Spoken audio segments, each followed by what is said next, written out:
Mami Wata, Africa's ancient god-goddess unveiled, reclaiming the ancient Vodun history and heritage of the diaspora.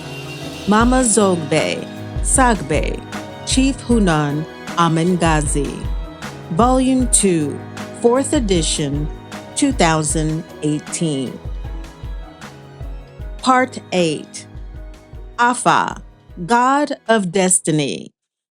In defense of the African divine order. 2000 BCE. Ivory panel taken from bed or couch of Black Amazonian Egyptian warriors in defense of the kingdoms of Mami Queen Mothers. Discovered in the ancient city of Ugarit, now Syria. It was built by the Black Egyptian matriarchs around 6000 BCE near Ras Shamra, sacred Fennel Mountain Hill. It is from here where many of the psalms credited to the Christians were found on cuneiform tablets. These Amazonian warriors were not mythical, they were historical figures, initiated to their deities of war. They were the precursors to the renowned Amazonian warriors of ancient Dahomey. Photo, the University of Edinburgh, Ras Shamra Project, Professor Nick Wyatt. A brief description of the universe according to Iwe cosmology. Figure 1. Star pinpointing location of our galaxy in the solar system. The lunar moon swastika was designed by the Iwe and Akan to represent the serpentine movement of this cosmic force. For the Iwe, it is also the symbol of the high god Mawu Usa, from which all serpent spirits of the water sky and earth are born. The most notable are the twin serpents, Da and Hulusu Da, Aido Wedo. These entwined, winged caduceus were later credited to the Greeks and adapted by Western medicine.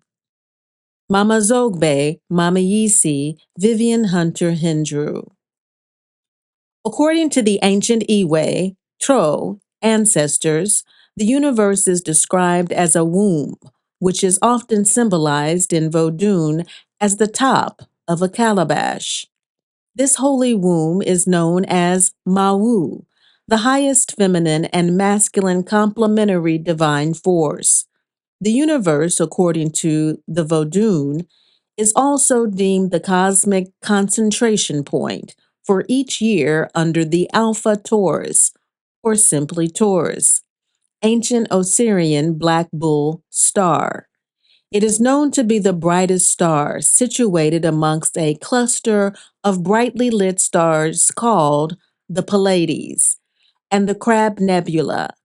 It is the Pleiades, or 16 twin star cluster, which is known in West African Vodun as the Seven African Powers, or the Seven Divine Serpent Ones. In Iwe folklore, it is alleged that Mawu waited 16 days before giving birth to these Vodun gods.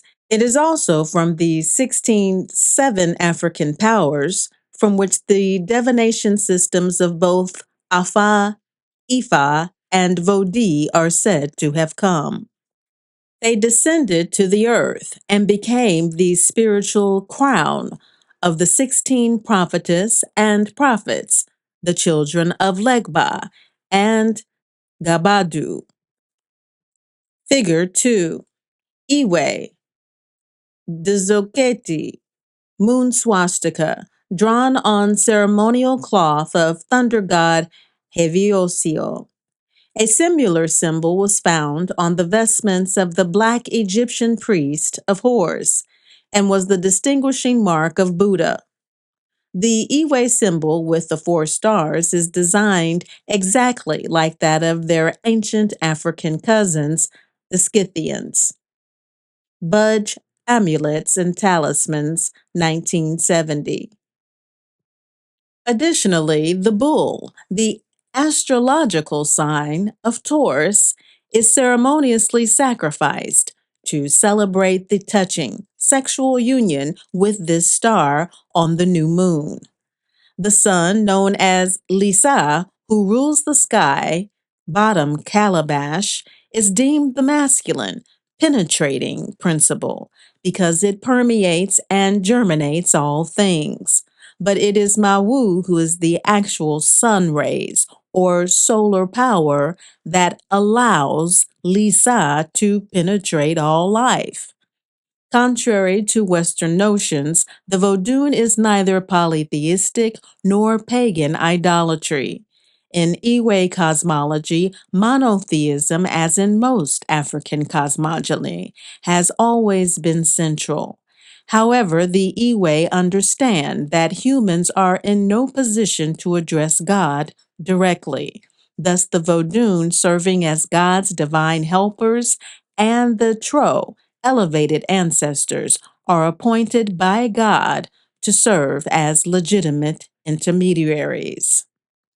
It is also believed that Mawu is simply too busy taking care of other important aspects of the universe to listen to the minor grievances and needs of humans. The Vodou also recognizes the supremacy of God Goddess, and its clergy understand that the Vodou are merely divine aspects of the great divine God Goddess. The ancient Iwe further recognized that the world itself is huge, feminine, organic body made up of the four very basic but extremely important elements: earth, Ahulu, Sakpata; fire, Hevioso; air, Avejida; and water, Mami Wata. Water is generated from the interplay of the spirits of the sky, and fire gushed from the earth. Moreover, the absolute essential impulse central to the release of these dynamic elements is lightning, Hevioso. It is theorized that the contact of these two polarities, earth and sky, provoked the lightning and thus triggers the basic impulse of all cosmic and earthly transformations, including the process of copulation and birth.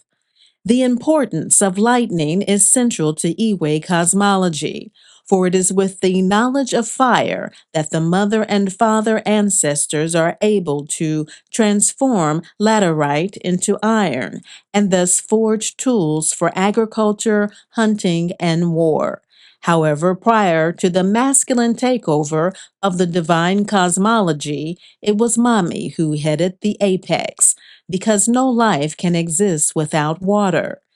It is from the celestial waters from which all mineral elements were born, in order that fire can cool, in order to exist as an essential divine source for the African ancestors. Figure 3. Akan Iwe, sacred feminine symbol of the Great Black Mother, based directly upon the celestial galaxy. Figure 1, from which all life on Earth is born. Thousands of years old, the lunar swastika is perhaps the oldest symbol of the twin serpents in Vodun, used by the ancient Iwe. It was also used by the Gadangbe of the Akan, known as the Nkotumsefo Pua, and Dizokeke by the Iwe. Its design was made directly from the hair of Subala Nkotemsi servants of the Mamiyisi Togbui, Obape, Queen Mothers. Mama Zogbe, Mami Isi, Vivian Hindru Hunter. AFÁ. Very brief overview of the gods of fate and destiny. Figure 1. Gadegbe. The basic implements of a bakono, Afavi Bokovi, to communicate the will of the gods. The Opon Afa, black tray, a predominantly male profession. Historically, they have been both male and female, and a growing number of women with the economic means to undergo the expensive initiations and long years of study are rejoining their ranks. In Mami Wata Vieve Vodun tradition, Afa, Fon, Fa, Yoruba, Ifa, is defined as a Vodou and a sacred name used to refer to a complex and comprehensive system of divination and gifted sight, clairvoyance. When combined, it reveals the divine will of the gods, sometimes known as Fa Ahidegon. This sacred form of divination is performed by specialized priests or priestesses of Afa, known as Bokonos or Afavis. It is they who discern the will of the gods by interpreting their sign language, which is communicated to them through the manipulation of certain objects, which are assigned by Mawu. One of these instruments consists of a total of 16 palm nuts, known as deki, or the eyes of Gabadu. How deki palm nuts are read. The Bakono Afavi begins the sacred process to discern the language of Afa by piling 16 to 18 deki in their left hand and then grabbing as many as they are guided to take with the right hand. If one deki remains, the diviner makes a double mark on a sawdust covered tray known as an opon afa. If two nuts remain, the diviner makes a single mark adjacent to the first mark on the Apon Afa, creating what will result in two vertical columns. If any number other than one or two remains, no mark is made, and the process is repeated. This procedure is performed a combined total of 8 times until the Bakono has a sum of 8 marks, 4 pairs in one column and 4 in another. These characters, known as masculine and feminine spirits of Afa, are matched against what are known as Afadu, Du, Odu, which are a body of 256 sacred verses which contain the wisdom of Mawu. In Togo, the skilled Bakono Afavi is also usually gifted with sight, clairvoyance, and is able to apply tangible meaning to the Afadu unique to the client's particular spiritual situation. Pele, sacred divining chain. Another tool that can be used is favored by the Afa diviner is the throwing of a sacred pair of brass divining chains known as pele. A pele chain has attached to them in evenly spaced intermittent rows a total of 8 pairs of dried half-seed pele pods, terminating with a total of 5 to 8 cowrie shells or coins. This Pele is gently manipulated, the spirits, by tossing it forward and backwards, and the diviner reading the characters and marking their position on the opon. Depending upon the client's situation and the purpose for seeking a diviner, these sessions can last from 1 to several hours. Keplekan, ancient divining instrument. In Togo, another much older instrument that is used by the Afa diviner, Afavi, is the Keplekan, or Vodi, which consists of a mixture of consecrated objects including bones, glass, cork, bottle caps, shells, metals, corks, marbles, deki, and other items which are typically used side by side with the pele. Figure 2. Mawu Sodza, Mother of the Mountain, with crescent moon, sometimes a serpent. Mawu, who can change her gender at will send Gabadu to the earth to bring divine order to her three kingdoms: sky, water, and earth. The AFÁ diviner. In Togo, ideally a Bakono, meaning one who keeps knowledge home, is an initiated, specially trained individual. Today, under African patriarchy, they are typically male, but can also be female. The hidden counterpart to the Bakono is the feminine Amengazis. See Chapter 13, which all of the deities speak to them. However, when seeking out a Bakono, it is preferable to find one gifted with second sight and in possession of a keen intelligence. They should be theologically and ritually astute and capable of memorizing and assimilating an enormous amount of information in order to correctly manifest the messages of the gods. Mami, the Vodou, the Tavaudu, ancestors, and totemic deities.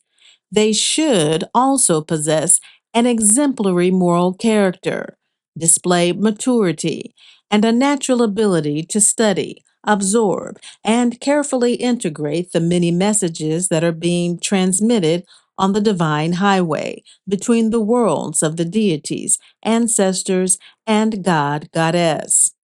A competent diviner, after being initiated into the mysteries of AFÁ, must undergo a very long period of apprenticeship, preferably under a tagbui, master, Bokono.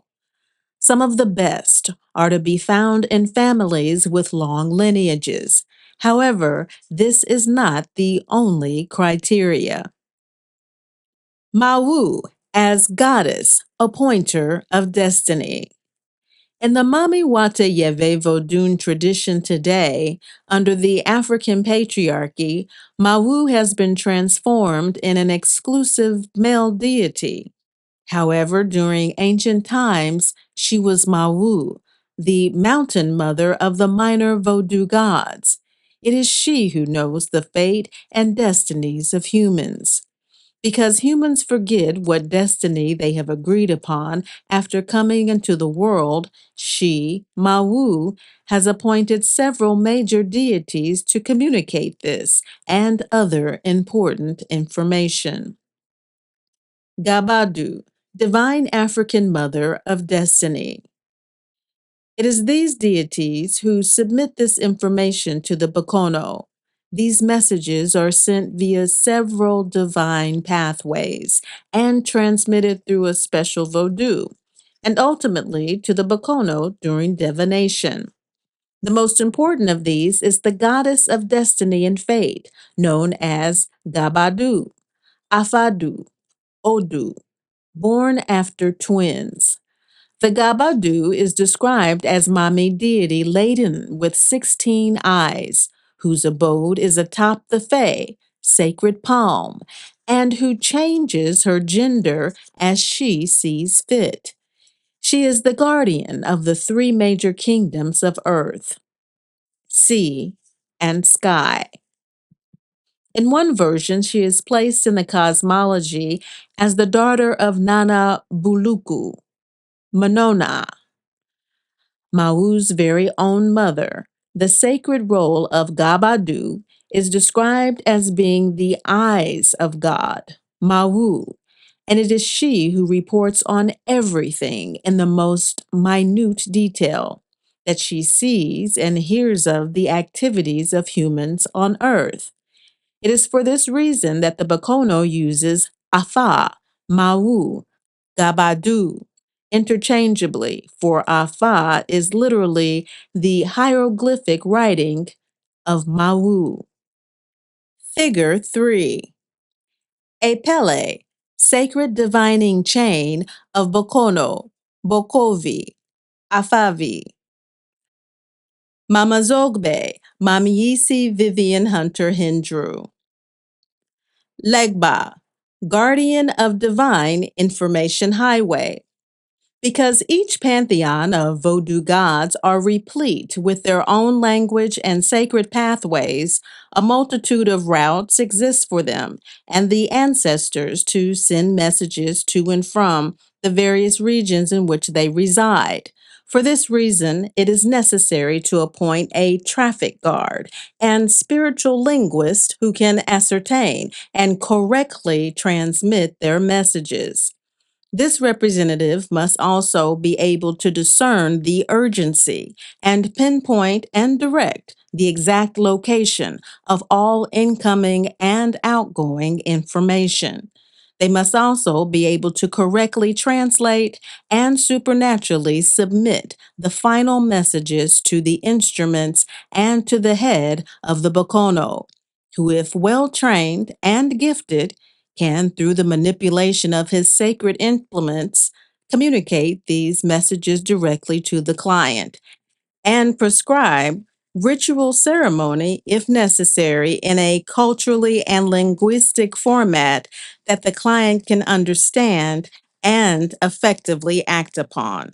In the Mami Wata Yeve Vodun tradition, this spiritual linguist and traffic guard and best friend of the Bokono and Vodun is known as Legba, the youngest and most favored child, once also known as brother, of Mawu.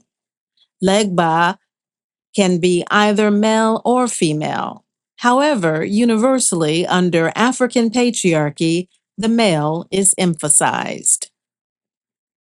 The sacred role of Legba. Legba can, for a price, usually monetary or sacrifice, correctly direct, interpret, and transmit all incoming and outgoing messages being sent to the divine information highway for the Bokono on behalf of the client. Legba, the Grand Master of Atike, herbs, grigris, medicine, and keeper of the sacred mysteries regarding human and divine affairs, is known universally as the trickster, meaning that he has been appointed by his mother to transcend moral law in order to expose the weaknesses inherent within the human heart and character. Often demonized by Christians as a devil, Legba is anything but that. Being allowed to transcend moral law allows Legba to force humans to concede their shortcomings and to take the necessary steps to correct them. This affords the individual the opportunity to complete their assigned kapoli, destiny on earth, thus bringing them closer to God, Goddess in the process. As messenger of the gods and possessor of the fate and destiny of humans, Legba garners the most political and spiritually powerful position, and thus the most envious place in the Mami Wata Vodou pantheon. When he is appeased, he will transmit the messages of the gods clearly. If offended, or if the person's character is corrupted, evil, or is avoiding some major responsibility, Legba or she might mistranslate an important message, thereby wreaking havoc, misery, and even doom for the receiver, family, or the nation. For this reason, Legba is known to be the instigator of wars, accidents, arguments, and general overall dissension, especially if not appeased or is forgotten about during ceremonial ritual. For this reason, Legba has often been misequated with the Christian Satan. However, the two are as diametrically different in both function and cosmic design as two principal forces can be described. Legba, as the master of human suffering, might bring about sudden misfortune and conflict. However, it is specific and serves to diminish the ego and humble the human character. As the representative of Mawu, his ultimate goal is never the complete ruin and destruction of humans. whereas Satan's primary and absolute objective is towards total human annihilation, motivated purely by evil and malicious intent. What is important to understand here is that it is Legba who caters in the exclusive role as the one who delivers the messages for the gods. And he is the revealer of one's kapoli, destiny, purpose in life, as related to him by Gabadu. Further, that it is the role of an initiated, trained, gifted, and very skilled Bakono, Bakovi, Afavi, to accurately reveal this information to the client and perform the necessary sacrifices for Legba on their behalf. How Afadu, destiny, came to humans. Figure 4. Kaplekan, or Vodi, an older form of divination consisting of bones, glass, metals, cork, cowries, marbles, and other consecrated objects, situated on a sacred cloth surrounded by the yoni, or cowrie shells of Gabadu Mami. In the Mami Wata Vodun, a male Bakono is not allowed to divine with the cowries. In Togo, this more ancient system of divination is used side by side with the Pele. In one story of how Africans came to know and understand their Kapoli, destiny in the Mama Wata Yeve Vodun, it is related that before Gabadu was given her assignment as the bringer of destiny, all life, both human and divine, existed in an undifferentiated, chaotic state, meaning that the gods nor humans knew their divine purpose and thus constantly fought and interbred with different species, creating giants and monsters which were not of their own kind. It was Mawu who finally recommended that Gabadu come directly to the earth and reveal to all their Kapoli destiny in order to finally create order in her three major earthly kingdoms. Gabadu, not wanting to leave her comfortable abode, decided instead to birth children with Legba and to send them to the earth on her behalf. Over time, she gave birth and sent 16 of her own children down as prophetess prophets to preach to Africans the nature of their existence and their individual and collective destinies. These 16 prophets, who were sent over a span of generations, taught humans how to communicate with Mawu by training the first diviners in the mysteries of AFÁ. Ancient origins of AFÁ.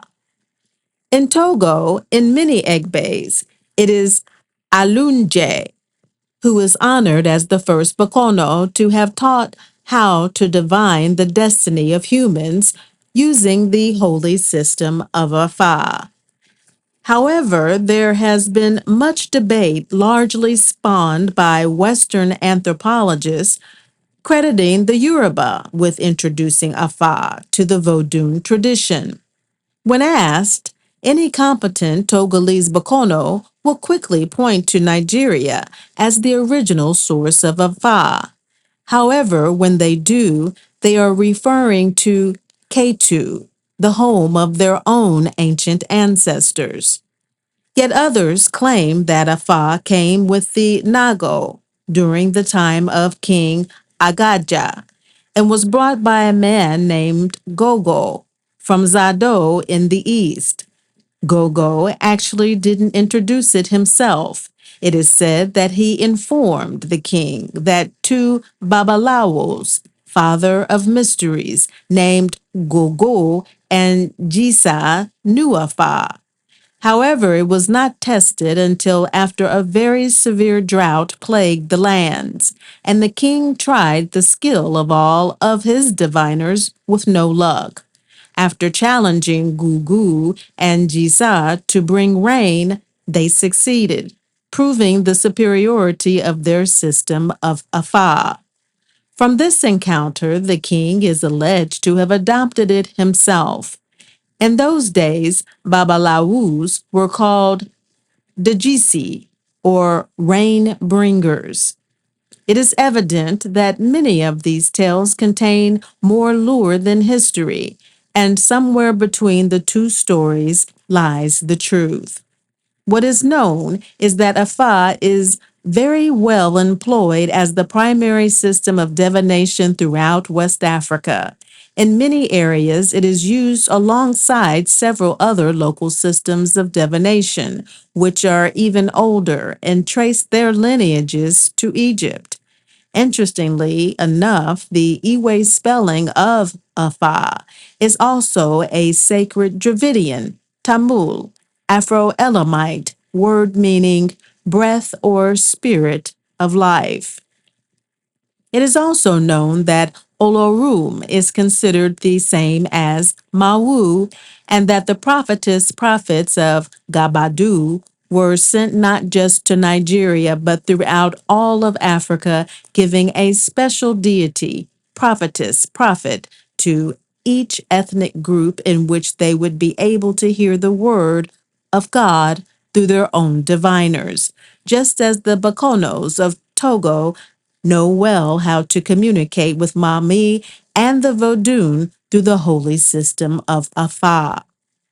Finally, it is also known that the ancient matriarchal Mami Wata prophetess and prophets of the ancient serpent worshipping Sabaeans and Nabateans, known as Sibyls, the ancestors of the Amengazis and Mamieses, along with the Chaldean priest, were highly skilled and gifted astrologers and astronomers, and that it was actually they who invented the Arabic graffiti, script, and sand divination now credited to the pure white Arabs.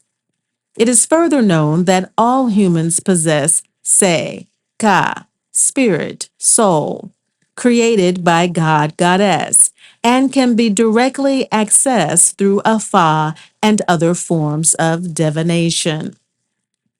Receiving one's Kapoli, destiny. When one seeks out a Bakono to learn the nature of their Kapoli, destiny, reason why they agreed to come to Earth, they must undergo the same process of divination as previously described. However, it is combined with a series of sacred ceremonies, commonly known as Afa Azul, receiving the hand of Afa. The result of these ceremonies is the individual will receive their Kapoli, destiny, along with a designated number of deki, palm nuts, and other prescribed ceremonial items that are periodically fed through a ceremony by the Bakono. General divination. No other continent on Earth can boast the wide diversity of systems of divination as Africa. This has been the case since time immemorial. Africans have always sought effective methods to discern the material and spiritual world around them. Mami, as the owner of all divination, can reveal this through any number of professions of competent priestesses or priests. These highly trained and gifted seers can discern through divination any information that directly impacts the human and spiritual existence, or which might divert an individual from their chosen destiny. They can counsel them in all matters of their lives and those of their family. However, in order for one to discover the specific Kapoli, guardian of their ancestor, who is responsible for directing their earthly path, and to learn specific prohibitions propitiations and songs and lore peculiar to their chosen path, or any matter concerning AFÁ, it is necessary to pay a visit to a Bakono.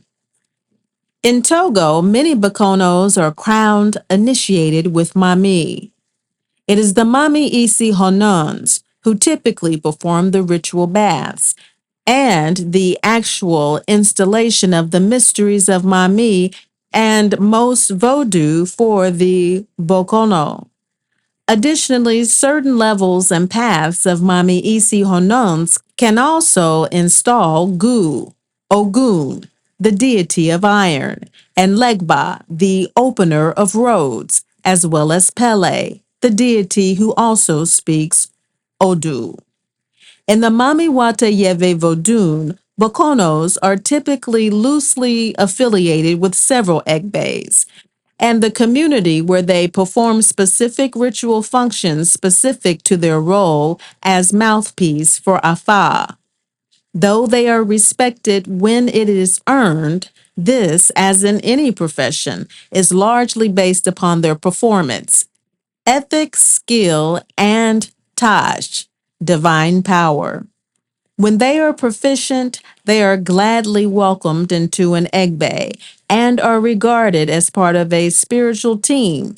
When they perform badly or violate client confidences or professional boundaries, they are quickly discarded and a new one is sought.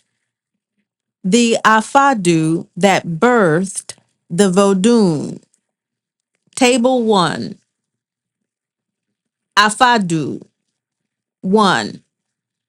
Gebemeji, Vodou, Mami Wata's Pantheon, Hevioso Sogbo Pantheon.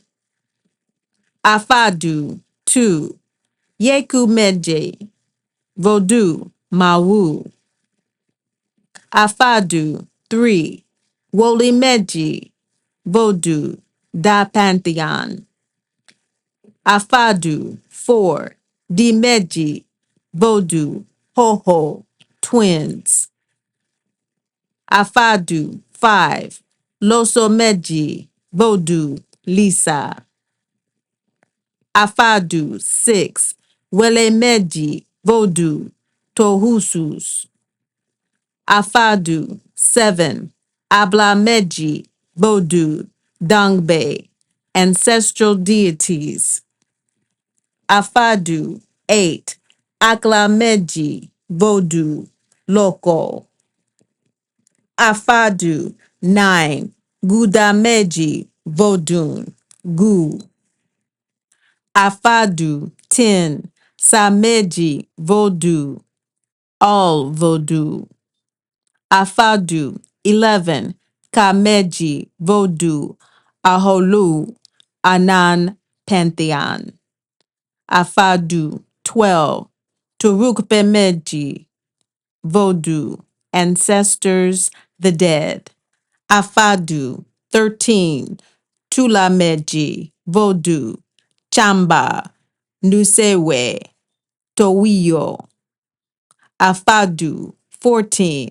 Letemeji, Vodou, Ho-Ho, twins, hold to Odo. Afadu 15. Semeji, Vodou, Dada Vodji. Afadu 16. Fumeji, Vodou, Aido Wido, Danhuloso. Afodu chart, the sacred eyes of Gabadu. The line characters are considered the sign language of Gabadu, based upon how many of her eyes that Legba opens. Mama Zogbe, Mami Isi, Vivian Hunter Hindru. Afa, the soul, sexuality, death, and rebirth in Iwe cosmology. Good, competent, ethical Bokonos, when they can be found, are respected and are loosely associated with the Vodun Egbes. They have their specialized role and work as a team with Mami Yisi Hunans, Mama Zogbabe, Mami Isi, Vivian Hunter Hindru. The souls of humans. In Vodun cosmogony. In pre-Christian, pre-colonial Iwe cosmology, it was taught that all living things created by Mawu are born possessing three souls. One, Selido, individual consciousness. Two, Sedoto, Soto, ancestral guardian. Three, Sewisagu, root, ancestral soul. When one is initiated to AFÁ, they acquire a fourth soul, called the Sekpuli, which marks the validation of one's destiny. It is the Sekpuli, soul of destiny, that actually lends meaning and gives purposeful direction to all of the others. Generally, and mainly for brevity, these four souls are collectively referred to as the Se, or Ye, or Kra, which may or may not include the Sekpuli.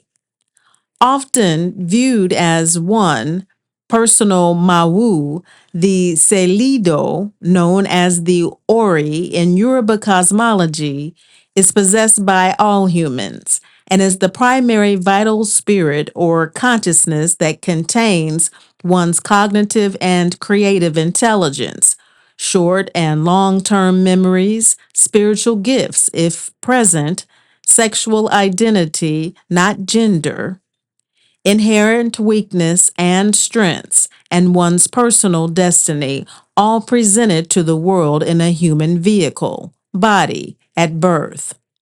Combined, these characteristics earned by the Selido from previous incarnations amounts to the formation of one's potential personality.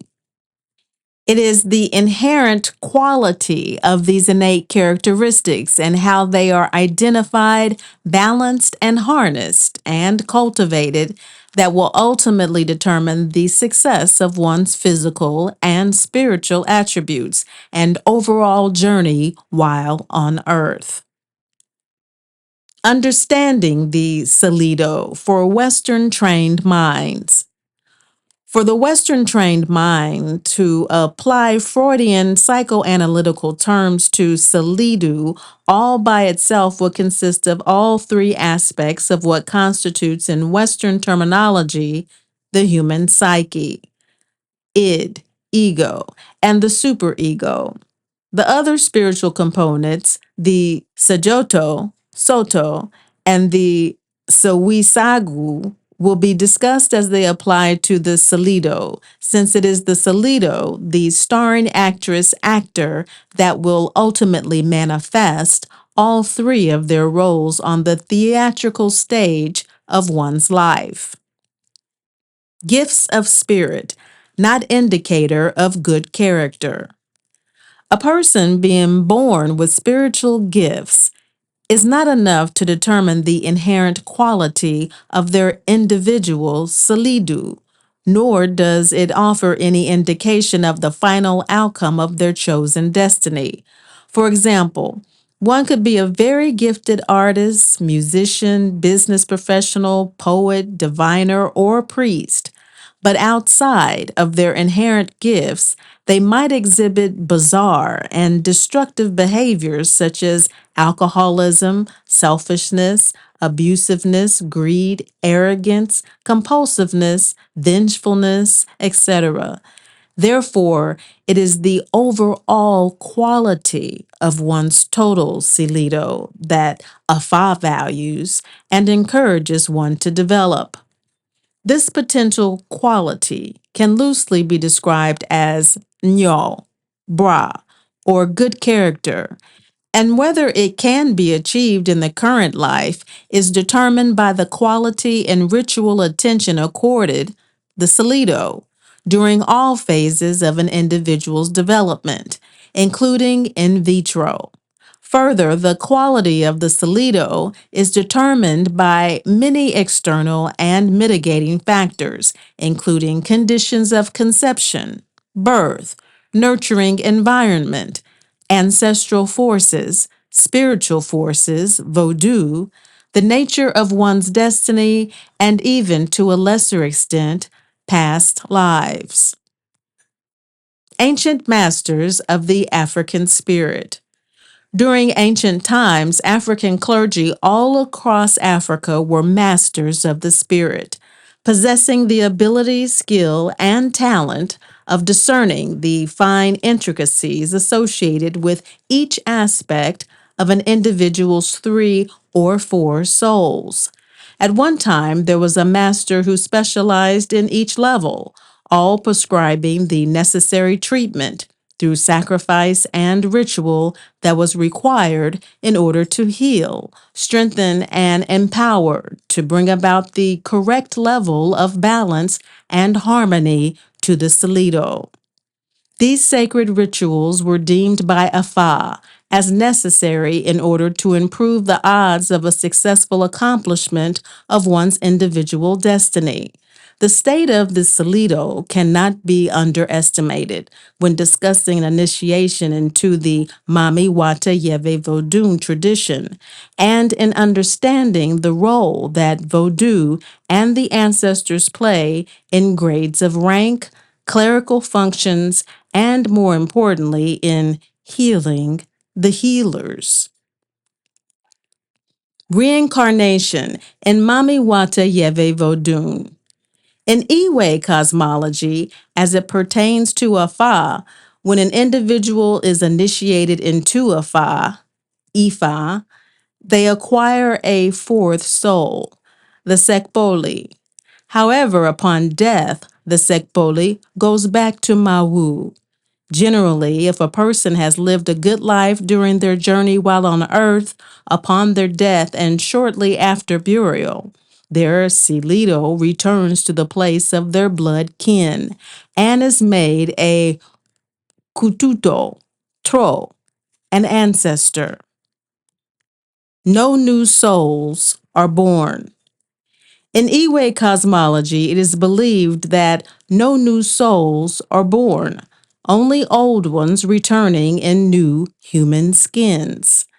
As part of Mawu's divine promise to establish and maintain cosmic order in the living universe, it is also believed that all souls on earth remain rooted within their ancient families, which were originally assigned to them when their Silido, spirit consciousness, was first created. Ancestral rebirth, same race, ethnic group, gender, etc.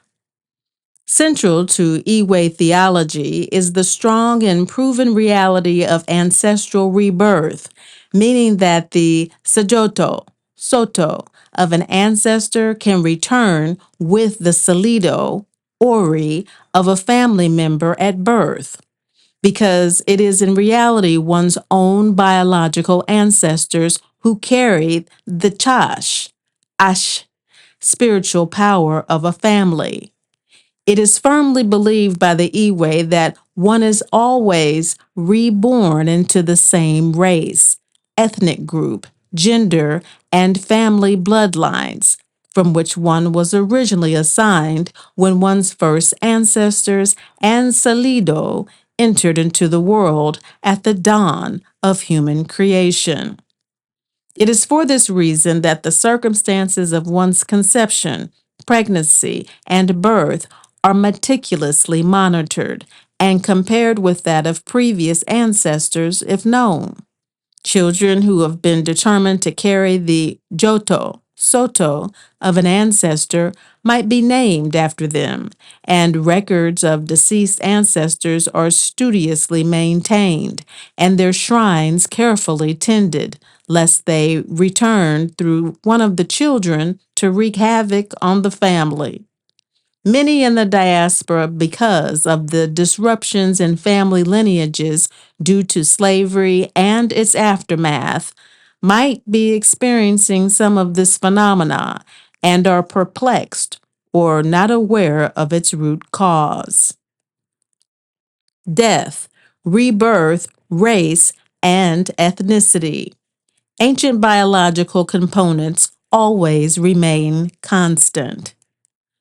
One's first ancestors are considered their duquo, meaning their own Adam and Eve, or root ancestor, that was created at the beginning of the formation of the human clan systems.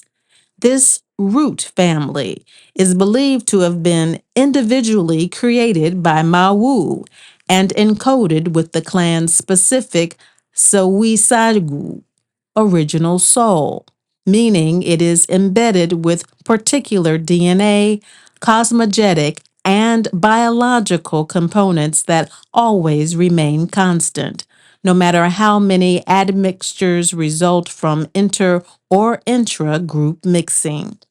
Upon one's death, or when the individual is reborn, they return back to their original Sewisagu, original soul, and root ancestors. For example, if one were born a female, in all of their future incarnations, they would always be born female, and into the same racial, ethnic, family, cosmogenetic bloodlines. Usually, but not always, one Sewisagu, original soul, root ancestry, is expressed and celebrated phenotypically through outer racial characteristics. Many Africans are so keen to this that most can instinctively discern from either obvious or subtle physical characteristics the particular ethnic group from which another African might descend. These distinctions in African cosmology is of profound importance and spiritual significance because possession and understanding of this knowledge carried the key in celebrating and protecting the nature of one's group soul, or Sewisagu, original soul root ancestry. It allowed an individual to learn the specific taboos and other vital information necessary for their survival and success. Divination becomes vital in learning the nature of one's ancestral lineages and group destiny if it has been lost or forgotten through uncontrollable circumstances such as slavery. Bi and multicultural ancestry in AFÁ. In Iwe cosmology, if one is born biracial, multiracial, or multi-ethnic, they would possess the racial ethnic characteristics of whichever blood lineage predominates from their immediate ancestors and should be honored. However, upon their death or reincarnation, they would be rerouted or reborn back into their dominant root lineage from which their Sedlido and Wisagu, original soul, was created. This is why race, as it is defined in Western political ideology, becomes problematic when defining and explaining African spiritual philosophy. It is important to note that the terms bi and multiracial, though presented as modern ethnic racial concepts and group classifications, are not new to ancient history nor to human evolution. Throughout the course of tribal migrations, climatical changes, group reductions due to disease, natural catastrophe, empire building, mass group dislocations, have created many new ethnic groups in Africa. In this respect, for the African, racial and ethnic admixtures have always been the norm. In fact, in Africa today, there are few groups that can actually boast a pure ethnic lineage, especially due to the aftermath of colonialism in which artificial boundaries were created, forging new group alliances, and during New World slavery, where different groups that might not ordinarily mix were forced to live and intermarry for mere survival. Further, traditionally, dominant African Sibs will completely absorb another African group, eventually acquiring their ethnic name, culture, and language, or adopting a new ethnic identity altogether. For example, the Iwe have not always been called Iwe throughout their history. Depending upon what groups were either absorbed by them or they being absorbed by another, their ethnic identity might change over the eons. Ethnically, the Iwe have been called Bubutubi, Banigbe, Bayikbe, Manyigbe, Boli, Ayigbe, Husa, Popo, Ima, Krepi, and a host of other appellations identifying their ethnic identity. However, upon their death, they return back to their Sewisagu, original group soul that was given to them by Mawu. Moreover, in Africa, intra and interethnically, some groups, including their languages and customs, are literally reabsorbed into other genetically dominant groups. This is especially the case with African or Asian dominated peoples, who tend to absorb most ethnic groups into their own gene pool. Racism, Indo-European concept.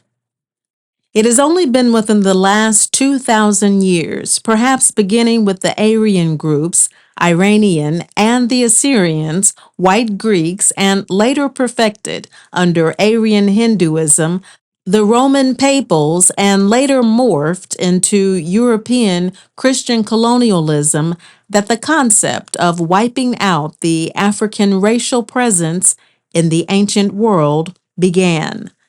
As a result of centuries of war, and later their mass migrations into Africa, Asia, and North America, these Indo-European groups brought with them their concepts of racialism, identifying, subjugating, and isolating, particularly African admixtures, forming them and the world into separate artificial racial classifications as they are defined and exist today. These racial classifications are based solely upon phenotypes, outward characteristics, not taking into consideration similar or the same cultural identity.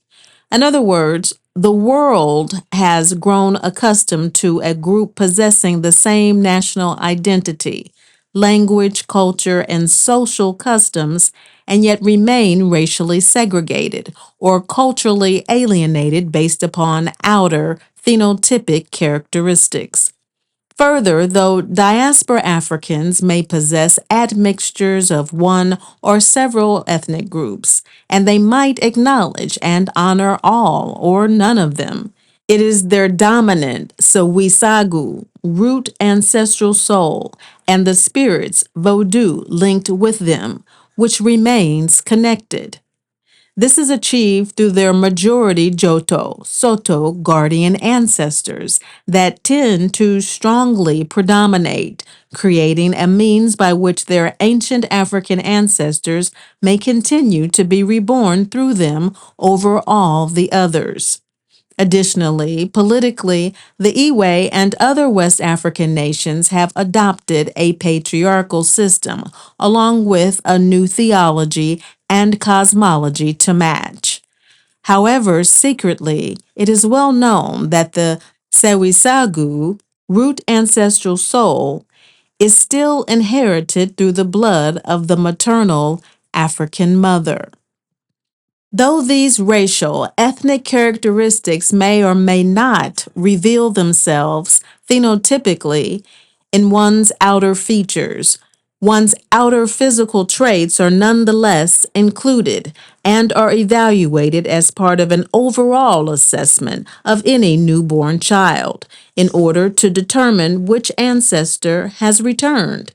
It is for this reason that around the third trimester of pregnancy, or 3 months following the birth of a child, a woman might seek out a bakono, babalawu, to determine which ancestor has been chosen by Mawu to return to the family, and for what purpose. Death and reincarnation. Because it was Mawu who chooses which person is to be reborn and for what purpose, it is believed that only those that are deserving may be allowed another sojourn for further evolution. Thus, those diaspora Africans who were born through multi-ethnic mixtures as a result of slavery, through rape by a slave owner, etc., or through other non-consensual means, will not be forced to suffer the offending parents' return through their biological children, nor are they required to venerate the offending parent in accordance with Iwe cosmology.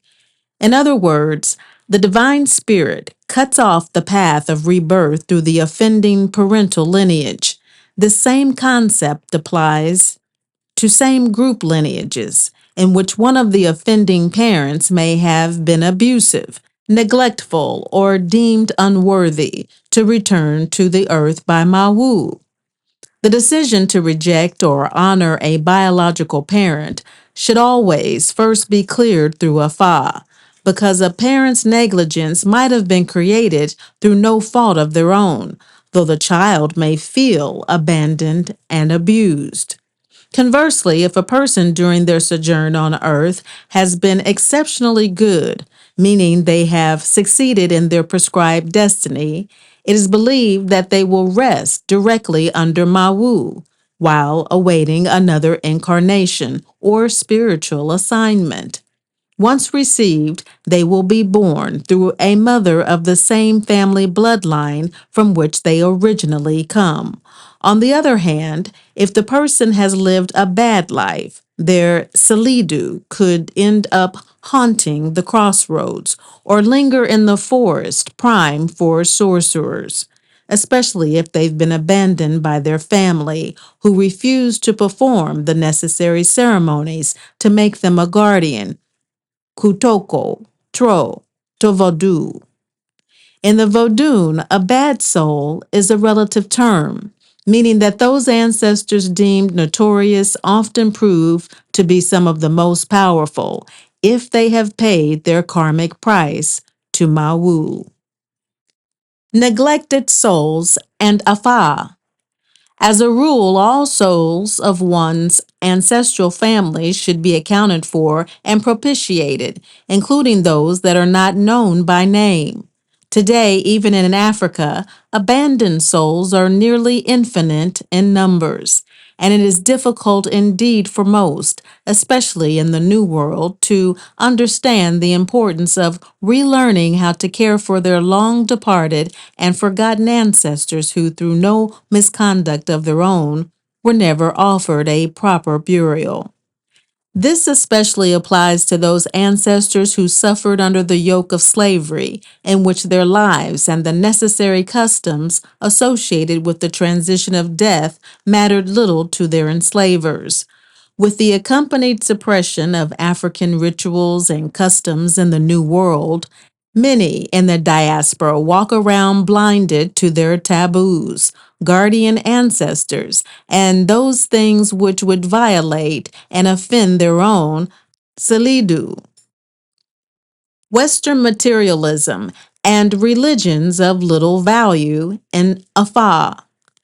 In the West, the seductive lure of a culture of materialism and individualism has conditioned many to believe that their professional accomplishments and material possessions are the sum total of what millions of years of evolution and incarnations was meant to bring them.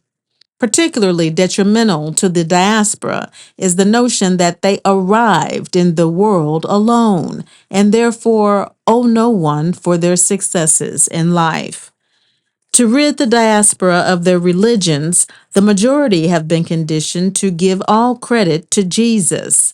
instead of their spiritual kin who guide them daily, just as Jesus' ancestors did throughout their lives. Spiritual malaise, spiritually based on diaspora. In reality, though materially accomplished, one might still remain void of spirit, neglectful of their ancestral source, not offering gifts of thanks, and often can be seen in violation of their salidu without realizing it. Most often wondering why, if they are doing all the right things, are their lives still in shambles. In this respect, it is no surprise to witness the multitude of spiritual illnesses that often result, especially in the diaspora, who tend to carry strong spirits and lineages that are often neglected in spite of their worship of Jesus and other Western religious paths. Mental breakdowns, chronic depression, compulsive disorders, schizophrenia, physical illness, misfortunes, criminality, and other maladies and abusive behaviors of the Salidu is not uncommon. However, most find recovery is usually improved greatly once this problem is properly addressed. For others, though, initiation might aid in containing the already advanced condition. It might not alleviate it entirely. Additionally, for a small segment, it simply might have been in their kapoli, destiny to suffer. Root ancestors monitor and intercede to God Goddess. Finally, the Iwe believe that if one has led a bad life, they do not have access to Mawu at all and might exist literally in a confused, pained, and obscure state of which they are not accorded another opportunity to reincarnate. One might wonder, how does Mawu know what one has done while on earth? It is the Jato, Soto, guardian ancestors that report to Mawu all of one's behavior, words, and deeds during their life while on earth. In other words, one's root ancestors hold the same cosmological power as the Oanes, or Nomos, when it comes to their family seed, because it is through their family that they will return, making it in their interest to protect and to keep healthy their family tree. As such, they are the primary bringers of the Tash, luck, misfortune, blessings, etc., and are considered more important than the Vodou deities themselves. It is also for this reason that it is important that the diaspora not lose sight of this cosmological fact. In spite of the New Age trend to emphasize the deities and to offer generic concepts of goddesses, individualism, and universalism, because in the end, according to Iwe cosmology, it is the Sewisagu, root ancestors, and Joto, Soto guardian ancestors, that will become one's divine guardian and judge. Author update. This chapter is under revision. However, after years of participation and after careful and critical examination of the West African Vodun culture, the author has a moral obligation to report that there has been no definitive consensus or evidence that the Mami Wata and Vodun spirits reflect the conflicting views of various priests concerning LGBTQ people. Thus, as has always been the objective of the Mami Wata Healing Society to follow the dictates of the spirits, this author can state without reservation that all, regardless of gender or sexual orientation, are welcome into the Mami Wata Vodun religion.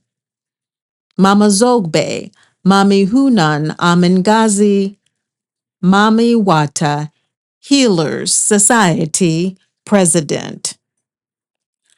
AFÁ tells us not to become envious, critical, judgmental, or jealous of another. Accept and give thanks for what we have been given. Jealousy and envy is not good for the soul. Part 9. Mami Patron Deities. Mami God, Goddess of Fate and Fortune. Figure 1. 300 BCE, Aluza, astrological wheel of fate, on the temple of Manatu at Petra, the Red Rose City. Located in a great rift valley east of Wadi Musa, Valley of Moses, in present-day Jordan, ancient kingdom of matriarchal Afro-Nabateans, Sabaeans. Copyright Abrams. Awusa is one of the most important Mami deities in the Yeve Mama Wata Vodun pantheon. Anciently known as Aluza, she is by far the most predominant Mami deity in the African American diaspora and has her Neolithic roots in the pre-Islamic matrilineal cultures, where her worship covered a vast area of the ancient Afro-Mediterranean world, including in ancient Mesopotamia. Her worship extended into southern Iran, Syria, Jordan, Saudi Arabia, Egypt, and Libya, and into southern Ethiopia. It covered the entire Sudan, stretching across the Sudanese desert, all the way westernly into the Senegambia regions where it most likely originated. Ancient African history. During prehistoric times, the pure white Arabs called the entire region Sudan, meaning land of the blacks, or black serpent tribes of Dan, a region that covered far more expanse territory geographically than where Sudan is currently situated south of Egypt and east of Ethiopia. This region was dominated by several powerful kingdoms, ruled by multi-ethnic groups, Sibs of black matrilineal ascetic clans, who paid homage to Awuza, and a pantheon of other deities and ancestors. Oldest black matriarchies of the serpent spirit. As some of the oldest matrilineal black clans, they existed in these regions, unspoiled by foreign invasions for more than 40 centuries. They were known under a variety of names. The most scantily documented are the Geramantes, the Nubians, and the Sabaeans. The Nabateans derived from Naba, meaning serpent, prophetess, prophets, and Saba, also meaning serpent. They celebrated their spiritual heritage as being direct descendants from the Ethiopian Cushites, clans of the Korites, and of the Edomites, including the clans of Hagar, Keturah, and others. Inventor of horse-drawn chariot, first divine vehicle of Mami Awusa. The Geramantes are some of the oldest matriarchal clans, and possibly the prehistoric ancestral Sibs of the Akan, Iwe, Dan, Adangbe, and other groups. They maintained a powerful kingdom in southern Libya and were the first inventors of the horse-drawn chariot and other technologies. They also hold the distinction of establishing the first all-female militia, known as the Mighty Amazons, and to have settled into ancient Crete as some of the early builders of the great Ionian, Mycenae, and Minoan empires. Queen Sheba, Sybil prophetess, descend from serpent-worshipping clans. The Nabateans, Nubians, claim matrilineal descent from their queen mother, Bashemath, sweet-smelling, a black Ewe, Hattian Hittite, who ruled the clan of Ishmael before it became a patriarch, and the Sabaeans claim descent from Queen Zenobia, and Mama Kire, Makeda, popularly known as the Queen of Sheba, who is the only queen of which documentation exists that actually describes her as a Sibyl, prophetess. Her matrilineal kingdoms in Yemen and beyond were in existence and ruled by a continuous succession of queen mothers for more than 25 centuries. Original tribes of Ishmael and Abraham were matriarchal, worshipped the Ethiopian Mami goddess Tamesa, Kore.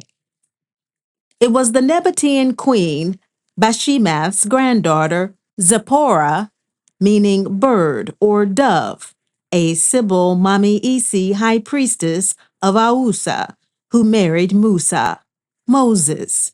It was through her family's totemic ancestral and Mami deities that Musa was initiated by them into the Mami Wata mysteries. Emblematic of his rank, he was bestowed the sacred thyrsus, serpent staff, which was imbued not with the power of Jehovah, as patriarchal revisionists have claimed, but with that of Mami and the thunder gods. Only Mami could part the waters, or allow her prophetess and prophets to walk on her sacred waters. It was also from the Curite clans, born of the blood of the black goddess Kore, from whom Abraham, who was neither a Jew nor an Arab, and Ishmael, the father of Bashemath, Abraham's father, descended from line of diviner astrologers, made living constructing votive images of Mami Kore. Terah, Azar, Abraham's father, a black Chaldean from ancient Babylon, was descended from a line of astrologers, diviners, and sculptors who made their family wages constructing votive images of their Mami goddess of vegetation, Kore. Abraham's wife, Sarah, initiate of Mami Isis. Constructing votive images of Mami is an ancient African matriarchal tradition practiced by Abraham and his wife Sarah. Originally, Sarai, Sarah Ishwati, child of Isis, that was already thousands of years old. Later, it was to be carried by the matriarchal clans into Ionia, Minoa, Mycenae, and Asia Minor. Abraham, first to rebel against divine African mother. Story of Call from God, patriarchal revisionist fable. From which the word Horus is etymologically rooted, is actually an ancient Egyptian word meaning to anoint with red ochre, blood, palm oil, or Christo, meaning to grease. It was from this clan of Abraham's, whose name was originally Abram or Brahma, and others who would become the original Hebrew patriarchs, that rebelled and broke away from their African mother goddess to found their new patriarchal religion. Uproar over Musa, Moses marrying Zipporah, not due to race. Moses was marrying into a matriarchal spiritual clan resented by emerging African patriarchs. The so-called uproar over Musa, Moses' marrying Zipporah, an Ethiopian woman, had absolutely nothing to do with her being black.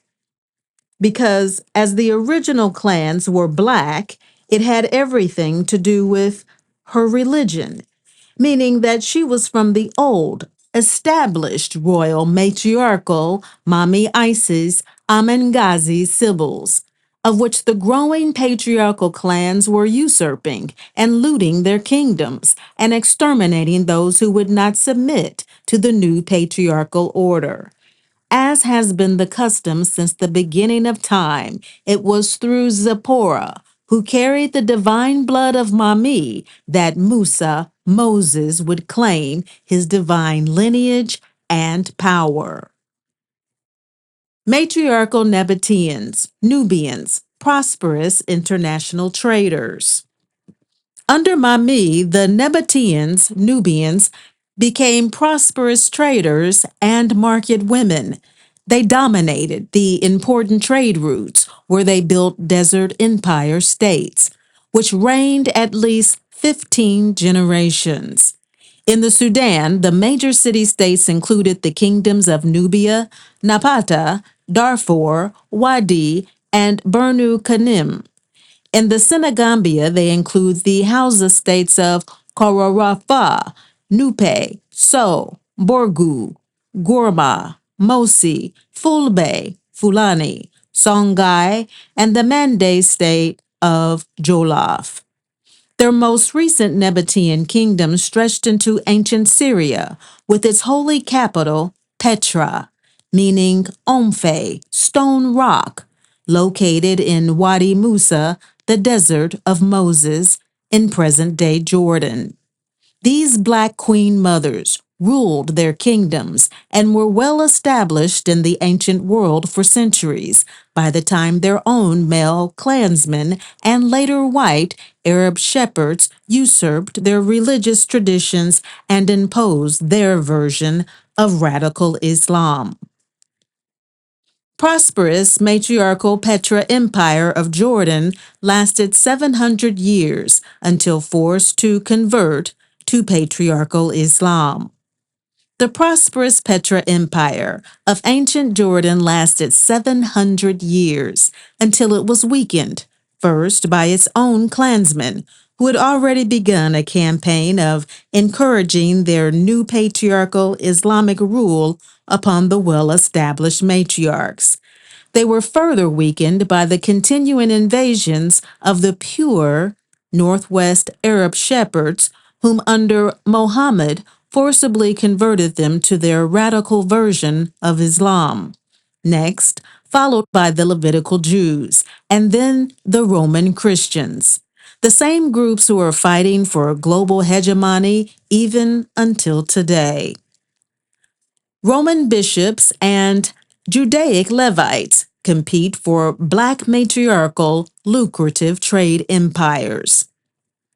Many of these black matriarchs were violently persuaded to choose between the brutal Roman Christian inquisitors operating from orders issued by the bishops and imposing their corrupted Christian doctrine upon them, or give way to the military excursions by the even more violent black Levitical Ephraim Jews, who had garnered less attention in history as spreading their brand of Judaism throughout Arabia, Central, and East Africa via the sword.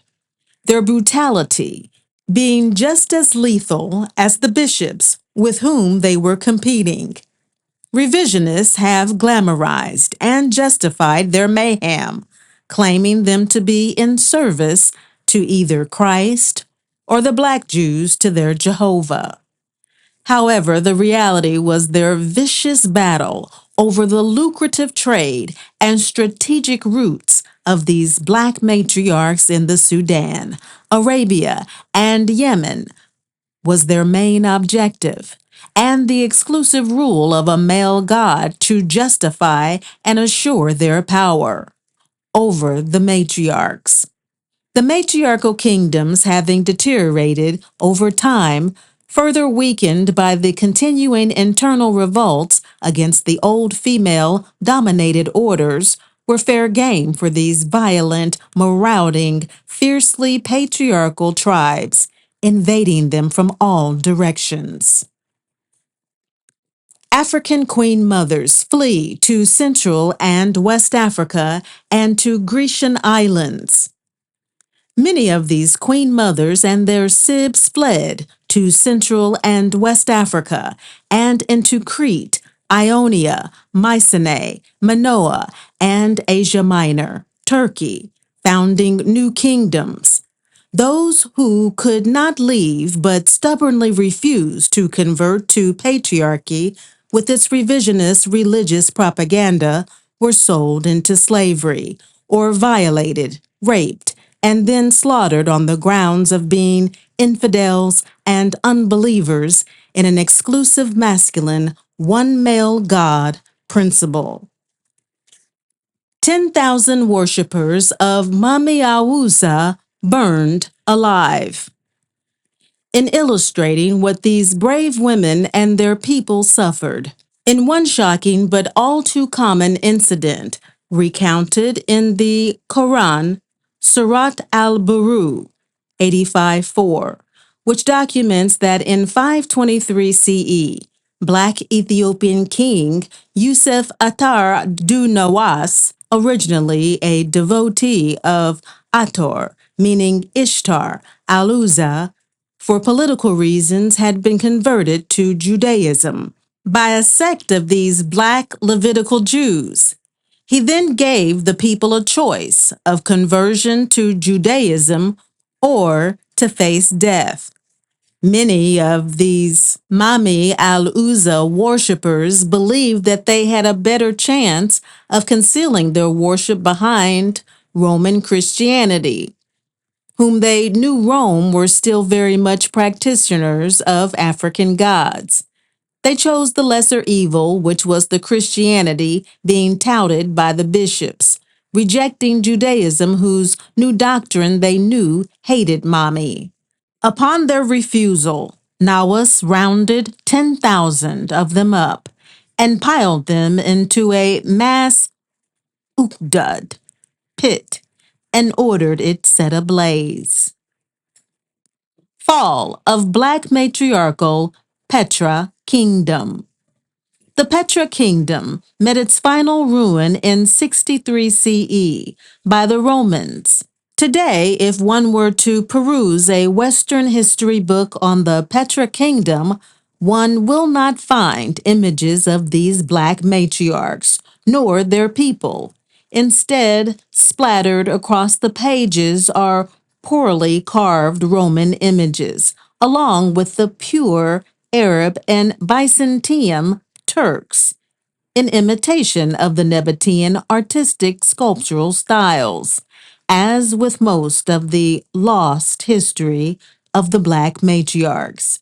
It is these Euro images that dominate in the history and archaeological books, craftily juxtapositioned with the more ancient spiritual, theological, ritual, and cultural heritage of these original African matriarchs, whose principal goddesses and gods were either usurped or destroyed by them. Pure Arabs credited with developing Islam. It is important to note that historians and interpreters of world, specifically religious, history have consistently credited the original theological, cultural, and ritual foundation of Islam to the pure Arabs. Pure meaning nomadic, Arab shepherds, not mixed with African mother blood. However, the historical attribution of pure Arabs developing Islam is completely untrue. There is ample archaeological and anecdotal evidence to support that only the philosophical and many of the theological tenets of Islam were corrupted by these now white patriarchal invaders to favor an absolute patriarchal hegemonic rule of Allah and the suppression of the African goddess and their matriarchal culture. Nabatean and Sabaean clans are not extinct. History claims that these Nabatean and Sabaean clans are now extinct. The presence of Al-Wusa in Mami Wata Yeve Vodun and Chamba ancestral traditions contradicts completely this bogus assertion. The historical, political, and cultural connection with the ancient past that these queen mothers, Akovis, continue to maintain in their devotion to Mami, the Vodun, Jinn, and ancestors now in West Africa. The historic connection where many of their descendants were met with enslavement and oppression in the West has never been made and is even completely ignored and even denied by many Western scholars. Principal Mami deities of Black pre-Muhammad Islam. During pre-Muhammad Islam, the principal Mami deities for the Nabateans, Nubians, and Sabaeans were Alilat, Al-Uzza, the Almighty and Morning Star, whose shrines were between Al-Taf and Mecca, and Ma'anat, goddess of destiny, whose shrines were along the road between Mecca and Medina. In some locations, Artagadis, Aliyat, was the chief deity, along with her consort, Hubal, Hubul, Dionysus, who was also associated with the moon. That fact that the masculine Hubal was associated with the moon is clear evidence of the antiquity of this particular tradition, because astrologically, all of the major Mami deities were worshipped as both sun and moon. With the merging of the many matriarchal clans, perhaps for survival, these Mami, totemic and ancestral deities' names would be grouped or merged into more than 630 images, and known by even more appellations to include Aliyat, Ishtar, Atargates, Mari, Astarte, Al-Uzza, goddess of love, later known as Aphrodite, and Ma'anat, Taich, the goddess of astrology, destiny, fate. Figure 2. Tamesa Kore, ancient now Europeanized Mami goddess, whom the Greeks called Kore. Her pre-Islamic name was Qaresh, Koran, and is the ancestral clan of Abraham, whose father Azar made a living constructing her black images as votive offerings. Notice corn rolls. During the colonial invasions and takeover of the black matriarchal temples, all of her images were either destroyed or made over in European, Arab, or Byzantine Turkish face. See notes for more information. Ali Nari. Figure 3. As shown from inside jacket, here is a modified image from a drawing of a pre-Islamic Al-Uzza in mermaid form, with piscine serpentine tail extremities. In her hand is a cornucopia symbolizing the generative role as the mother of vegetation and abundance. This mermaid image was found on the gates of a Mohammedan king in Lucknow, India, as part of the royal seal and signature of the royal palace. Al-Uzza's crescent moon was also none other than a modified serpent. She is one of the most powerful and beloved Mami deities in the Mami Wata Yeve Vodun pantheon.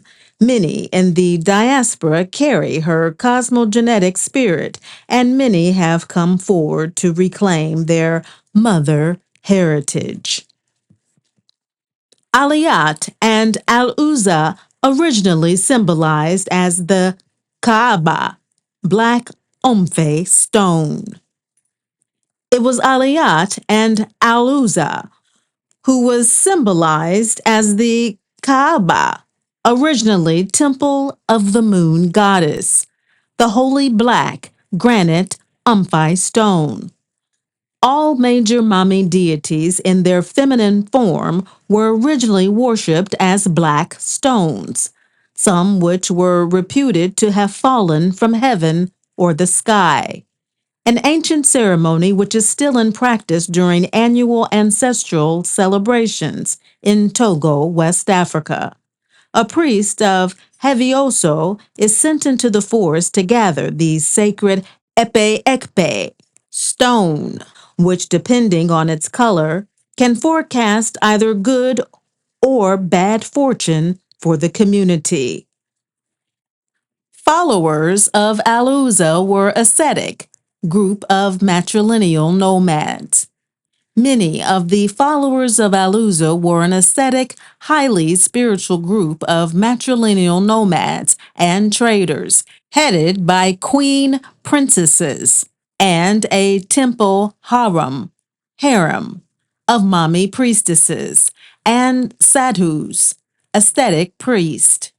Many wore their hair in long locks, did not touch the dead, nor attend funerals, even of relatives, and were meticulous about their worship, hygiene, morals, and taboos. They spoke and wrote in Aramaic, Mande, Fulbe, and Hausa. It was these women who gave birth to the divinities and tended to the sacred shrines through hereditary right. They acquired wealth, and as Amazonian warriors, they led the men in battle and chose their husbands.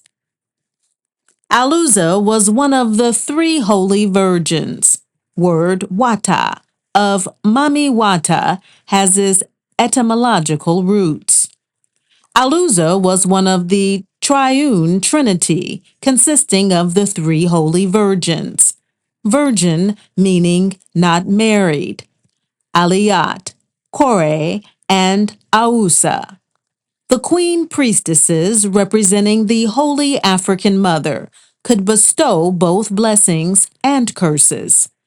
As highly skilled and gifted astrologers and astronomers, it was they who actually invented the Arabic graffiti, script, and sand divination, now credited to the pure Arabs. Even the present day use of the word wata, of Mami Wata, also has its etymological roots here, since it is from the language group that the actual spelling of the word wata is found.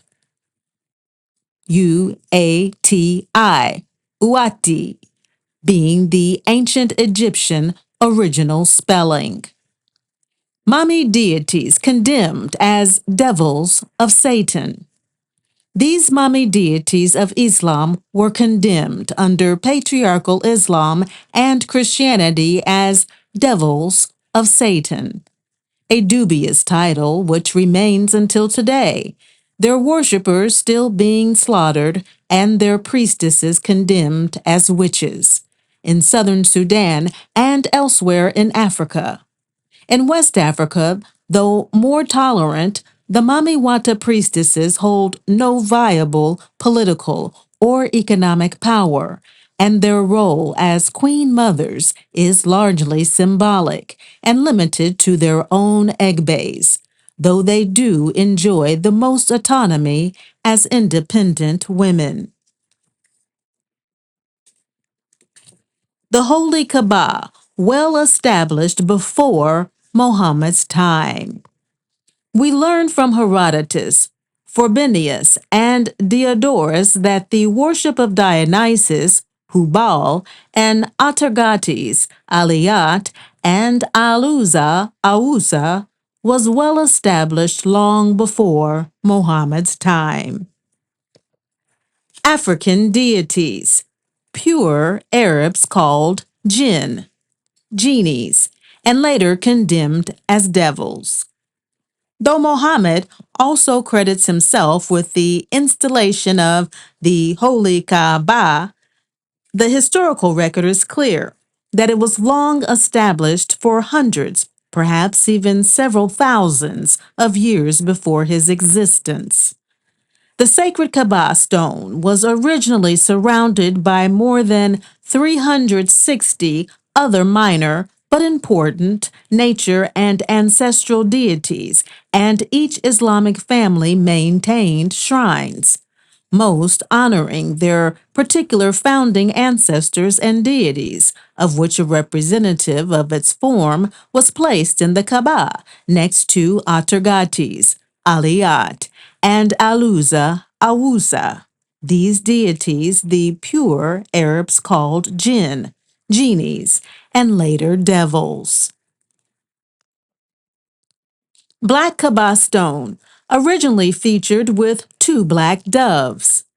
Contrary to what contemporary Islamists have written, the black stone was originally featured with two black doves and a representation of Al-Uzza or Atargates, worshipped also as the Black Venus or Black Diana, and was called Aliyat by the ancient Phoenicians Canaanites, an expansion of the worship of Astarte.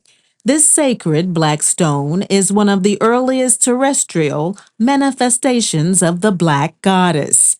Its round Omphale shape, constructed by special priests and priestesses, with annual sacrifices and other ceremonies performed as required. Mohammed orders Kaaba chief shrine of the Holy African Mother be reconstructed. It was under Muhammad's orders that the Kaaba's chief shrine of the Holy African Mother be reconstructed, removing her images and the sacred doves, and erecting it into the corner instead of the original center of the Kaaba. It is for this reason that AFÁ, under the sacred Odu Tula Medji, speaks out against this crime of desecration and sacrilege of Mami, and warns against accepting this new brand of patriarchal Islam, it being not of her seed. In 930 CE, after the death of Mohammed, a struggle for regional hegemony between the Fatimids, his ruling party, and the competing Qarmashans, a sect of Shiite Ismailis, ensued. The latter attacked Mecca and took the sacred Kaaba stone and smashed it into several pieces, transporting it back to their capital, Al-Aqsa, in eastern Saudi Arabia. The rock was eventually retrieved and patched together with silver wire.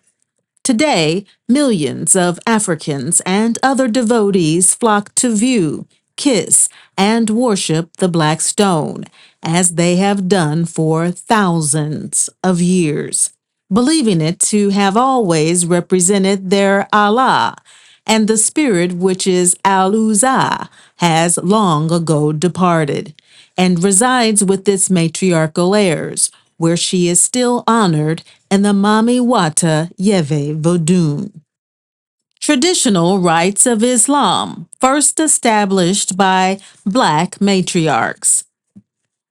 That the sacred ceremonies of the Muslim Hajj predates Islam and were established by Mami al-Uzza long before Islam ever existed, including the annual pilgrimage of Kaaba, the fast of Ramadan, the shaving of heads, animal sacrifices, praying several times a day, the giving of alms, Friday's prayers, ritual bathing, ablutions, taboos against incest, the throwing of stones in Wadi Mina, sacred mountain, etc., is well established. Additionally, the tradition of hanging sacred verses upon the Kaaba from the Sabah, or seven Molaket, a sacred collection of inspired prose, wisdom, and maxims of Mami, of which the Quran was heavily influenced, was an ancient custom. Dilemma of pure Arabs credited with Quran, Book of Mami Wata, and civilizing North Africans. That many of the moral tenets in the Quran, Book of Korah, were already written and in practice long before Muhammad has been well known and admitted by only a few honest scholars. Moreover, although the pure Arabs have been accorded the political spoils and history of civilizing the North Africans with a higher religion and culture, the aforementioned evidence, which speaks to the contrary, has always posed a political and theological dilemma for present day adherents and historians to explain away. From the onset, it is Frobenius who correctly informs us that wherever Islamism exists in the Sudan, it is underpinned by older civilizations, the height of which must not be undervalued. The Sudanese superior dress is pre Islamic, and they had prayers and their gestures cannot be other than inherited from the immemorial past, since the heathen tribes in the remotest districts have them too. I would even go so far as to maintain that the Islamist got his clothing from none other than the Negro. Historical and political quandary of Mohammed's questionable ancestry. For centuries, scholars have struggled with the historical and political quandary of explaining Mohammed's questionable ancestry. The Arabs claim him to be of pure Arab stock, meaning not mixed with African mother blood. Yet Mohammed himself claims his descent from the original patriarch Abraham. It has already been established that Abraham descends from the matriarchal Cushitic tribes of the Mami goddess of vegetation Kore. If true, this makes Mohammed an African and a usurper of his own divine mother, of whom he had diminished in the Quran to his daughters, or worst, as agents of Satan. It was the theme that was humored by Salman Rushdie in his infamous book, The Satanic Verses. Rushdie still remains under a lifelong death threat by Islamic extremists. In Africa, Muhammad's job in converting the infidels was not as difficult as history claims. By the time he arrived on the scene in 622 CE, many of these African clans, principally the Mandis, Fulbes, Moroccans, and the Songhai, had already abandoned their matriarchal customs and had fully converted and established Islam in North Africa, destroying the harams, mummy temples, and installing Allah as the sole god. In fact, according to Frobenius, Muhammad never made it past the Sudan, which further confirms that the culture and tradition of Islam was an ancient matriarchal system, and that the usurpation of their sacerdotal powers was the result of an internal struggle, as it had occurred with the Mami Isi Sibyl's temples, Omphales in Egypt, Ethiopia, Libya, and Asia Minor. The Holy Quran once ordered that the Mami deities be worshipped, now changed. Now that the established African patriarchal clans usurp the sacerdotal power of their ancient matriarchal mothers, Muhammad simply took it a step further by imposing many of the repressive laws which restrict their personal, political, religious, and economic liberties. The Holy Quran, that once ordered that the Mami deities be worshipped, Surah 53:19-20, had been modified in the new books or eliminated altogether. Fulani, first to begin the wholesale trafficking in slaves, starting with the old matriarchal clans. Additionally, many of the queen mothers and Mami devotees refusing to submit fled in progressive waves further towards West Africa. Unfortunately, too, it was from these groups, especially the Fulani, who first began the wholesale trafficking of these queen mothers and their sibs as concubines and slaves to the pure white Arabs, selling off first those spiritually threatening members of these older matriarchal sibs, the rest fleeing and establishing themselves further west. The Fulani groups are also believed to be amongst the older Africans from the Phrygians, of which all Africans are in some manner ancestrally connected. Mami Awusa and Fulani prefigure strongly enslaved sibs of the Chamba.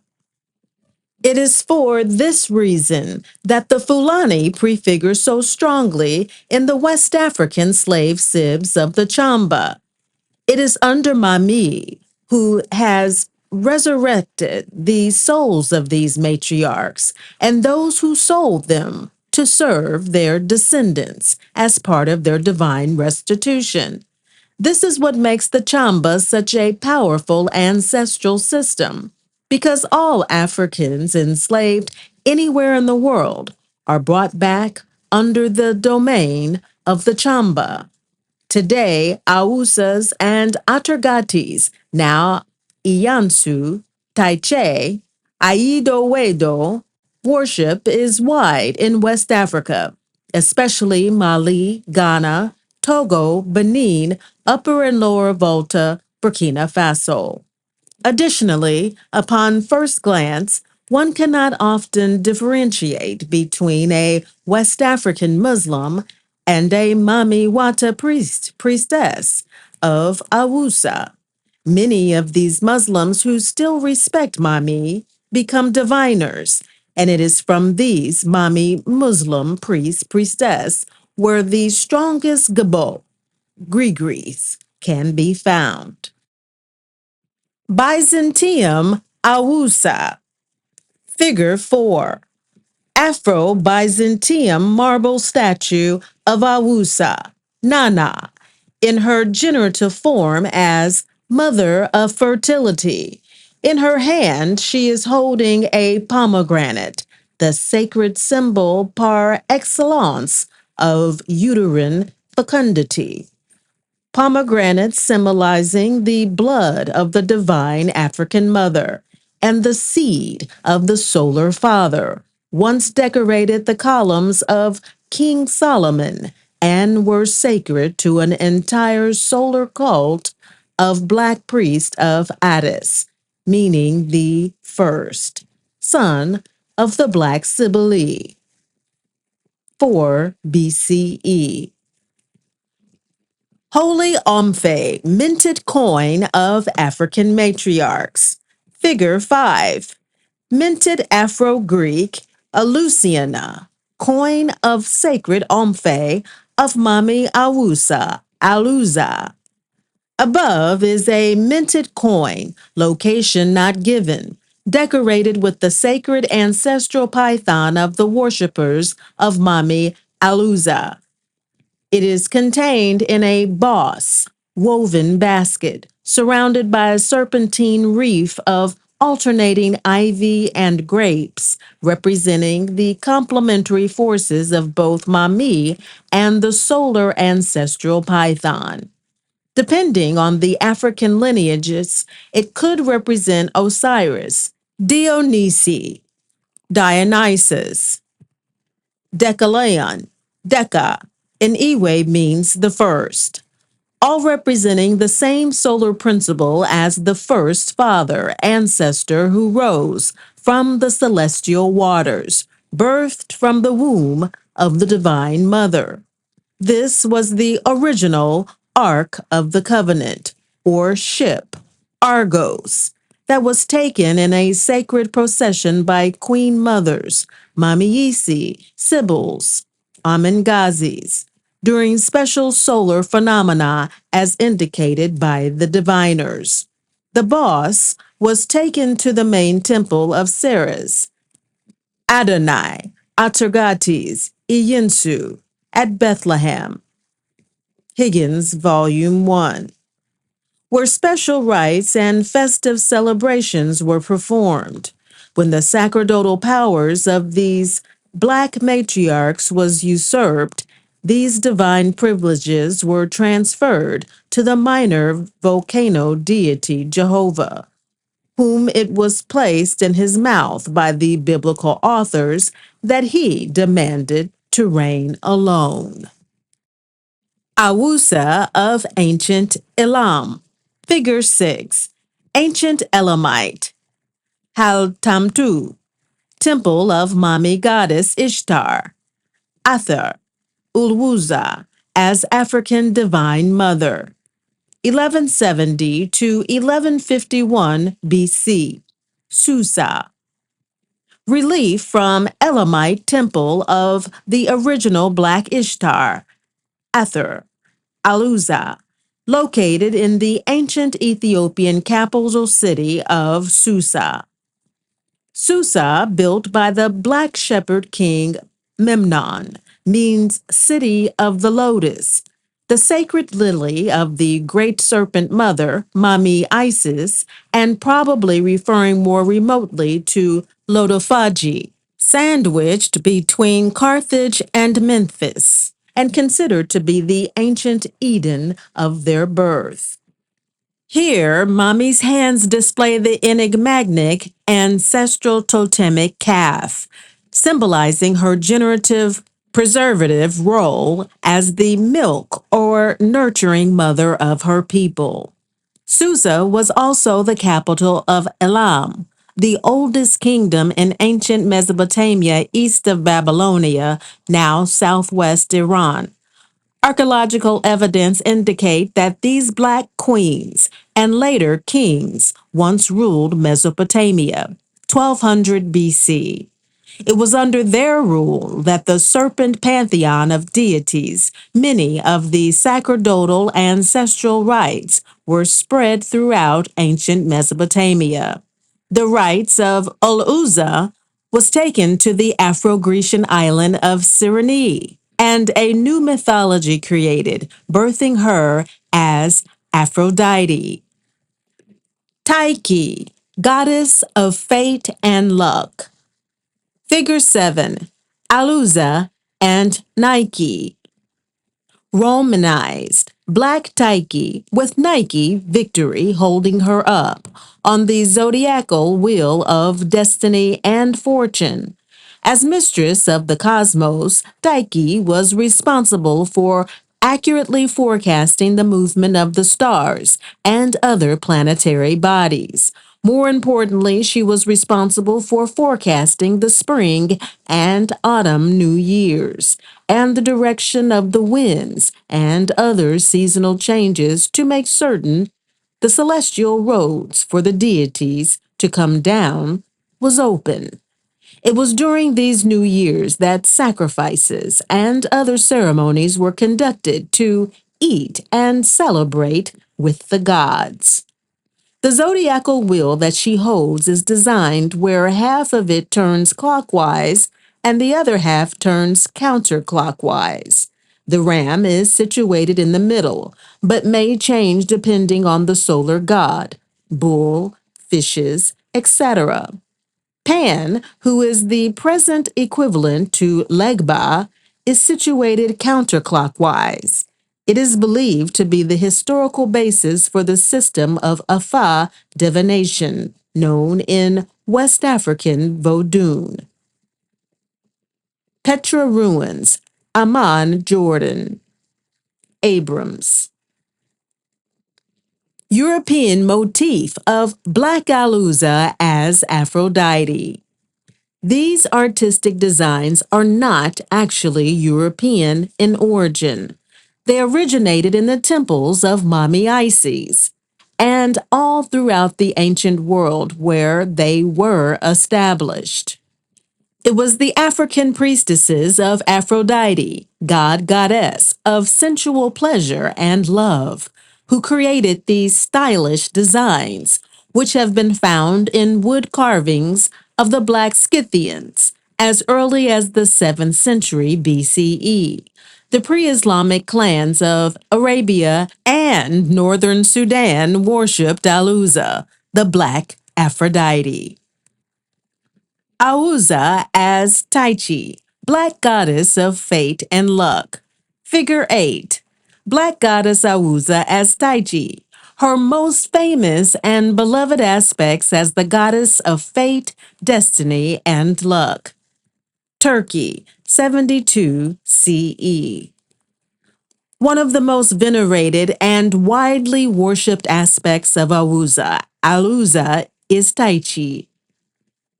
Tishe, the venerated goddess of fortune and good luck, protectress of the nation, and mistress of the cosmos. Her name has survived in colloquial expressions, maxims, and words without the world ever being remotely aware of her African origins. An example of this is one of the arcane meanings of the French expression toucher, meaning to receive or to draw money, and the African American slang touche, same to you, are derived. It is Mami Tishe who is responsible for the fortunes, misfortunes, and luck of humans. In ancient Afro-Grecian and Afro-Roman culture, Mami Tishe was revered as the goddess who was master of the destinies, luck, and fate of humans. In Afro-Rome, she was known as Fortuna, and many public statues and community shrines of worship were erected to her. Tishe's most famous shrine, where initiations to her took place, was at Argolis, the sacred city in southeast Turkey, Asia Minor, home of the ancient Ethiopian Mitanni Empire. It was there that the legendary Palamedes, the great black inventor of hydraulics, and the game of Pasoi, the forerunner of chess, dedicated the first set of dice ever made to her. It was she who ruled the sacred wheel of fortune, where the expressions here today, gone tomorrow, or what the goddess gives, she can take away, now masculinized to accommodate the patriarchal religious culture. She was often portrayed the same as Awusa, winged, wearing a crown, and bearing a scepter and cornucopia, or sitting in the center of the astrological wheel of which she ruled. Taishe, as Black Diana, would sometimes be wearing a blindfold to indicate nothing personal, meaning that justice was blind, and to each was given their due.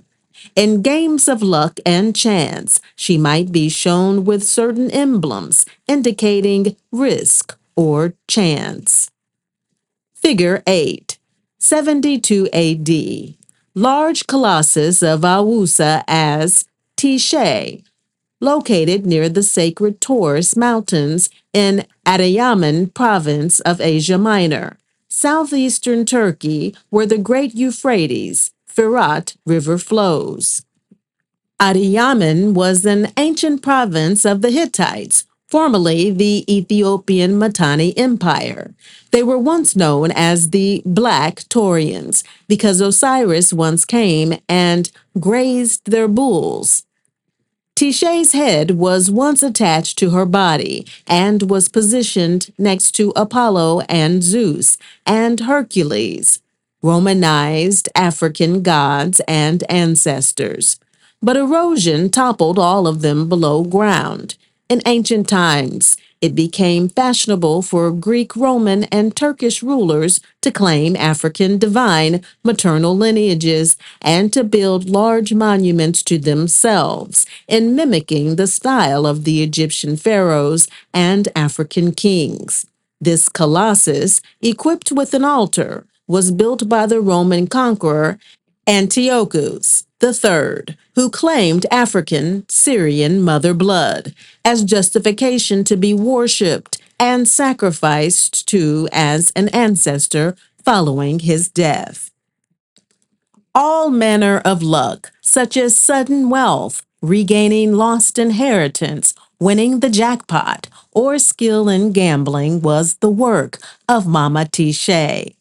All implements of luck and chance, especially dice, cards, tarot, astrology, and roulette wheels, lotto tickets, numbers games, rabbit's foot, silver coins, lucky clovers, fat Buddhas, square knots, and amulets. Tichet is the original owner. She could either bless one with wealth and prosperity, or take part, or all of it away as she so desired. Coincidence, fate, sudden prestige, 15 minutes of fame, or infamy. Sudden slips, falling, tripping, stubbing that toe, or bumping that funny bone, or any sudden misfortunes, bankruptcy, stolen wallets, purses, lost or misplaced cash, or lost lotto tickets can all be attributed to Mami Tichet. Mami Tichet's shrines were, as a rule, placed next to entranceways, along with Legba, Pan in ancient world, or near Mami. As a Vodou, she has been merged with Aedo Wedo, Nike, and is installed in her original serpentine form, next to Dan. In Afro-Rome, she was also worshipped as a winged black woman, messenger of the gods, and was placed in the hands of all the major Mami goddesses, Black Demeter, Diana, Artemis, Athene, etc. In Greece and Rome, Tichet presided over all sporting events, and small images of her were even taken into combat to protect against death. In the ancient world, no business plans, games of gambling, luck or chance, professional pursuits, educational ventures, or any other opportunity to make it rich or to win or to be successful could be worth its salt without first propitiating this black mommy goddess. Just as Aidowedu is in the Vodou, Tichet was by far one of the most beloved and popular Mami goddesses in the ancient world, and every home, city, and village maintained a shrine or some blessed implement to her. Additionally, there is no human living who has not experienced an encounter with Tichet.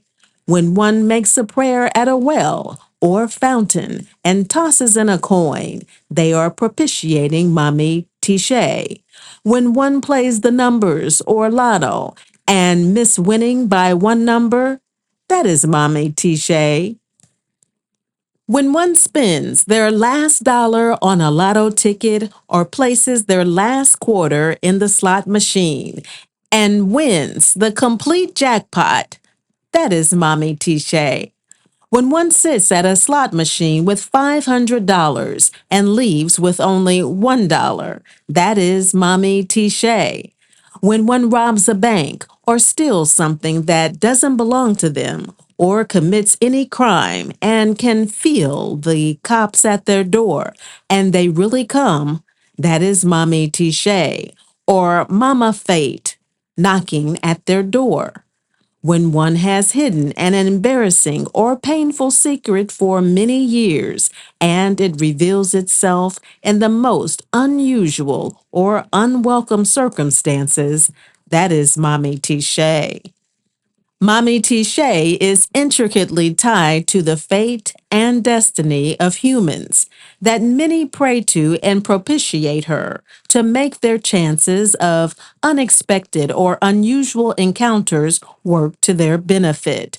Mami Tichet sees all and knows all, and nothing escapes her notice or just reward.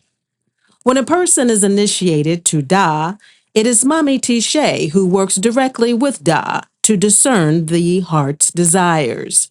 She might act on someone's thoughts. Be careful what you wish for.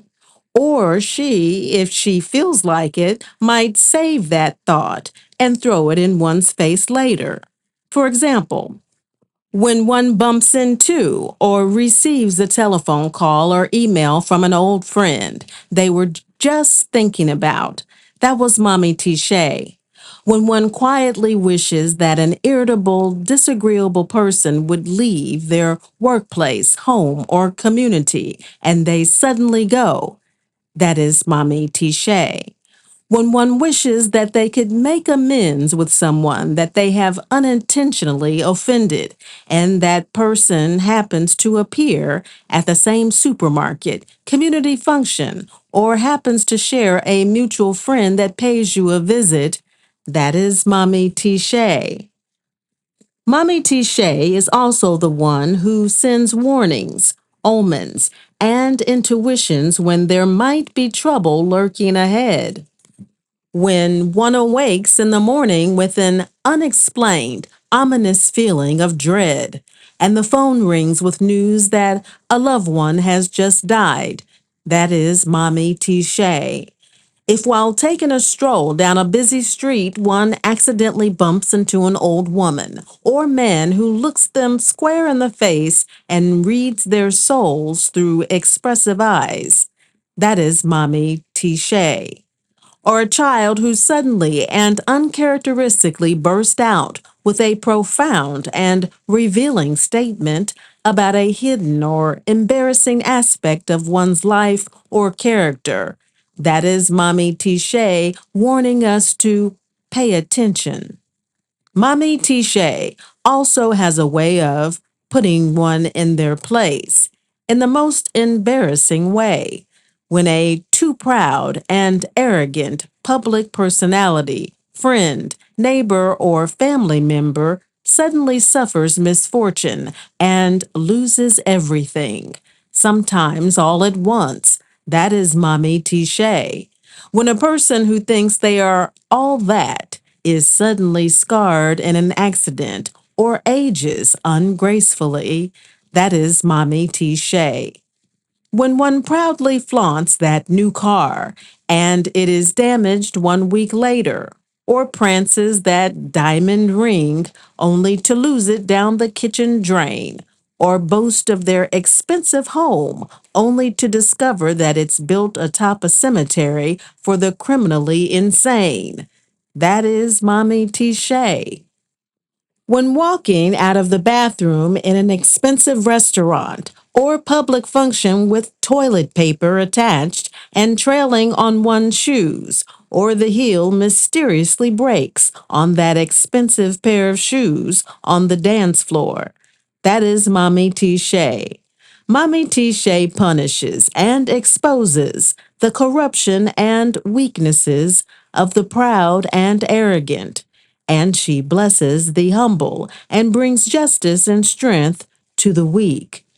The African American expression, God don't like ugly, is actually referring to this Mami goddess, whose honor has been long lost to them. There is no aspect of human thoughts, emotions, or deeds that is not gathered, collated, and assessed that will escape her divine will of justice, fate, or fortune. It is through Mami Tichet that all scales of justice will be balanced. Awusa minted on ancient coins. Figure 9. Left, cornucopia of Tichet, Rome, 246 BC. Right, Tichet with rudder, grain shaft, and phrysis, crescent moon staff. Egypt, Alexandria, 230 BCE. The kings of Syria had long been portrayed as divinities on the obversus, opposite side, of their coins. The diadem in the east symbolized divinity. The goddess Tichet represented the good fortune, which results from the benefaction of the gods, and also from the skill of the individual. Each individual was believed to be born with his own Tichet, and therefore was worshipped as a personal deity, especially by the original Black Hellenistic Kushite kings. At Antioch, Turkey, and Alexandria, there were Tichet centers of worship in the 3rd century, which became more common during the imperial period. Tichet as Vasanti in ancient India. Figure 10. Black Tichet, worshipped as Vasanti in ancient Buddhist city of Kapilavastu, India, 2nd-3rd century BCE. Tibet House Repatriation Collection. The above figure, Black mummy deity Tichet, was known as Vasanti, meaning at springtime, by the Afro-Indians of ancient Greece and India.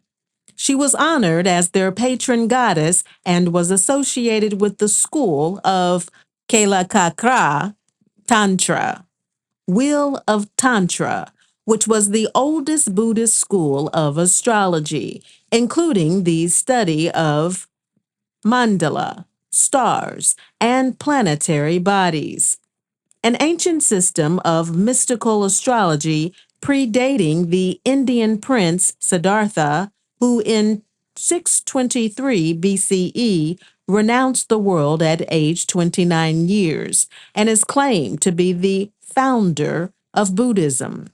In truth, Buddhism was already a centuries-old Black, originally matriarchal religion, and the ancient world had already seen at least 13 Buddhas come and gone by the time little Siddhartha was born. In the Mahayana Gandavyuha Sutra, Vasanti, Tichet, is claimed to appear to the seeker Sudana wearing a red robe, a sacred crest jewel, and a pearl necklace with all the stars and constellations shining on her body.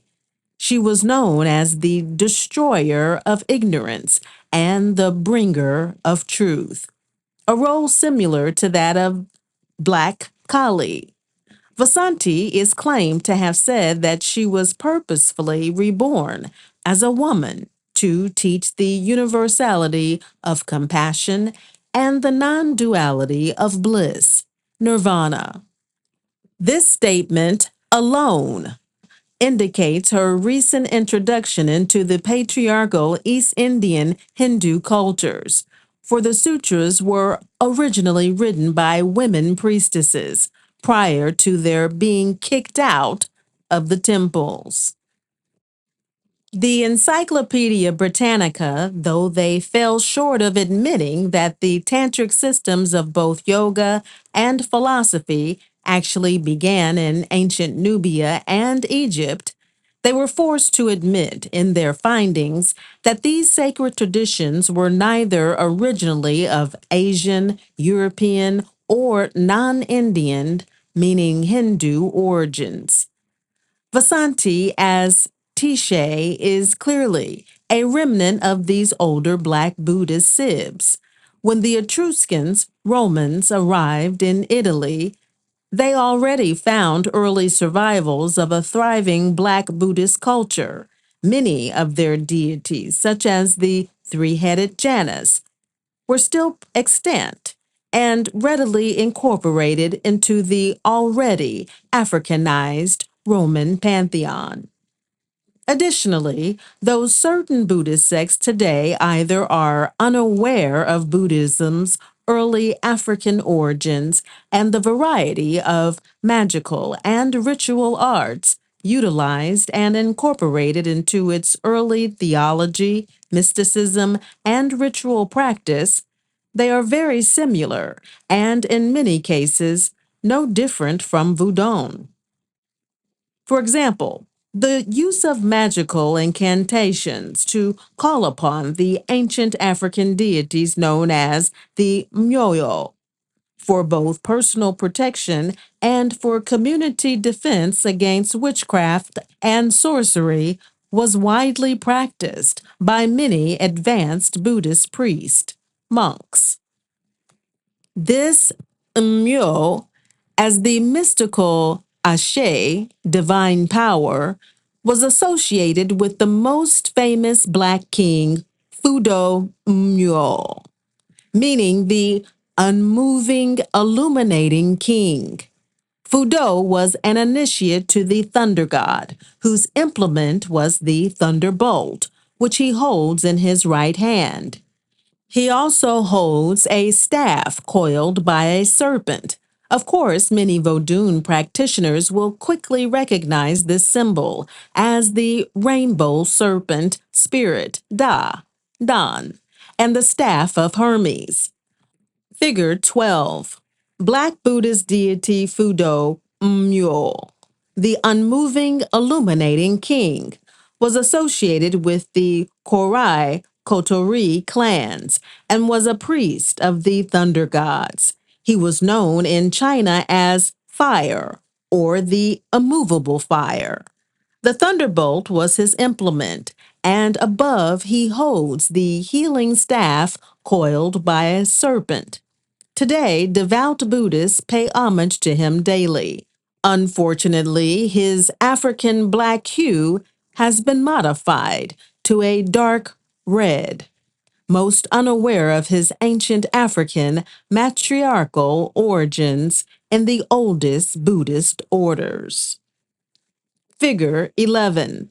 A Christianized Tiche with Bambino Black Child as Isis and Horus on Basilica of Ashkelon in Eretz, Israel.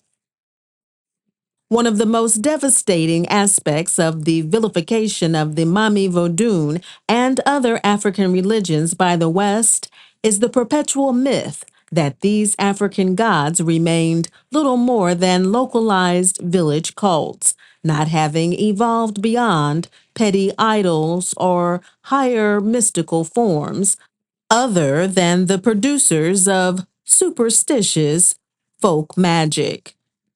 That they remained incapable of higher spiritual expressions, metaphysical and existential growth is the myth of racial politics and not of history. The gods, deities of the Vodun, have always been front and center in world civilization and in higher order intellectual, theological, and philosophical expressions, and evolving spiritually and personal growth since the beginning of time. The problem lies not in the African gods, but rather in their permanent acquisition by others, who have remade them over in their own images and have not duly credited their historical origins. Figure 12. Romanized Tiche. After the African gods were destroyed in Rome, the most favored were remade over in white images and presented as the original historical figures. Figure 13. Europeanized Tiche, wearing crown of Black Diana in her role as patron of the city. That the cultural and religious history of the Vodun and Mami gods of Africa have been remade over in Aryan, Hindu, Euro-Greek, and Euro-Roman faces does not make them any less African. As a result, the philosophy of many of the gods of ancient Greece, Rome, and India has been lost and forgotten because these gods can only be understood within African culture, as has been expressed since time immemorial through the spirits of African people. Conversely, since few religionists have been trained to look or to respect the religions of Africa, much information continues to be lost, and speculation abounds in books that could provide a more holistic overview of the true ancient spiritual traditions that began in Africa and India. This, in the end, would prove to benefit everyone. However, these radical changes can only come about when the African spiritual intellect and their contributions are accorded their due, and African people begin to write their own spiritual histories. Attributes of Auza in Mami Wata Yeve Vodun. Figure 14. Group of Mami initiates to Auza, Togo, West Africa. Mama Zogbe, Mami Yisi Vivian Hunter Hindru. Name: Awusa, Adwuza, Aluza Az. Mistress of the Stars, the Powerful One. Daughter of the Moon, Daughter of Morning and Evening Star. Goddess of Fate, Chance, and Fortune. Her, Eternal. Consorts. As most ancient goddesses who were worshipped as the original god, they as a rule were self-created, and their consorts were usually symbolized astrologically: lion, ram, lamb, etc. As children of Mami, these consorts were usually paired with them as twins. Later, as the Temurti, triple-headed aspects, conjunct at certain sacred cycles, a male child consort would be born to her, such as Osiris with Isis. In ancient Mesopotamia, Awusa was loosely paired with Dumuzi. In pre-Islamic Mecca, she was paired as part of the original Holy Trinity with Kore and Mana, but soon dethroned by Mohammed under Islamic patriarchy, and the three were reduced to demons, or as his mortal daughters. Under the African patriarchal siege, many of these mummy deities were diminished as second to the male consorts or eliminated altogether. In Mami Wata Vodun, Awusa is not paired with a spouse, since she, as in ancient times, can change her gender at will. Physical form. Ichthyologic, fish. Veiled black square stone, stone. Mermaid, merman. Human, male, female. Not androgynous by Western definition, but can change to a single gender at will. Originating African groups: Euphrates River, East Africa. Cushitic, Nubians, Nabateans, Sabaeans, Badawi, Phoenicians, now final destination West Africa, including Togo, Ghana, Ivory Coast, Senegal, and Liberia. Other names: aspects: Isis, Logos, Aruru, Inanna, Akan, Inanna Gade, Inanna Zabala, Miri, Mari, Nana, Erishkigal, Biblia, Saravati, Astarte, Ashtoreth, Lot, Alilat, Alitat, Balilab, Baleelat, Mari, Utroltat, Igrea, Tanet, Tutela, Urania, Venus Malenus, Black Venus, Venus de Milos, Aphrodite, Aphrodite, Venus, Kamimarina, Kamadeva, Celestis Dea, Aphrodite, Ceres, Phoenician, Urania, Tishe, Tichi, Fortuna, Virgo. Planet, Moon, Crescent Moon, Morning and Evening Star, Venus, Shooting Star, also the Earth. Element, as the Holy Mother, her element is the river. As Venus, her element is the ocean, owner of the foam and waves of the sea. Groves. Aspects, multi, goddess of fate, chance, fortune. Also, during ancient times, patron of love, sexual freedom, unattached inhibitions, pubescent girls, war, warrior Amazonian, hunting and underworld, later more matronly, as goddess of fertility, family, animals, childbirth, children, enslaved, gays, gamblers, oppressed, outcast, sacred, prostitution. Implements, wheel, rudder, K, kakla, knife, akplo, spear, sword, thyrsus with crescent, staff with crescent moon. Note, contemporary Islam's use of this symbol is based on the revised legend claiming Muhammad's flight to Medina at the time of the new moon. However, its most ancient origin applies to the ceremonies held at night, to Awusa at the new moon.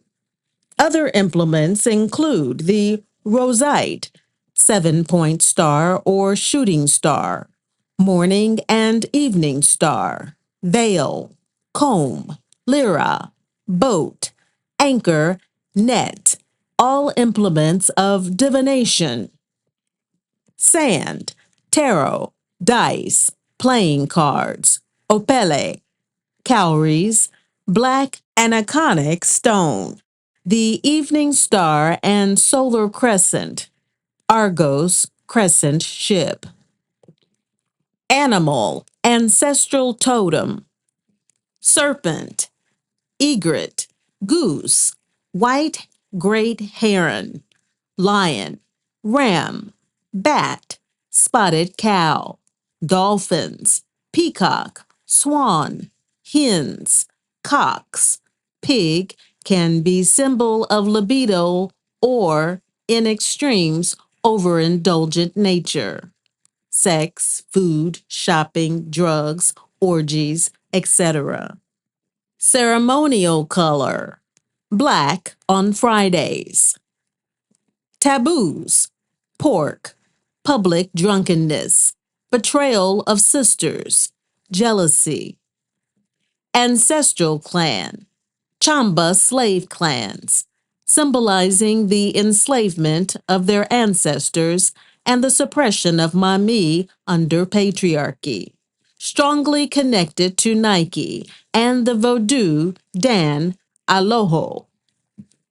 Tree, Halub, acacia, palm, and local, especially for diaspora, connected with Chamba, slave, sex. Stone, square black meteorites, granites, veil covered omphalos. Plant, laurel, rue, all gun resins, frankincense, myrrh. Lotus, red rose, ancient pine or palm. Foods, atike, African pepper, quince, apple, Season: September, autumn, fall, spring. Body: ruler of eyes, hair. Sacred color: green, red, yellow, black. Sacred number: 7. Sacred festival day: all Muslim holidays, especially Friday. Origins of Fish Day for African Americans. Major deity: based upon individual afes, houses. Other major aspects: see Chamba. Nike: black goddess of success and fortune. Figure 1. Nike: black goddess of success and fortune. Greek city, southern Italy, circa 490 BCE. Exact location allegedly unknown. Black goddess of birth, or more specifically, the amniotic fluid or Da of running streams. Introduced by the Black Phrygian matrilineal clans who fled Africa and settled into Asia Minor. Nike was the daughter of the mummy deity of Ogygia, Styx, one of the oldest names for the Nile, a name later applied to the sacred river which flowed into Lucy, an ancient Aegean province near what is now western Turkey, near the Mitanni Empire. Nike has been paired and merged with many Mami deities. She was part of the triple-headed aspect of the Mami Awusa. But independently, she was also an important deity in her own right, as Aido Wedo, the much-beloved co-creator and consort of Da'an. Nike's worship was brought to the Aegean Islands by the many African and Tamil, Elamite, Dravidian clans, who migrated to the region from Africa more than 3,000 years before the Greeks. It was they who first established the great matriarchal civilizations of Ionia, Minoa, Menu, and Mycenae.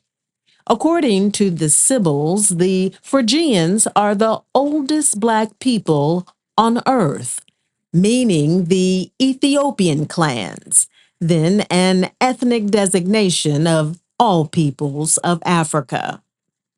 In ancient Turkey, the Styx was known during pre-Grecian times as the Hate River, an age-old mummy tradition where priestesses would go and spew hatred towards an enemy or demand revenge or redress for a moral crime committed against someone.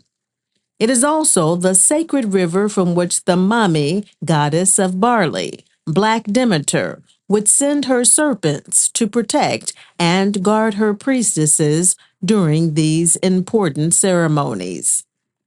Nike's father was the sea god Peleus, Dionysus, meaning virile man, in Greek, but connotes his marriage to the water deity. When the Romans were secretly collecting records on the local African traditions, they listed the Proto-Elamite name of Pallas as meaning the destroyer, star-like, strength, victory, etc., as some of his attributes. Nonetheless, Pallas was also the name of the Black Palatian founder of Palatium, an ancient city near the location where Rome was built, and whose father, the Aegean Sea, was originally named. Mystically, Pallas meant serpent, and obviously implied the sacred symbol of the divine African mother in the traditional lore of Nike's parentage. This sacerdotal title, Pallas, later became the initiatory surname adopted by Peloponnesian, Athenian, and Spartan kings who married women of African royal blood. In order to claim lineage and thus divine rights, to the throne. Figure 2. Above, enlargement of ancient bronze mirror, bottom left, depicting Awusa in her generative form as the Black Venus, with Nike straddled on each side of her. The mirror, invented by the ancient Egyptians, are sacred implements that adorned the shrine temples and temple rooms of the Sibyls and of the priestess of Mami Isis. 600 BCE. National Archaeological Museum, Athens. Figure 3. Nike, known as Victoria by the Romans, an ancient catacomb drawing of Sibyl's shrine, pre-Christian image of the winged serpent deity of success, fate, and victory. Nike in human form. She was the direct inspiration for the creation of the Christian white angels, whose function as messenger of the gods was taken directly from the Sibyl Mami tradition. 361 to 363 CE. As a good luck charm or for success at war or any undertaking, images of Nike were placed in the hands of nearly all of the African deities, especially Zeus and Athene. The alabais, a Neolithic catfish and totemic symbol of fertility, was sacred to her, and her emblems were the palm leaf, cowrie, and a globe of the world, carried like the atlas, of which she delivers the fate of each soul anywhere on the planet, according to their deeds. In fact, it was she who carried the globe before the African Atlas. Later, in Rome, Nike was worshipped under the anglicized name of Victoria for victory. Her spirit, imagined as flying over those who were victorious at war or on the high seas or in business. European motif of winged Nike. European motif of winged Nike crescent with signature rainbow serpent biting tail. Nike also graced the shrines of many Sibyl Mami Isi, priestesses, businesses, and official government buildings, including the Roman Senate, where a huge image of her, probably figure 1, was displayed as their protecting deity. Other ancient images of hers, such as the Nike of Samothrace, constructed by the Black Rhodeans, Greek islands, is now in the Louvre. In her winged images, she is the direct inspiration of where the Roman Imperial Church acquired their images of white angels and incorporated them into their new Christian pantheon. In the 4th century, during Rome's imperial period, a vicious battle erupted when the Romans began to racialize their social and political policies and demand to remove Nike's image from atop the Roman Capitol. The papal authorities won, and they reclassified Nike as pagan and removed her black image. This act of sacrilege was viewed historically as the final showdown between Christian Rome and the so-called Taurian black paganism. The removal of Nike was simply a continuation of an ongoing battle by the Roman papal authorities to once and for all eradicate all traces of the worship of the black goddesses that had so captivated and dominated European religious and cultural life since time immemorial. Since Nike was still loved by the citizens, as with all of the other black goddesses, a white image of her was constructed and placed in local government buildings. At the collapse of Rome, the Africans who immigrated to the West brought Nike's worship, where she is now known as Dan Iohu, Aido Wedu, the wife and co-creator of the rainbow serpent deity Dan, and certain female paths of the road opener, Legba. She is the messenger and guardian of all the Mami deities, especially Awusa, where she holds the sacred wheel of fortune. Figure 4. A faded image of the winged Nike, Adveji Da, as she stands on the head of a Galidi, ancestral deity, which was situated below a larger statue of the Mami deity Agbe, Dinsu, in Benin. Mami Isi Vivian. Figure 5. Nike. In her original serpent form as Dan Aloho Aido Wedu, the wife of Dan, in the Mami Wata Vodun. Since the beginning of time, the serpent spirit has always been sacred everywhere in the world, except in the West, where it is denounced as evil, because it represents the divine African mother. Mami Wata Healer Society, Augusta, Georgia. Atargates, Dea Syria, Iyinsu. Mami Iyinsu, the Divine African Mother. Figure 1. Middle Bronze Age, 1800 to 1550 BCE, Rome. Museo Nazionale delle Terme, Rome. Figure 2. Coin, Grecianized Atargates as Isis standing atop Omphalos, Egypt. Figure 1, Middle Bronze Age, 1800 to 1550 BCE, Romanized image of Mami as the Syrian Iwe goddess Atargates, Great Queen of Heaven, Protectress of the Nation, and Mistress of the Cosmos. Atargates first appeared to the Africans of Sidon, manifesting and issuing her divine directives through their first great Sibyl queen, Gates, whom her people began to praise as Atargates, meaning the Great Queen.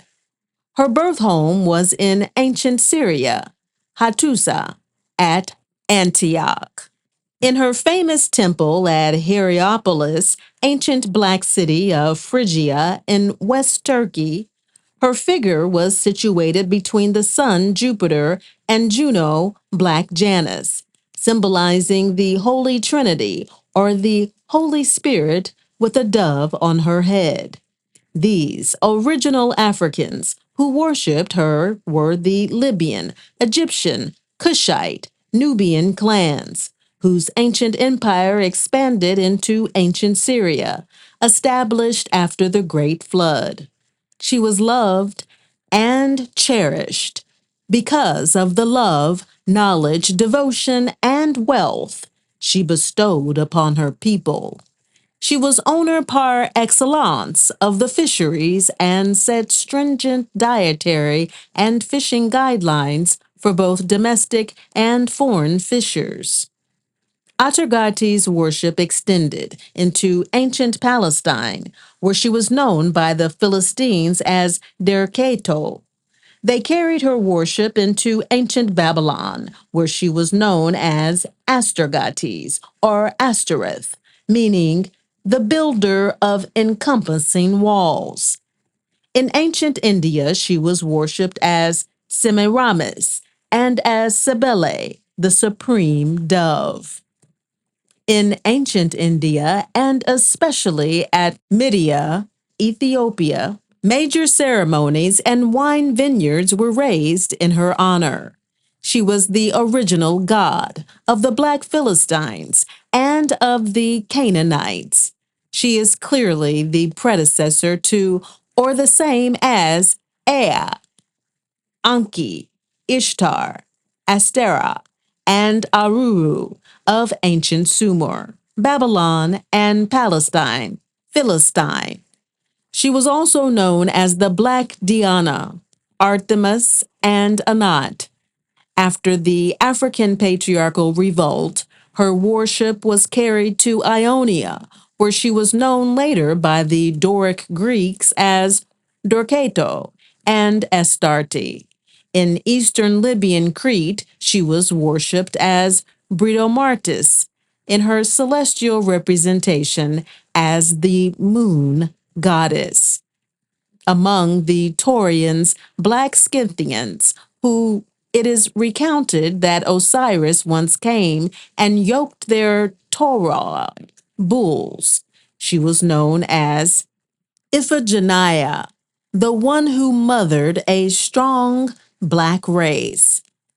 At Argos, ancient pre-Grecian state, she was alternately known by them as Hesychaeus, the silent or solemn one, where her priestesshoods, as they exist today, are inherited matrilineally. In Western Crete, she was worshipped as Dictina, based on the romanticized version of Virgil recounting her dethronement after the patriarchal revolt. Dictina is apparently derived from the word dict, which means the net used by the fishermen. In Libyan Crete, the net was one of her ritual adornments, which covered her face during possession ceremonies. Dictina is also an allegorical fable of the romantic erotic chase and eventual capture, literally usurpation of her throne, as recounted by her captives after the establishment of African patriarchy. These same tales were told of Minos' chase of her as Britomaris in eastern Crete, and Mapsus's chase of her as Dercato in Philistine. However, her capture was avenged when Mopsus, a famous diviner priest of Ammon Apollo, was eventually killed by being bitten in the heel by a serpent. Original mermaid. Atargates, just as Isis, became the first representational form of Mami as mermaid, and the first divine ancestor to a lineage of African people.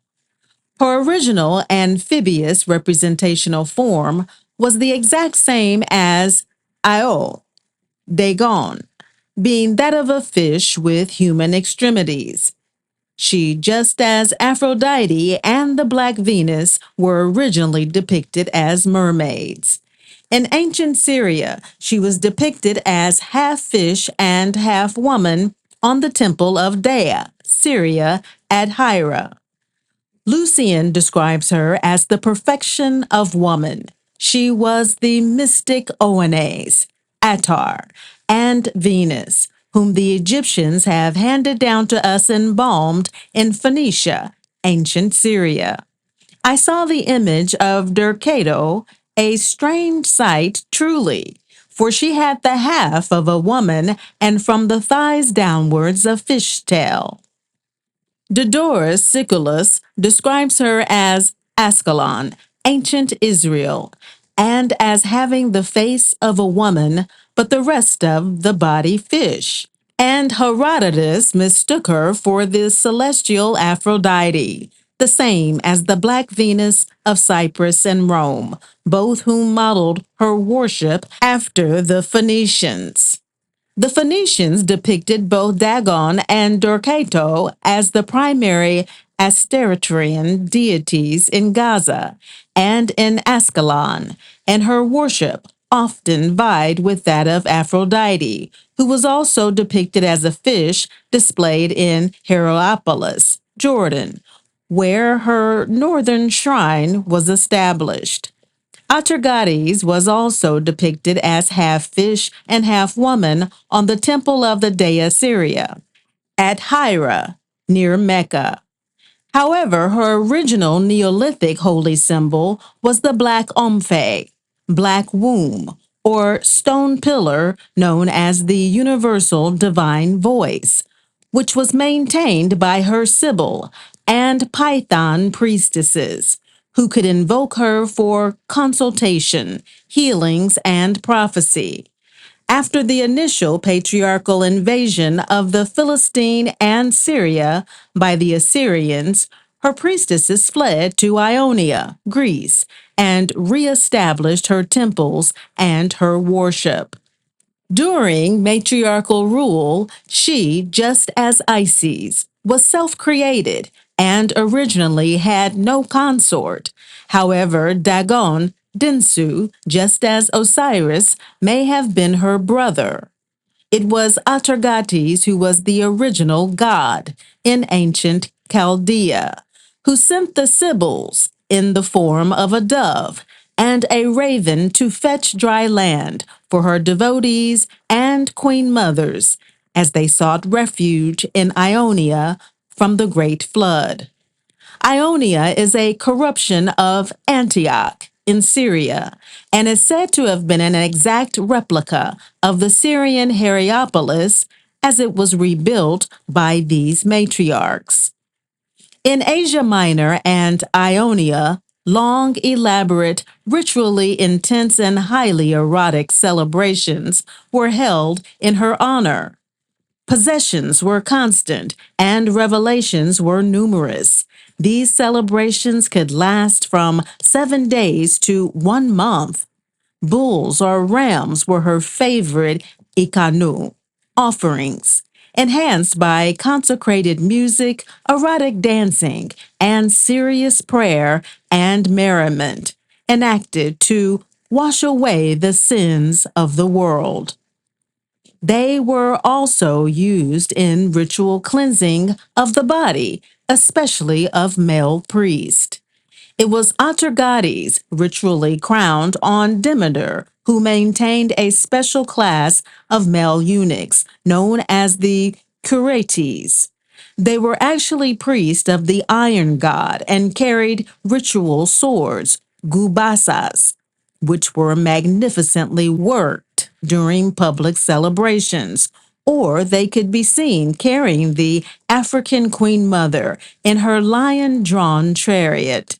Her favorite instruments were the cymbal and the timbre. These percussions were actually sacred implements and were often used to eat ritually prepared foods. It was actually her worship in Ephesus which instituted the bullfights, except the votaries were well trained young girls. Figure 4. Sacred bull jumping ceremony performed by a priestess of Atargates. The bull always symbolized the masculine ancestral principle of the solar deities such as Osiris, Dionysus, and Bacchus. Taken from Libyan Crete fresco, reconstructed in 200 BCE. These fights were actually mystical reenactments of the vegetation gods, imitating their emasculation, death, and resurrection.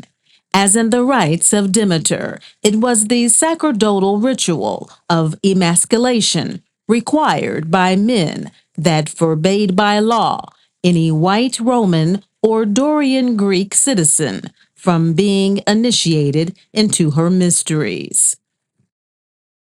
Figure 5.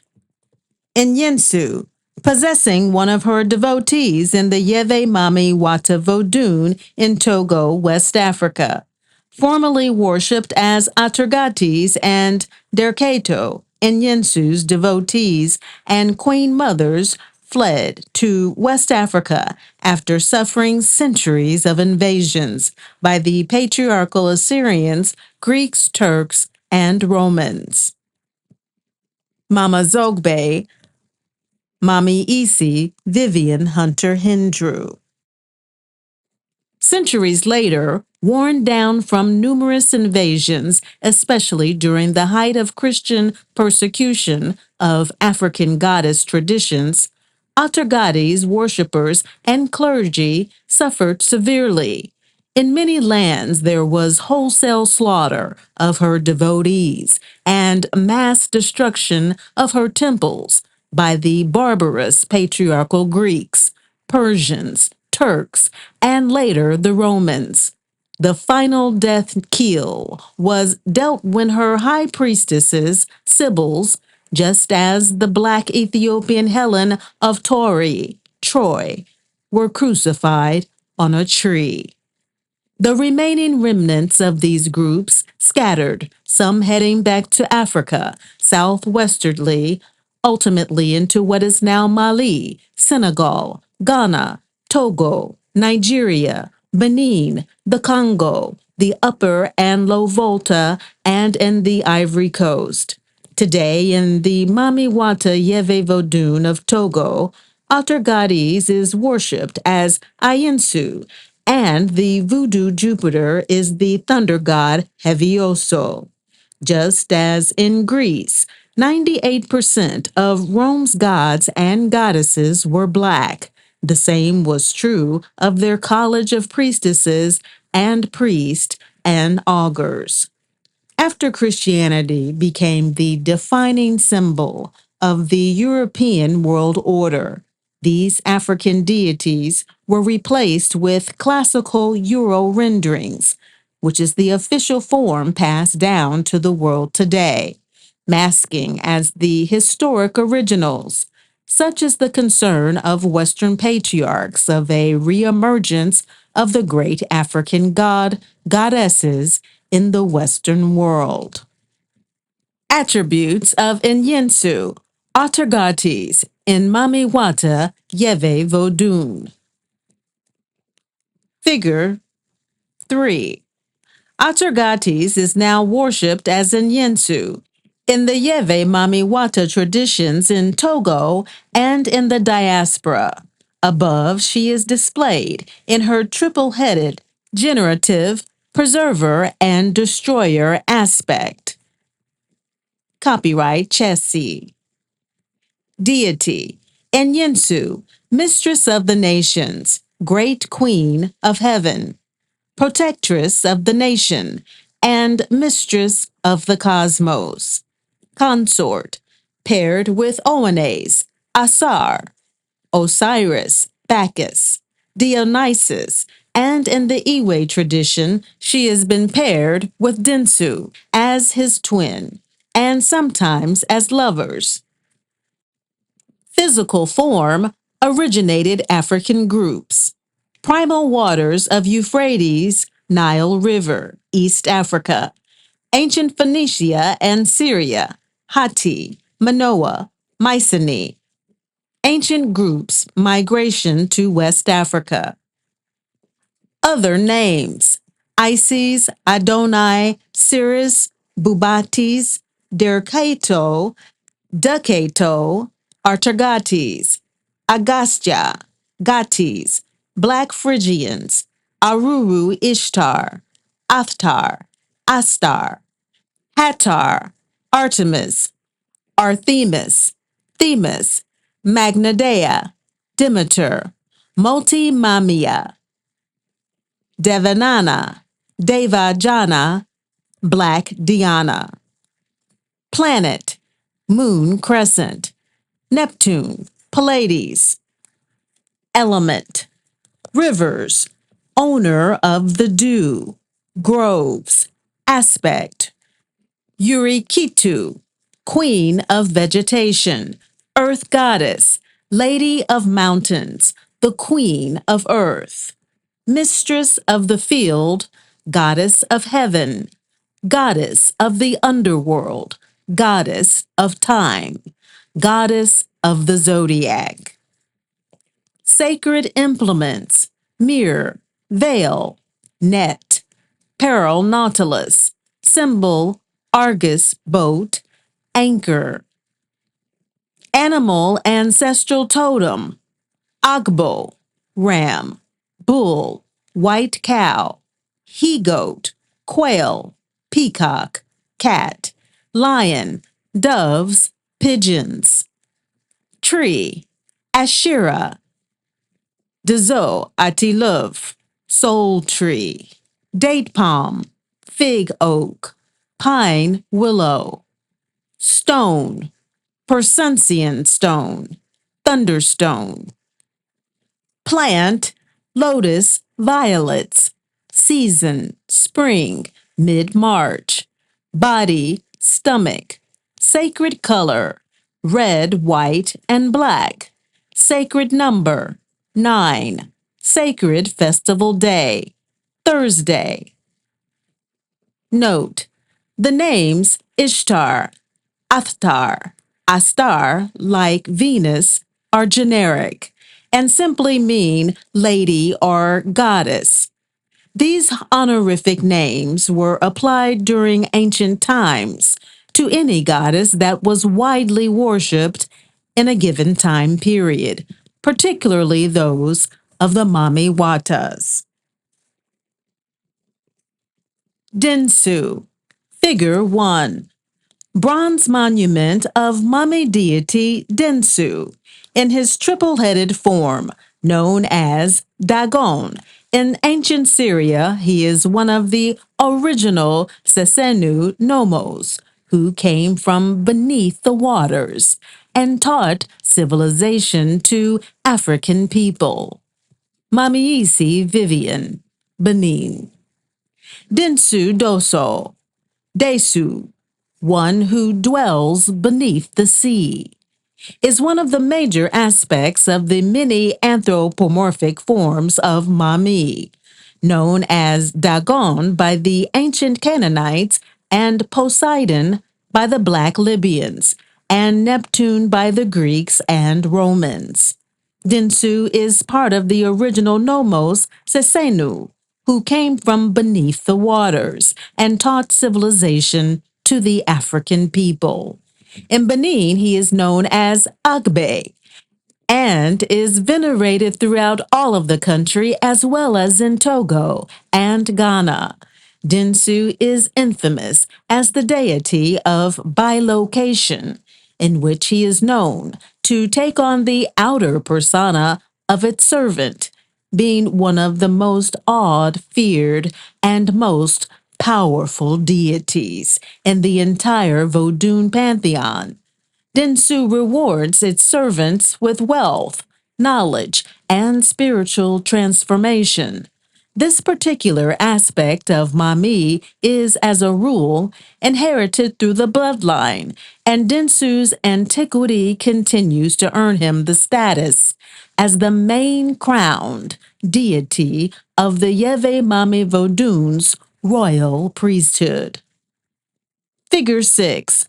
Mami Wata deity Densu, Augusta, Georgia, USA. Created for the author by the son of the famous, now deceased, Agbagli Kosi in Togo, West Africa. Agbagli was commissioned by many priestesses to carve Mami and Vodun images.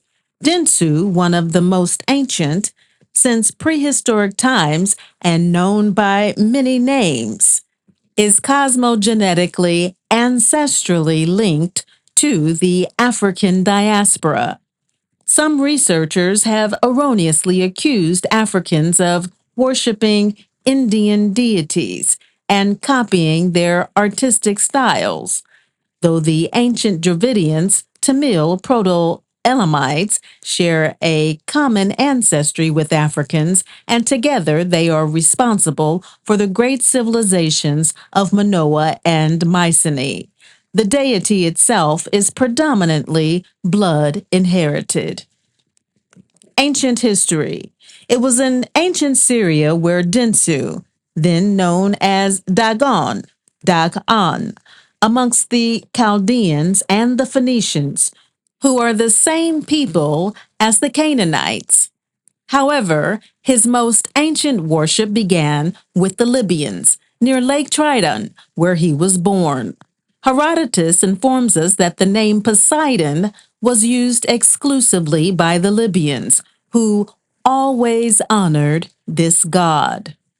His first devotees, known as the Cyclopeans, were a matrilineal band of pastoralists and were said to be the children of the lotus and children of the fire, who lived on the sacred Latafagai, a small African island that existed between Egypt and Libya near the ancient Lake Tridon. There they fed only on lotus, milk, and flesh, eating neither the bull nor the pig. Densu ceremonies were always held at the seashore, where bulls were sacrificed to him. There was a famous temple built at Lake Onchestos in ancient Thessaly. Horses were also sacred to him, and it is in his honor that both the bull and the horse were domesticated by the Black Amazons. It was also in ancient Thessaly where the sacred rites of bull jumping were performed in his honor. In ancient Rhodes, Telchinus, in the Grecian islands, where many of the black matriarchs reestablished their kingdoms, Densu was symbolized with a trident, which is a modified thunderbolt, signifying his connection with the sky pantheon from which he commands when he calls down the rain. The conch is also one of his sacred implements that he uses to calm down the waves of the sea. Densu is also known as the great builder of walls and is associated with the ancient Chaldean mason builders. He is alleged to have built the grinding wall and erected the gates that became the prison for the Titans. All stone, especially all Cyclopean structures, obelisks, fortifications, and all buildings are attributed to Densu. In the Mami Wata Vodun tradition, Densu's mysteries are not publicly discussed. They are sacred and remain the hidden knowledge of his devotees. Figure 3. Image Dattatreya, originally a Dravidian deity, later appropriated by the Hindus. Many devotees of Densu might enshrine a poster of the above deity, symbolizing their knowledge of the ancient mysteries associated with a shared divine history. Attributes Densu in Mami Wata Yeve Vodun. Deity Densu. Consorts paired as divine twin of Atargates der Ketu. Originated African groups. Major locations were Libya, Egypt, Phoenicia, then to Crete, worshipped as Dagon, Philistine and Palestine, then West Africa. Other names Dagon, Odakon, Adonis, Hoana, Consus, Poseidon by Libyans, Phoenicians, Odakon, Laocoon, ancient Rhodes, Greece, where he was worshipped, Yama, Pasiton, in Carthage, Hea, Hu, Agbe, Dosu, Shiva, Dattatreya, Juno, Neptune. Epithets wide ruling, broad breasted, sea and land. Planet Neptune. Element owner of the deep sea ocean, salt water. Implements most ancient implements were wheat and the plow and the arrowhead. Present implements are the trisula, trident, conch, white abobo, snail, ship, rainmaker, boat, ships, canoes. Animal ancestral totem, goat, white bull, white horse, stone, stone and marble, plant, lily, lettuce, season, spring, body, head, sacred colors, white, red, black, sacred number, 7, 9, sacred festival day, Sunday. Part 10. Mami Devotees in America, having their say. African ancestors and spirits, true authors of African American culture, challenging the fear, ignorance, and stigma of honoring African religions in America. Figure 1. Many in the diaspora, now filled with fear and ignorance of their African spiritual traditions, are wholly unaware that their Christian revivals are nothing more than modified Vodun ceremonies. Possession by the Holy Ghost is more than likely ancestral African deities who are still attempting to come through, but are not being heard. The only elements missing are the original African theology and the proper rights to hear and understand their experience. Lithograph, Southern Baptist, by Floyd Newrain. If an African American priestess or priest of any of the growing number of African religions in America were to share their faith by giving praise and honor to the African deities and ancestors, many in the diaspora would look upon them with fear, dread, and sometimes even horror. Their first response is usually, "You better be careful when you start dabbling into that stuff." Additionally, when African Americans want to praise the name of their God, or pray for healing, spiritual upliftment, confess their sins, or seek new hope, they have been trained for centuries to turn to a white-faced Jesus, begging for salvation. Little do they know that if they wish to understand the historical Black Jesus, they would have to look to the Mami Wata Vodun religion. African Americans reinforce stereotypes of ancient religions, dishonoring ancestors and themselves. When African Americans want to curse an enemy, force an unrequited lover to return, coerce an annoying neighbor to move, or protect themselves against witchcraft, or to get an edge on a new job or promotion, they look for a voodoo woman or man. Such is the ignorance, fear, and stereotypic attitudes many possess concerning the greatest gift their ancestors bequeathed to them, many of whom suffered horribly and died in America to assure that their divine birthright would not be forgotten by their children.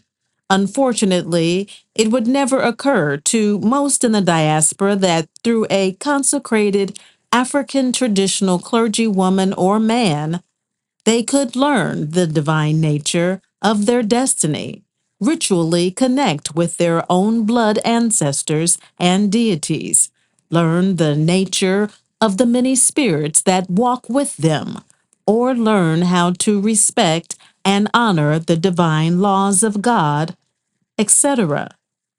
Conversely, when they enter into spiritual possession or speak in tongues in a Christian church, they are convinced that it is the Holy Ghost, whereas when the same possession occurs within the context of African ceremonial ritual, they have been conditioned for centuries to label it demon possession.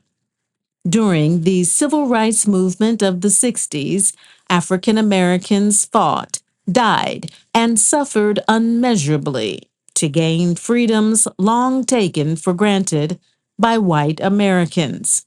Although they won some gains, they marched away, leaving the most holy and precious part of their divine heritage to Hollywood and Christian propagandists to teach their children and to project to the world from their own racist and biased perspective.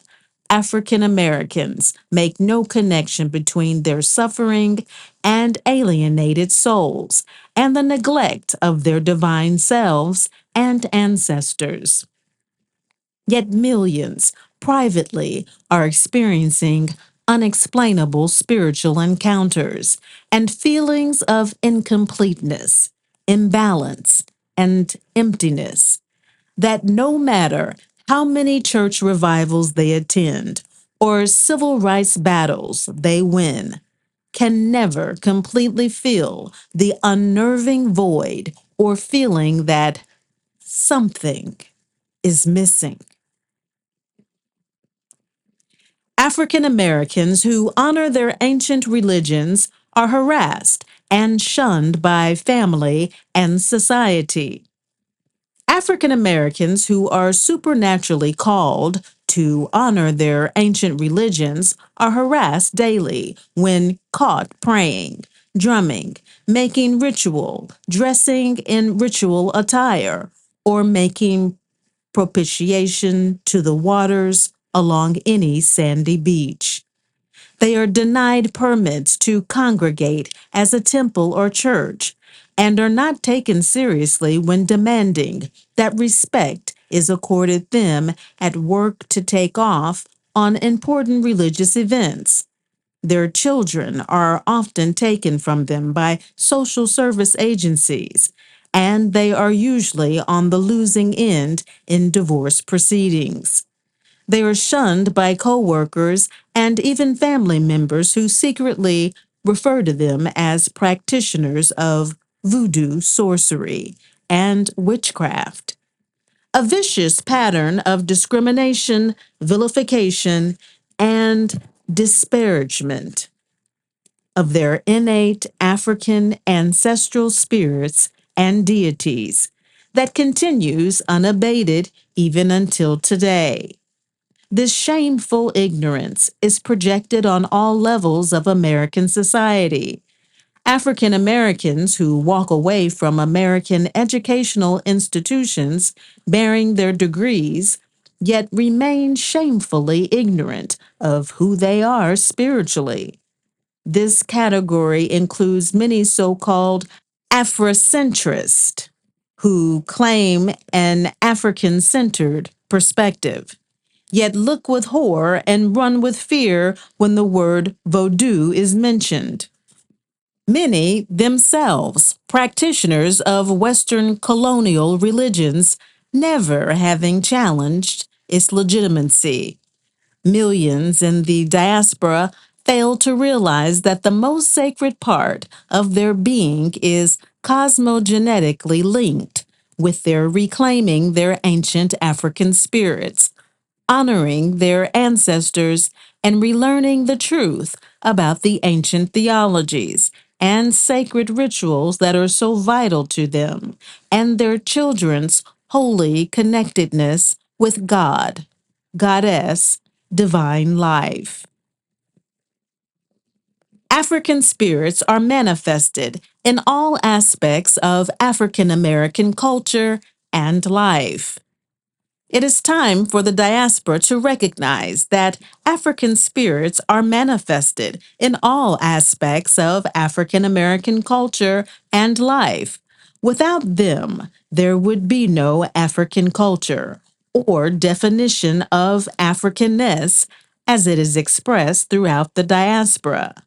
It is also time for them to realize that it is not only the constitutionally protected right of all to practice their religion, it is their diaspora divine duty to protect the sacredness of African religions for future generations. Someday they too will be an ancestor, If they knew what their ancestors know, namely that Jesus ain't there waiting for them on the other side, they would rush to see to it that their children learn how to propitiate them after death so that they can continue to protect and bless their families. African religious survivals denied and ignored by cultural anthropologists and others. The devastating myth that slavery and the systematic dehumanization, Jim Crow, and acculturation of Africans enslaved in America somehow overpowered millions of years of cosmogenetic spirit contained within their souls is widely accepted. This is further complicated by the myth that Africans arrived in America already Christianized and therefore freely rid themselves of African spiritual culture and practice. As a result, the study of African religious survivals in America have been largely ignored by cultural anthropologists and social scientists. African Americans who attempt to practice their ancestral religions suffer undue criticism by some Africans and many practitioners who reside in countries in which African traditional religions continue to survive in some consistent form, all claiming that African Americans possess no African spirits. Figure 2. African American blues, loved around the world, is considered to have the origins from the mournfulries of a depressed and enslaved African people. However, Black jazz, often ignored by the diaspora, is the existential expression of the mournful and joyful cries of the African deities, as expressed through the genius of pianists Thelonious Monk, Miles Davis, Abbey Lincoln, and others. It was this jazz music in particular that was preached against at the turn of the century as Satan's music. Both Black and white Christian evangelists tried desperately to keep it off the American airwaves. What is rarely mentioned is that it was this music that saved the suffering souls of Europe during Hitler's Nazi Germany. His propagandist, General Goebbels, deliberately piped Black jazz throughout all of the airways in Europe, thinking the people would despise it. Instead, to his horror, Europe went wild and craved it to such an extent that it is where many Black jazz musicians lived because of the racism and persecution they experienced in America. Today, viewed as only an American art form, Black children have hardly the same exposure to jazz as their white counterparts, who are learning to mimic it as an artistic style. Both cultural anthropologists and the foreign practitioners' chief theory or complaint is that except for some African survivals in the Catholic slaveholding territories in the United States, Louisiana, African religions did not survive in mainland America. This absence, they claim, was due to the heavy Protestant populations and the barbaric means in which they suppressed the enslaved Africans' ability to practice. The Christian Church, though it served as an emotive and cultural platform to express some African spiritual exoteric elements, the actual deities themselves, many argue, have simply vanished. African Americans are often mocked, financially and sexually exploited by unscrupulous priests. Many African Americans who are led to follow the spiritual paths of their ancestors by seeking proper initiation and training are often mocked, financially and sexually exploited. or are not believed to be in possession of their gods at all, based upon faulty and illogical reasoning. However, those who know better fully understand that suppression of the exoteric culture does not translate as death of the African spirits themselves. They further understand that no human on earth can negate the divine providence of the gods. Further, due to the legacy of slavery and its aftermath, it is in the name of the African gods and ancestors that a competent African practitioner is obligated to assist in the process of recovery, healing, and cultural restoration. It is not necessary to speak an African tongue or to dress in African clothing, or even to know where one's ancestors were captured and sold to be born in America with a tutelary African spirit that must be tended to within the context of African ritual. Thinking outside the colonial box. Contrary to popular myth, though it is helpful, it is not necessary to speak an African tongue, or to dress in African clothing, or even to know where one's ancestors were captured and sold to be born in America with a tutelary African spirit of one's cosmogenetic lineage that must be tended to within the context of African ritual.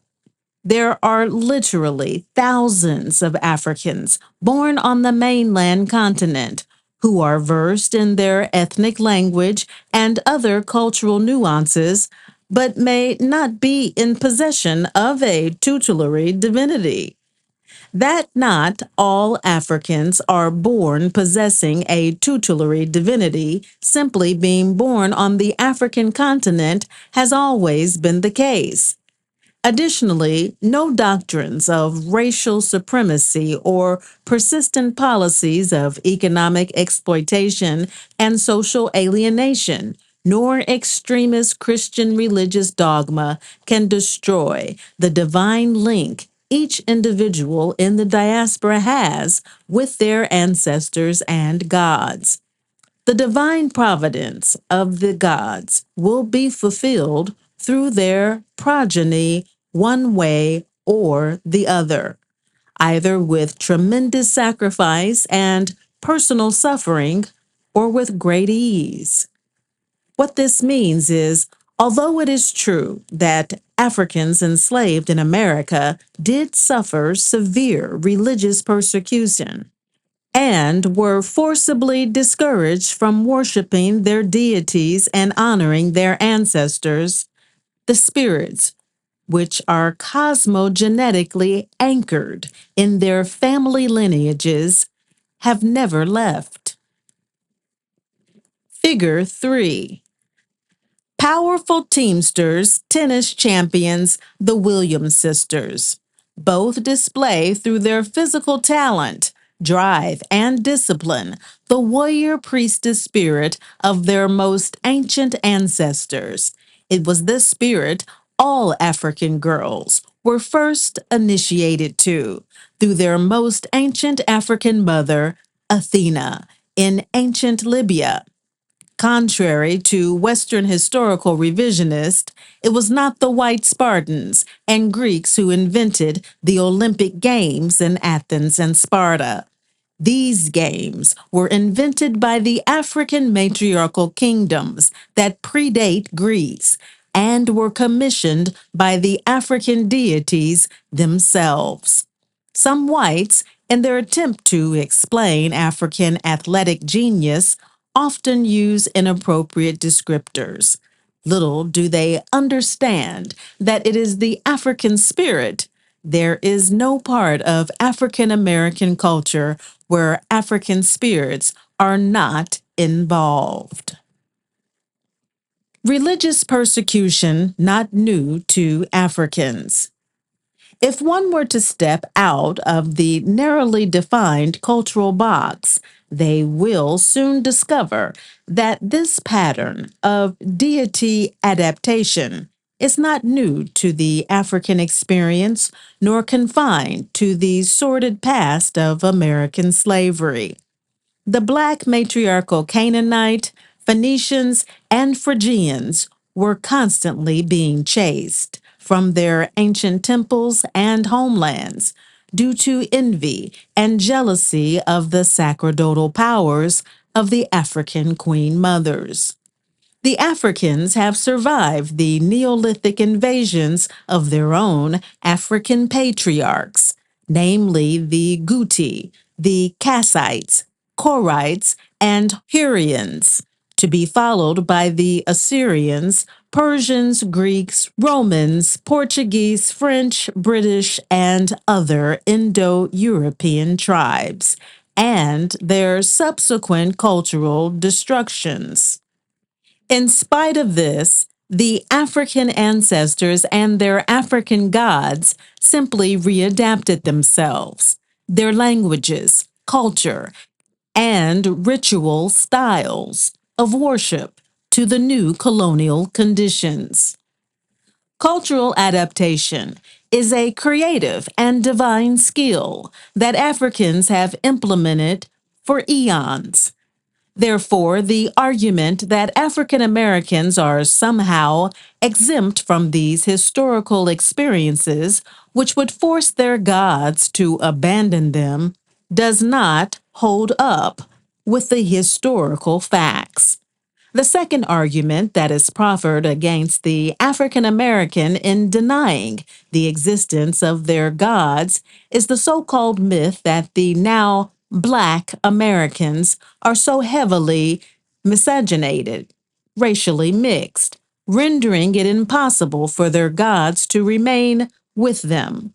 This weak argument, too, holds no water when examined through the broader lens of ancient history.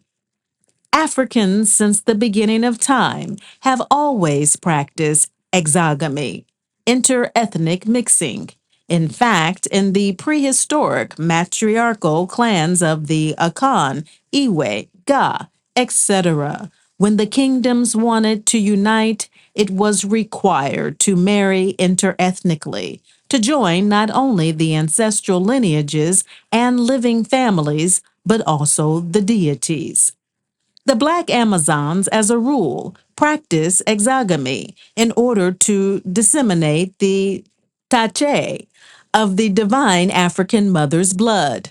This African matriarchal practice is actually the historical reason why Europe outlawed interracial mixing of Taurian black blood and why the Ashkenazi, Eastern European descended Jews were so hated because they were known to have mixed with and to carry the traditions of the ancient African Canaanites who first settled into the region around 3 BCE.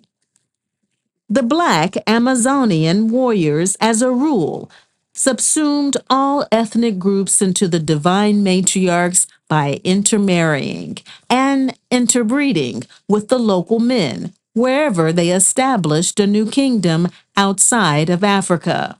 In the Dahomean Empire, it was the custom of the royal family to not intermarry, but rather encourage marriage between the commoner.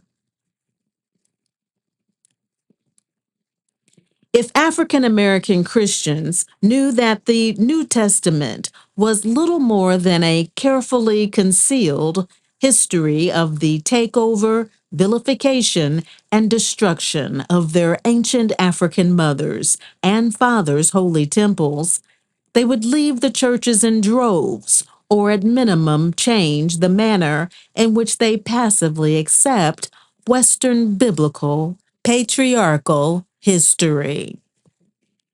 Historical Africa not confined to its current colonial boundaries.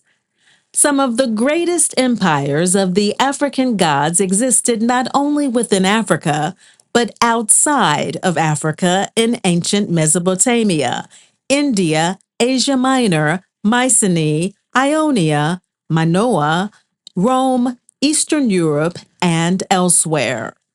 When the sacred Omfe temples of the Sibyls were usurped in Africa, Mami and the Taio, Manis, deified ancestors, went with the matriarchs into the aforementioned lands.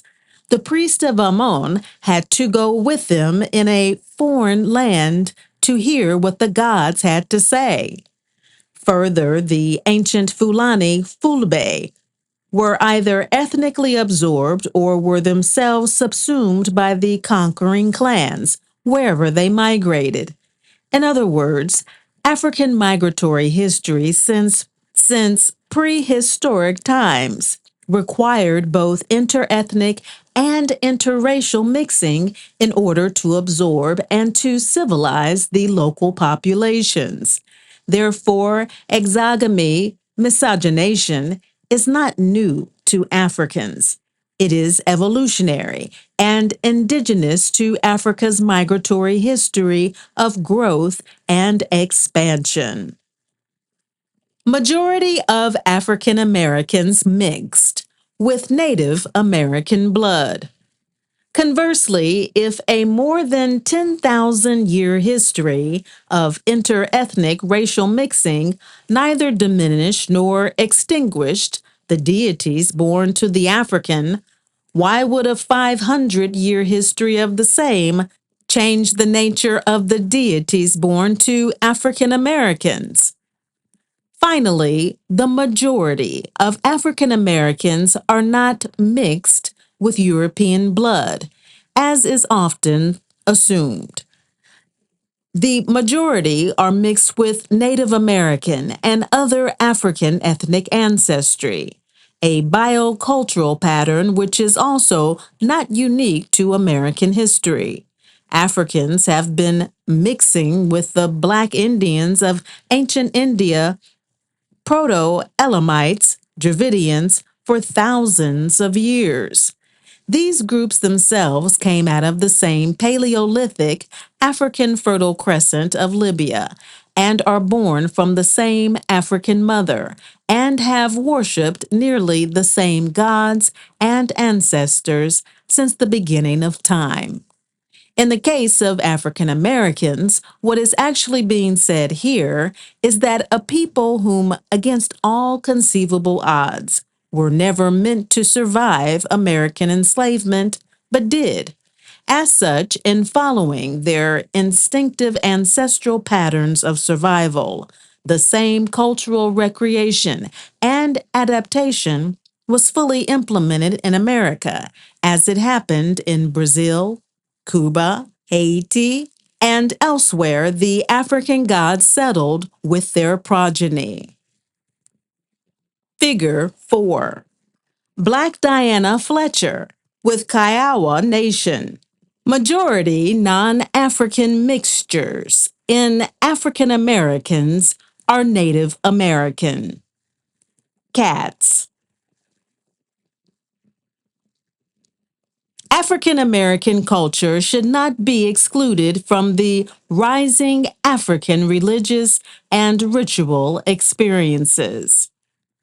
The results of these new cultural expressions are critical to the African American spiritual survival because it chronicles, as no other source, the means by which the African gods recreated a divine connection to aid them in their survival from slavery, Jim Crow, and other forms of oppression in America. For this reason alone, African American culture should not be excluded from their rising African religious consciousness and ritual experiences. Black, classical jazz, and gospel is the music of the Vodou, the obosom, and the orisha, just as much as traditional African sacred folk music. Black classical blues is also just as much the soulful expressions of the African ancestral experiences of chattel slavery as traditional African religious music. Contained within them is the history of the enslaved African ancestors' battle against state sanctioned apartheid, civil rights, as well as their expressing their loves, loss, hates, wants, needs, passions, human frailties, and a longing to go home. It is these important cultural elements that are just as much traditional as is continental African folk music, which is largely an expression of the same or similar experiences. African deities are the true owners and inspiration for all African and diaspora cultural and spiritual expressions. When traditional avenues of expression have been altered, vulturized, suppressed, or destroyed, the African gods and ancestors have always recreated a new milieu in which to express themselves, manifesting culturally within the environments in which their heirs find themselves. Africa is what is born in one's soul and is not confined to any geographical location. As the diaspora gradually begins to understand the absolute biocelestial nature of their connection to their deities, they will soon learn that it is never necessary for them to assume nor to allow others to impose a narrowly defined African identity outside of that which does not intimately and historically express their own ancestral and divine experiences. Africa is what is born in one's soul and is not confined to any geographical location. Further, it is nice to dance to the samba of another country's gods. However, it is divine to move in the soulful rhythms created in one's own backyard. In doing so, one can learn more about the nature of their tutelary gods and ancestors than any traditionalist can teach them. What is being said here is that for the African American to deny the rich anthology of culture created by their African gods and ancestors as they traversed these struggles in the New World with them is to again deny themselves. African American culture deserves honor, respect, and inclusiveness in order to wear their African gods comfortably. Though important to learn and include, exclusively adopting the African cultural practices of another as the so called right or traditional way might prove more challenging and, in the end, counterproductive to the objective of the African deities themselves. Mommy's devotees having their say in America. Mami Isi, Miss Mary, younger sister of author and first Mami Wata priestess, initiated in Mami Wata Healers Society, 1998, Los Angeles, California. Mami Wata Healing Society. In Togo, they told us that our spirits were evil. Mamiisi Hunan Afua, native born and raised in Togo, initiated to Mami in her village and to the Vodou in New Jersey, where she currently resides, 2003. She is an entrepreneur of Shea Afua in Pleasantville, New Jersey. In Togo, we were told that our traditions were evil, just the same as our American sisters. It is good to know that the traditions are coming back strong in America.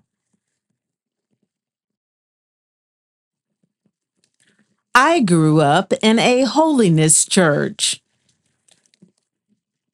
Wofonon, greetings and blessings to you.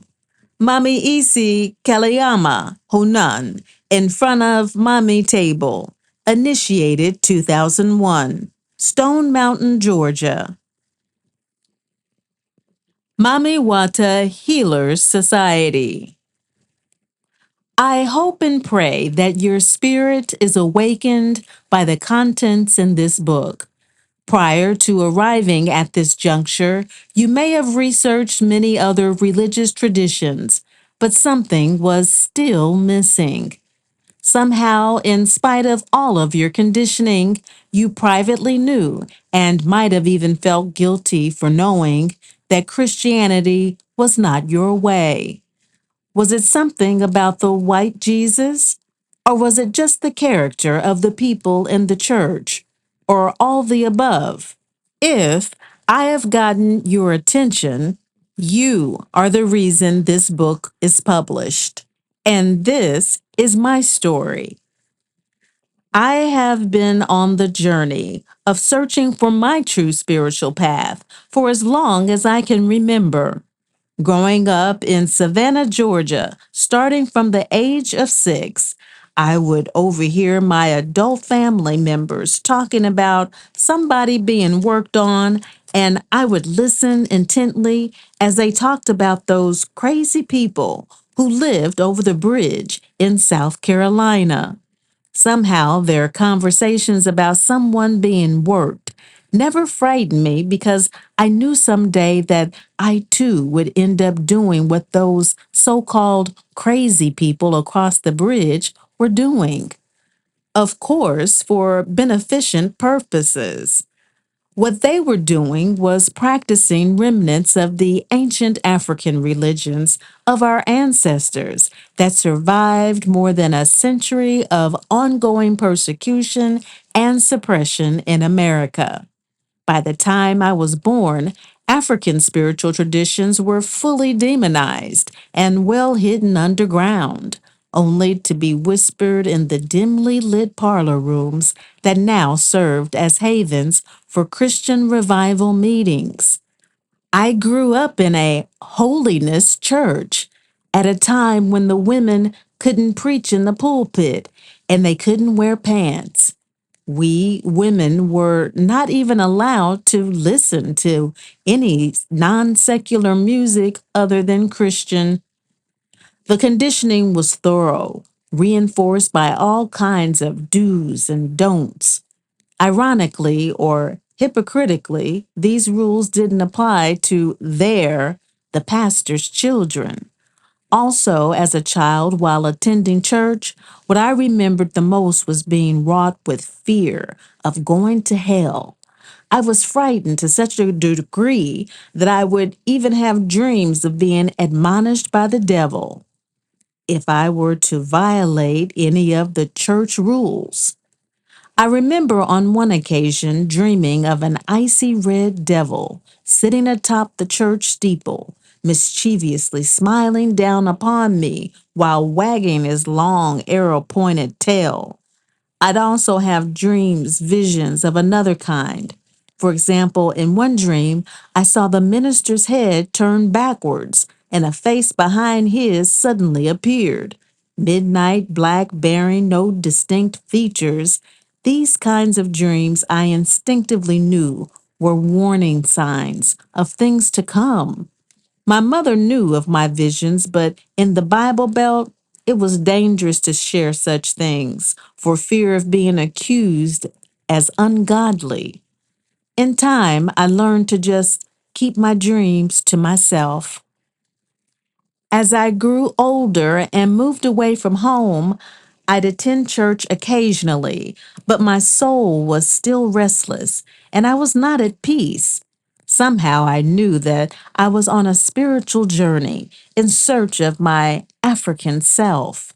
Most in the diaspora might not define it in that way, but so much of our collective African self, spirit, had been stripped that many might not realize that is what they are searching to reconnect to. It, spirit, is not something that is outside of us, it is inside, but needs the right sacred ritual key to connect us back to it. While in my journey, in my search of my spirit, I must have tried just about everything. I was disappointed at the majority of what was available. Most spiritual paths that promised the right connection proved to be more hype than substance.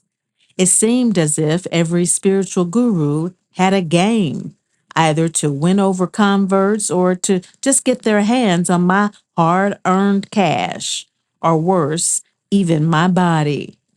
Sexual exploitation of women has reached epidemic proportion in the church and within many of these New Age paths. One must be careful and not be impressed with titles and degrees, but rather with results. Be that as it may, after finally having spent an untold number of dollars on Western New Age modalities to spiritual enlightenment to no avail, I'd almost given up. That is until one day a sister, black woman, gave me a book that discussed the concept of ancestors and how to build a shrine and how to communicate with them. Can I tell you about Pandora's box? I was sold. I'd always knew that the ancestors would answer prayers fast. I underwent my very first AFÁ reading in 1998. There, I was told that I must be initiated to both hands of AFÁ, and I was told that the Yoruba Orisha of the waters, Osun, was my head guardian. Upon hearing this information, I made plans to fly to Nigeria.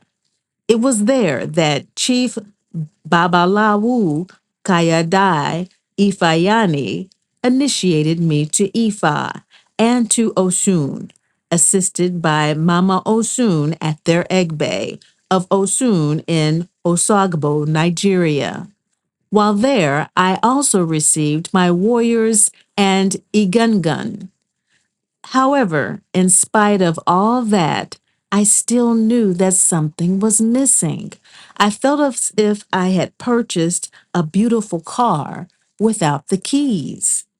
What's more, I could not shake the image I saw when I received my hands of Ifa. That was the first night Mami revealed herself to me. No one I knew could tell me about the woman with the snakes. I found out who she was when I saw an image of a lady in a Olokon book. All of my readings led me to Mami, from my Ifa reading to my initiations. This vision was magnified by an inner voice I'd heard while undergoing my ceremonies in Nigeria. It said that you are not home yet. That voice lingered in my soul, which hungered to know more. In fact, it seemed that my entire life was crashing down around me, and I knew I was being led to find out its cause. To make a long story short, a close friend referred me to the website of Mami Isi Vivian, High Priestess of Mami Wata Yeve Vodun tradition, which she established the first Huegbe shrine in 1996 in Augusta, Georgia. There, after undergoing another divination by her, I learned my true identity as a child of Mami. Shortly thereafter, I underwent full initiations in Mami Wata, the Vodun, and the Chamba by Mami Arita, Papa Danielle, and Mami Isi Vivienne. Today, I now have the keys to my car. When one is a child of Mami, she will give one no peace until one is taken care of correctly. I now understand why I was so steadfast in finding my me. I am connected with what was lost to me as a result of slavery. In my opinion, Mommy E.C. Vivian is a great blessing to us. She is doing great things here in America. I received full and proper ceremonies, and I'm functioning very well. I have never witnessed the phenomena that I have experienced since before my ceremonies.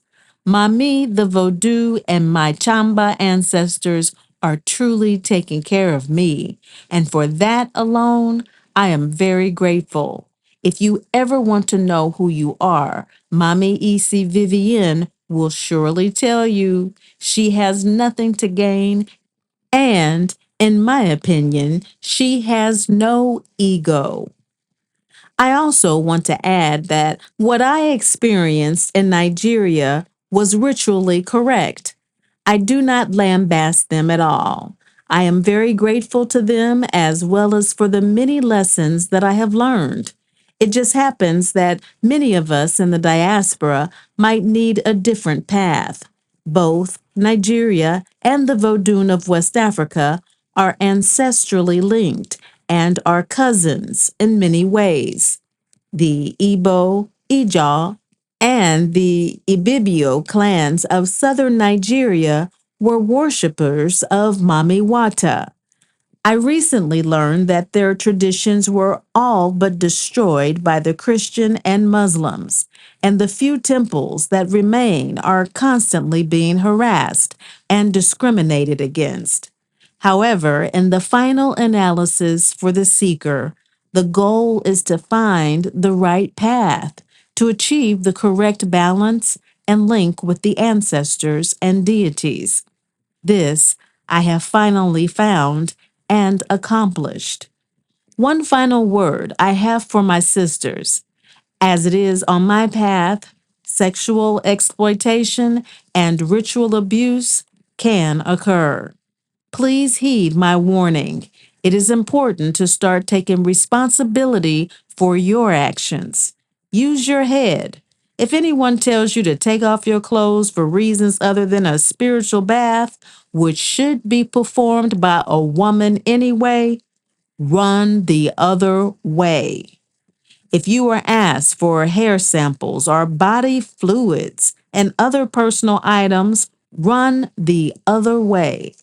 If a male priest insists that he must bathe you, it is permissible to request that a female priestess perform this ritual for you.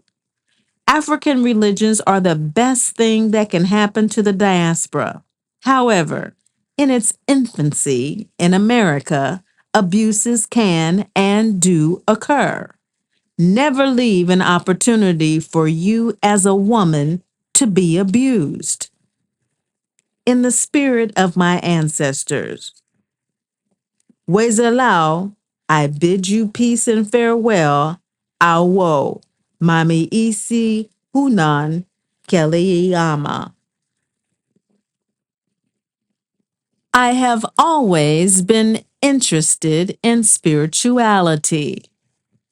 By Gail Taylor, PhD, Mami Isi Hunsi. Gail Taylor in Mami Shrine, initiated 2002, Chesapeake, Virginia. Spirit has a special way of working with you. All of my life, Spirit has led me on a search that was both cultural and spiritual. This search, this longing, I believe, resulted in my initiation into Mami Wata.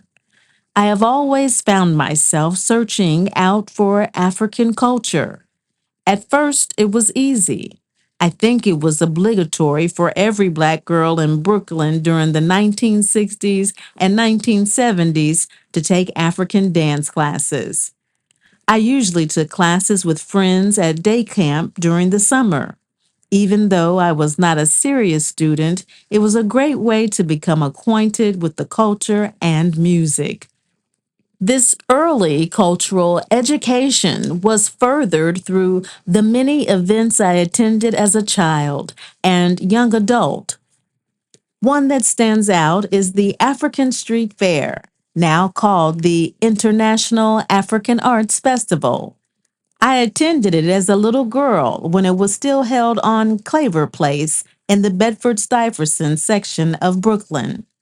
As an adult, I made early pilgrimages to the festival no matter how busy or cash strapped I may have been at the time. Until just recently, I would go to the festival each and every day it was held, and mostly just walk up and down the grounds. Sometimes I would stop and buy something: a doll, a cowrie shell anklet, a stack of books, a pita sandwich stuffed with fried fish and salad. Sometimes I would run into a friend or an extended family member. But that was not the main reason I was there. The festival, which at the time was held on the athletic field of the Boys and Girls High School, was set up like an African marketplace. It was filled with scores of vendors, many from Africa and the Caribbean, selling clothing, incense, oils, shea butter, foods, musical tapes and CDs, artwork, masks, paintings, sculptures, furniture. Added to the mix were the many musical artists who came from all over the diaspora.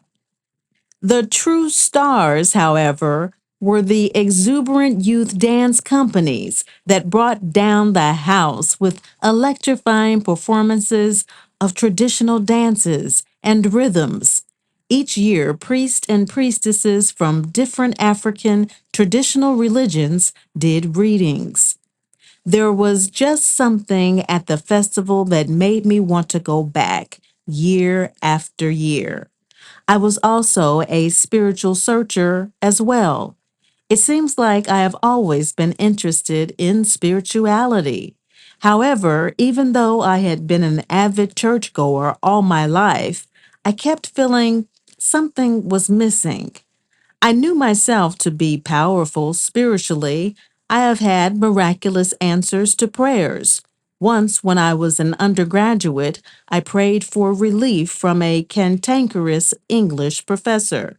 He belittled me because I had not done well on a test. So I studied as hard as I could. Even more importantly, I prayed as hard as I could. By the next class meeting, we were informed that the professor, who was an elderly man, had been hospitalized and would be recuperating for the next few weeks. When he returned, he was so pleasant, it was uncanny. I managed to get a good grade in the class, too. However, sometimes Spirit has to remove everything familiar from you to work with you. You get put in exile. It all becomes clear then. My exile took place in Texas. While I was getting my doctorate degree there, I felt totally disconnected from myself, my community, my own spirit. I missed the warmth and vibrancy of my Bedford-Stuyvesant neighborhood. I missed the words of wisdom from the many mothers I had there. It has been said that living in a neighborhood like Bed-Stuy or Harlem is like living in a village. It's true. My longing was slightly alleviated when I got my first university teaching position in Virginia. I was now closer to home.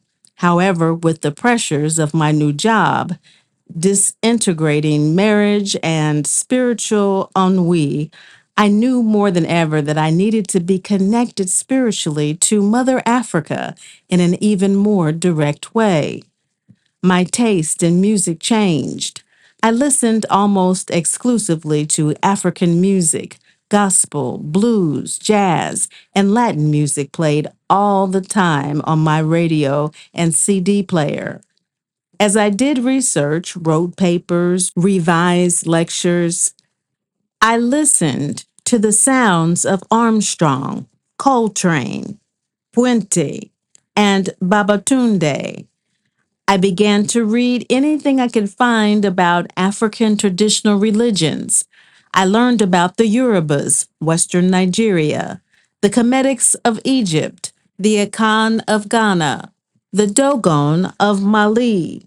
Sometimes, if I had the opportunity, I took part in traditional rituals and ceremonies. An especially moving one was the Middle Passage ceremony in Coney Island. I remember standing in the waist deep water surrounded by thousands of people in white as I offered fruit and flowers to the many ancestors who had lost their lives in these cold Atlantic waters. Right after that, a major turnaround came. I felt led by Spirit to sign up for a 2-year spiritual life development course taught by Iyanla Vanzant. Previously, I had read her books and had attended a few of her lectures and workshops. My roommate for the week-long intensive had just received her alikis, ceremonial necklaces, in the Yoruba tradition. Through divination, she was encouraged to visit Mami Isi Vivian in Martinez, Georgia, the first African American Mami Isi and Vodun priestess to be initiated from her own ancestral lineage, who was now initiating others in the diaspora. And that was how I learned about Mami Wata. When my friend was initiated in the summer of 2001, she invited me to assist and witness at her ceremony. It was during a divination session there that I learned that I too was Mami Wata. The following year, 2002, I received my own Mami initiation. There is much I still need to learn about my tradition, but the searching and longing is over. I am still learning how to work with and listen to Mommy. I am still learning how to be obedient. However, I truly love having this direct connection to Africa, to my spirit, and to myself. I am blessed to be able to live the tradition and practice the ritual every day, not just once a year. I appreciate the wisdom, instruction, and support from my godparents at the Mami Wata Healers Society. I relish being a part of the community of Mami Isis right here in the United States. Before, I could only obtain that sense of community from my own neighborhood. Through Mami Wata, I have tools to help improve my life situation. Here, I have found both the spiritual and cultural connections I had been seeking all my life. I now see that as a daughter of Africa, my very DNA had been crying out for these connections. I know I have come full circle. All I can say is, thank you, Mommy. I was born in East Africa. Mami Isi Hunsi Wambui, initiated 2002, Washington, D.C. I am the first initiated Mami Isi Hunsi from Kenya. Mami Isi Vivian and Mami Arita and Papa Danielle initiated me into Mami Wata in Washington, D.C. in 2002. My marriage to Mami occurred after 28 years of a very energetic spiritual life, and I am humbled that the spirits have chosen me to do God's work in this lifetime. The paradox is that I had to cross the globe all the way to the United States for my divination and was initiated by the first Mami Isi of resurrected lineage in the diaspora, an African American. Although Mami Wata is everywhere in Africa, the pantheon has no priestesses and priests in Kenya. There is no one in Kenya with the spiritual authority to perform these ceremonies, and very little knowledge, if any, exists of the Vodun gods and of the Mami Wata spirit pantheon anymore. Also, sadly, intolerance, suspicion, and persecution of African traditional religionists in my country is not unknown. It is safer for me to honor Mami Wata and my ancestors here in the West than it would be for me to do so in Kenya. Because I have no Vodun lineage, unlike the majority in West Africa and in the diaspora, I shall spend my life consolidating the bond and ashe between Mami Wata, my ancestors, and I, and hope to leave this spiritual link and legacy to my children. I feel honored to be chosen by the spirits as the first initiate from my region, and pray that Mami Wata and my ancestors will keep me with them throughout my time on this earth. The earliest tangible contact with the spirits occurred when I was 4 years old.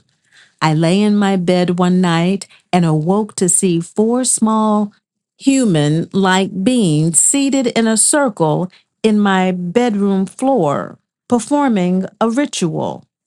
I do not recall being afraid or much of what happened afterwards, but my life has been filled with episodes of spiritual contact since then.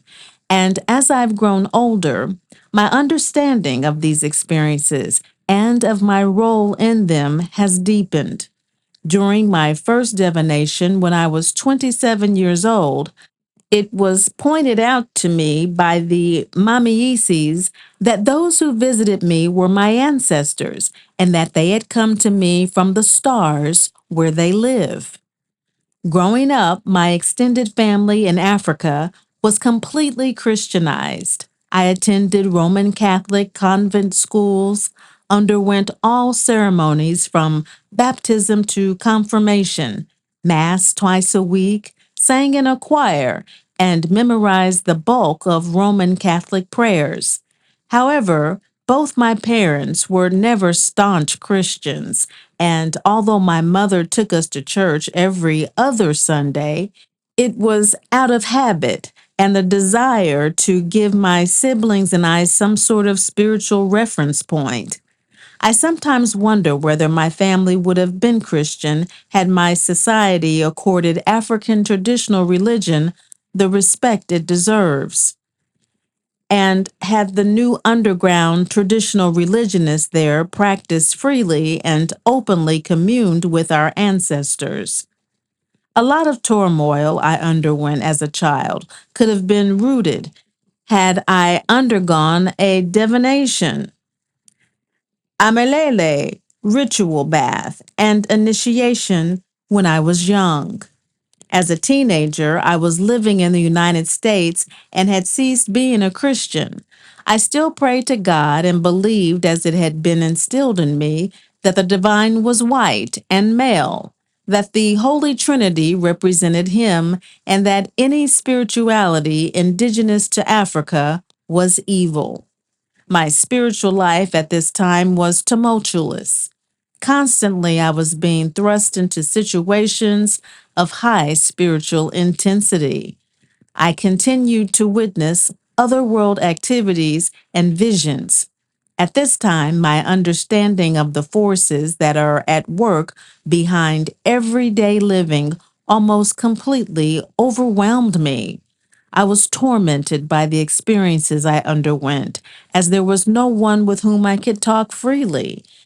And when I tried to seek out those I felt would understand, most were charlatans and spiritual opportunists who either belonged to strange cults or exploited the spiritual realm for monetary gain and egoistic purposes. No one understood me. My teachers in school thought I was strange. I did not have close friends, and my nuclear family had no idea what to do with me. Because I was unable to verbalize my experiences, I became very secretive and hid a lot from my family. I lost weight and became rail thin and only found comfort away from people because it was when I was surrounded by others and in social activities that the spiritual world overwhelmed me. So much was going on in my head. My dream world was cacophonous, discordant. The spirits interfered in my life psychologically and physically. I never knew a moment's peace, as I was always on the lookout for things to come crashing all around me. It was as though the spirits were taunting me. From the highest point, they would take me to the lowest, and yet when I felt that I was going to die, they would miraculously save me. Even though I could comprehend the inner workings of a lot around me and could see some of what was hidden to many people's eyes, I had absolutely no control over my life. Little did I know that this is how Mami works. When you are a child of Mami Wata, the spirits will push you to extremes with the goal of forcing you to search for your representatives in this world, for those who can help you. By my mid-20s, I had suffered tremendously. My search for answers had led me across 3 continents, and I had met some of the strangest people who purported to have spiritual powers. I was alone, financially insecure, and just wanted to die. I was also deeply sad and kept asking my ancestors, whom I now prayed to, why they had put me on this planet only to abandon me. I really wanted to die and wished death would come swiftly to release me from my tribulations. One afternoon, I sat on a friend's couch, wondering what I could do, since all roads had led nowhere. I had read so many books on African traditional religion and talked with people who had been unable to help me. Finally, I woke up, went to the computer, and started browsing through ATR sites, something I had done countless times before. Somehow, I ended up reading Mami Vivian's story. In a few minutes, without thinking twice, I phoned her with my heart beating wildly while I poured out my story to her. I followed Mami Vivian's advice and received my divination soon after, in which she, Mami Arita, and Papa Daniel divined me a child of Mami Wata. They also told me that the spirits demanded my initiation to them. When Mami Vivian informed me that I should have undergone my initiation as a child, I could only shake my head. Who would have performed it for me in Kenya, where Mami Wata is virtually unknown now? In a country that is predominantly Christian and where evangelical proselytizing is rife, to whom would I have turned? I truly thank God for leading me to Mami Isi's website that day. Immediately after my divination, I underwent my Amelele ritual bath from Mami Vivian. My life then changed completely, and I have never looked back. For me, the journey was not over. There were special rules I had to follow. My circumstances were different, and I underwent my initiation the next year with Mami Vivian, Arita, Daniel, and Joy in attendance. Mami Wata is my life, and I cannot imagine any other way of being. There are many Africans who have the mistaken belief that those of us who were born on the continent have more spiritual authenticity than their brethren in the diaspora, and yet we know nothing of our gods. Many of us believe that faith in our ancestors is backward, and in our zeal to fashion ourselves as Westerners, continue to walk away from who we truly are. We deride those who choose the less traveled path of true ancestor worship, and because of fear seek to discredit them, often heaping abuse on those who have chosen this way. Sometimes many of us practice hybrid caricatures of African traditional worship because we are hesitant to seek the true way, one that we have no control over. I know that Mami Wata is not a choice for me. It is who I am. I know that those who seek to exploit the spirits and ancestors learn quickly that man can never equate himself with the vast panorama of the spirit world. Living with my me and tending to my spirit takes precedence over all else. I have direct access to my source, the Mami Wata pantheon, whose deep power and goodness are unfathomable. What was boundless to me has been set free, and the roadmap that eluded me for so long is now in my head. Although I am the first initiate from a region of Africa that has largely forgotten the ancestors, I know that I must succeed in my path because there is somebody somewhere from my homeland whose path in ATR will be made easier if I do so. And because I do not have lineage, it is all important for me to build my ashe and to leave a strong spiritual bond to my children. Everything else is secondary. I am humbled that Mami Wata chose me to be a Mami Isi. I love and praise my ancestors for pulling me forward throughout my life. I am eternally grateful to the Mami Isis here for opening the door when I knocked and for loving and guiding and helping me completely. May they all help me to be strong, never shirk my duties, or have a runaway ego. I pray that Mami Wata will make me do God's work. Peace and blessings, Mami Isi Hunsi Wambui.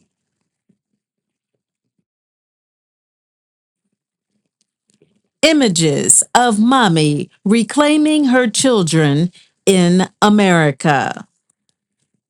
Hunsi, Kavaya, Moultrie, Georgia, initiated to Mami 2003. Mamiisi Hunsi, Devon, Secretary of Mami Wata Healers Society, Tennessee, initiated 2003. Haiti born Jean Pierre, initiated Hunsi, 2003, Delaware. Hunsi Anthony of New York, initiated 2002. Hunsi Jose, Chicago. The Tashe of Mami can be given through initiation by the Mami Isi Hunans to most for their own personal growth and spiritual edification. Many overlay Mami with traditional New World survivals, such as Our Lady of Guadalupe, Saint Barbara, and other family culturally religious relics. Though the tache of Mami can be given, these initiates cannot initiate others. Mami Isi Honon Kuumba and her mate Huesu undergoing the traditional Deshro, sacred marriage. The integrity of the family is very important in the Mami Wata Vodun tradition. The active participation of family during the initiation process is very important and is usually rewarded with many blessings. Mami Isi Kuumba was initiated 2003 to Mami and to the Vodou and the Chamba July 2004. Mami Isi Vivian. Appendices.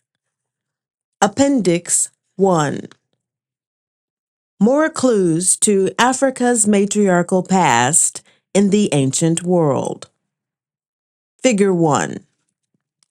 4000 to 5000 BCE, black clay goddess figure, found in the Tel Halaf mountain region of ancient Syria, home of many aboriginal tribes such as the Mamasani, who were probably absorbed into the ancient Elamite Empire. Darwa tells us that Syria was home of the ancient Iwe, who now reside in West Africa since 1300 CE.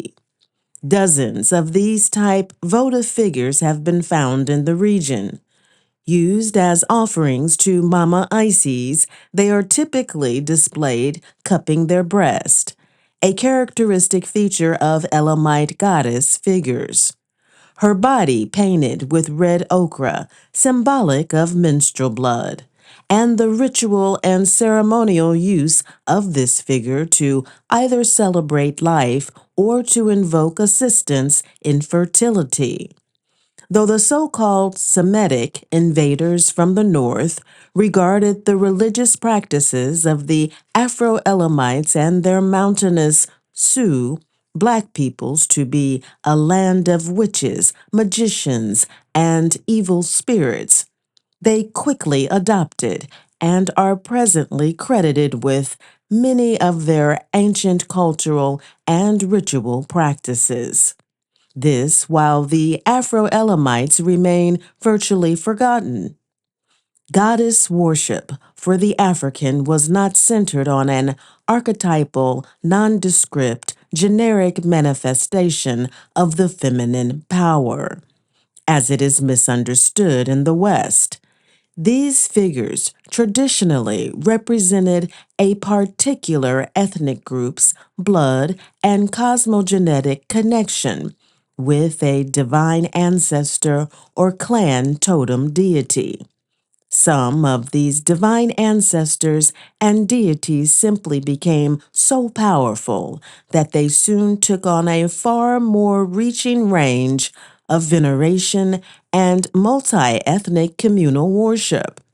The Afro-Elamites and the Tamil groups are probably the same peoples who migrated to Mycenae and Manoa in waves, beginning around 3000 BC. Afro-votive images in ancient Mesopotamia. Figure 2. 5000 BCE clay male and female figures with cowrie shell shaped eyes and other traditional decorations, clearly indicating their use as fertility, votive offerings to Mami. Gods, Demons, and Symbols of Ancient Mesopotamia, an illustrated dictionary by Jeremy Black and Anthony Green. Illustrations by Tessa Richards. Copyright 1992. Most ancient image of the divine African mother as goddess of wheat and corn fertility. Figure 3. Venus of Willendorf. Approximately 25,000 years old, Venus of Willendorf, found near Donau in southern Germany. Figure 3b. Rings, crown of corn rolls. Rings of concentric corn rolls on crown. Figure 3c. Venus of Predmosti in braided hair.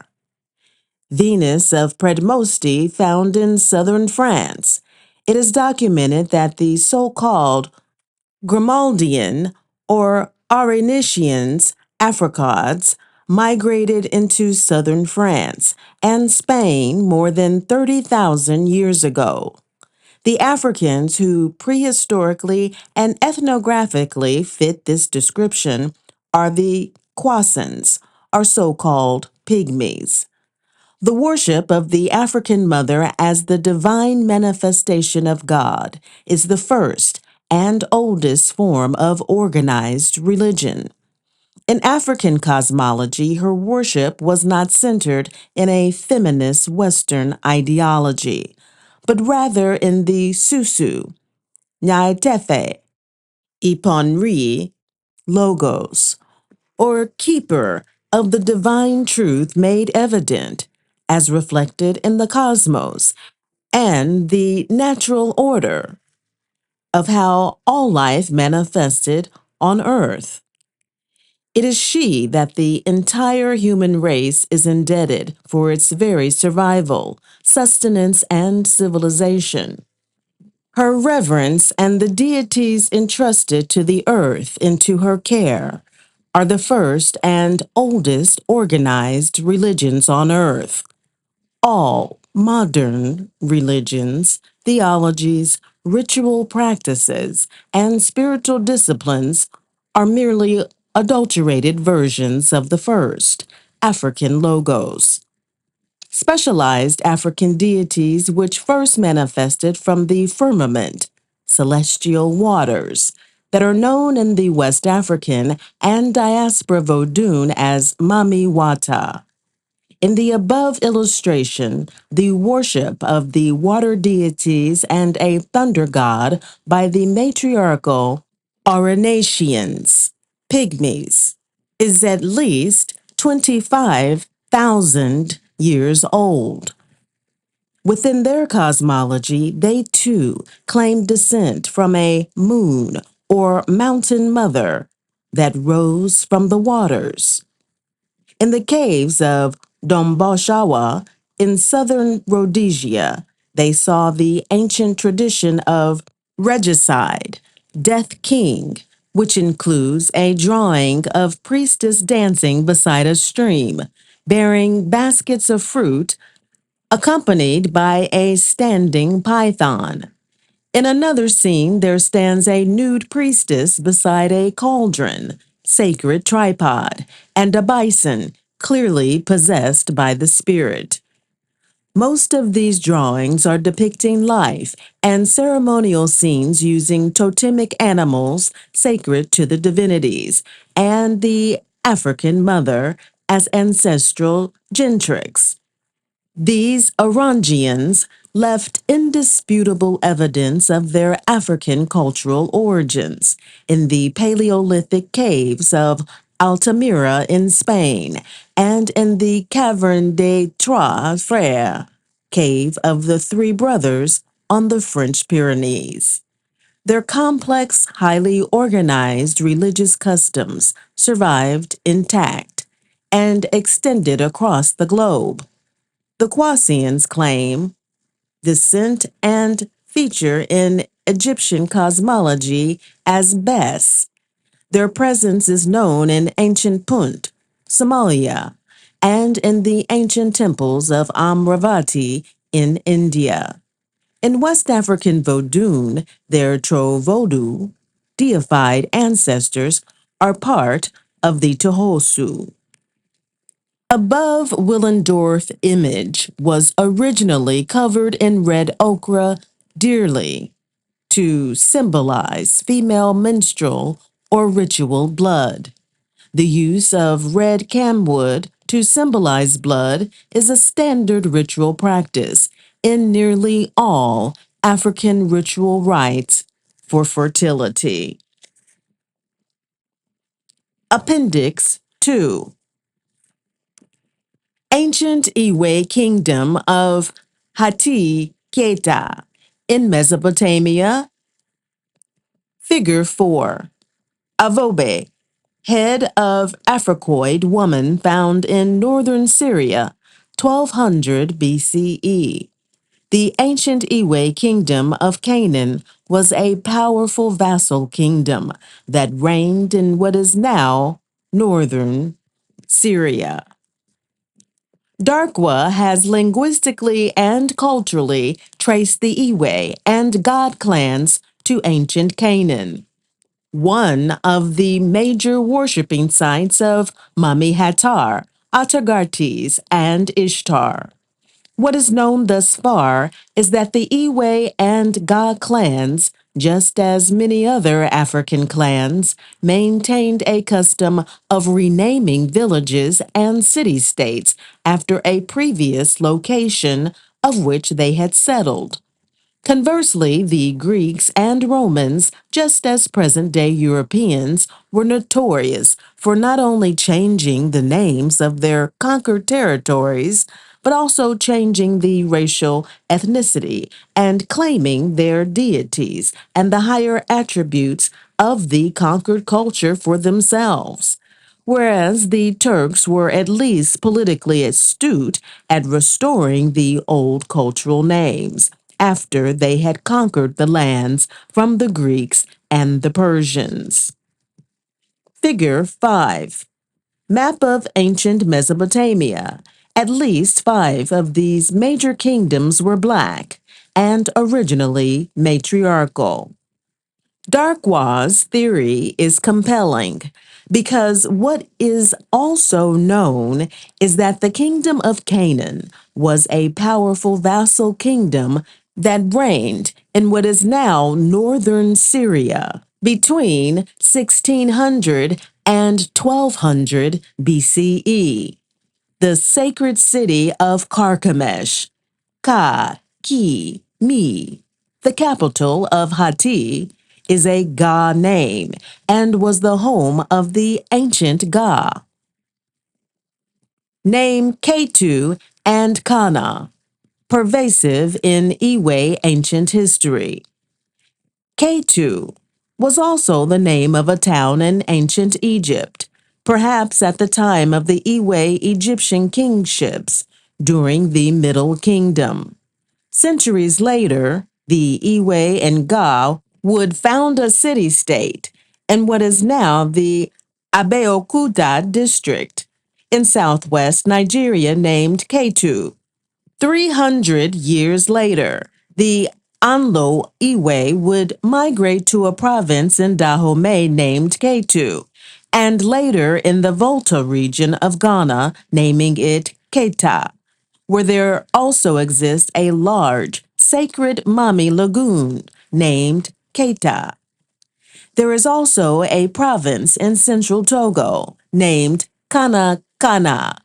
It is the name of the major district in ancient Tado, a region in north-central Togo, and was considered holy.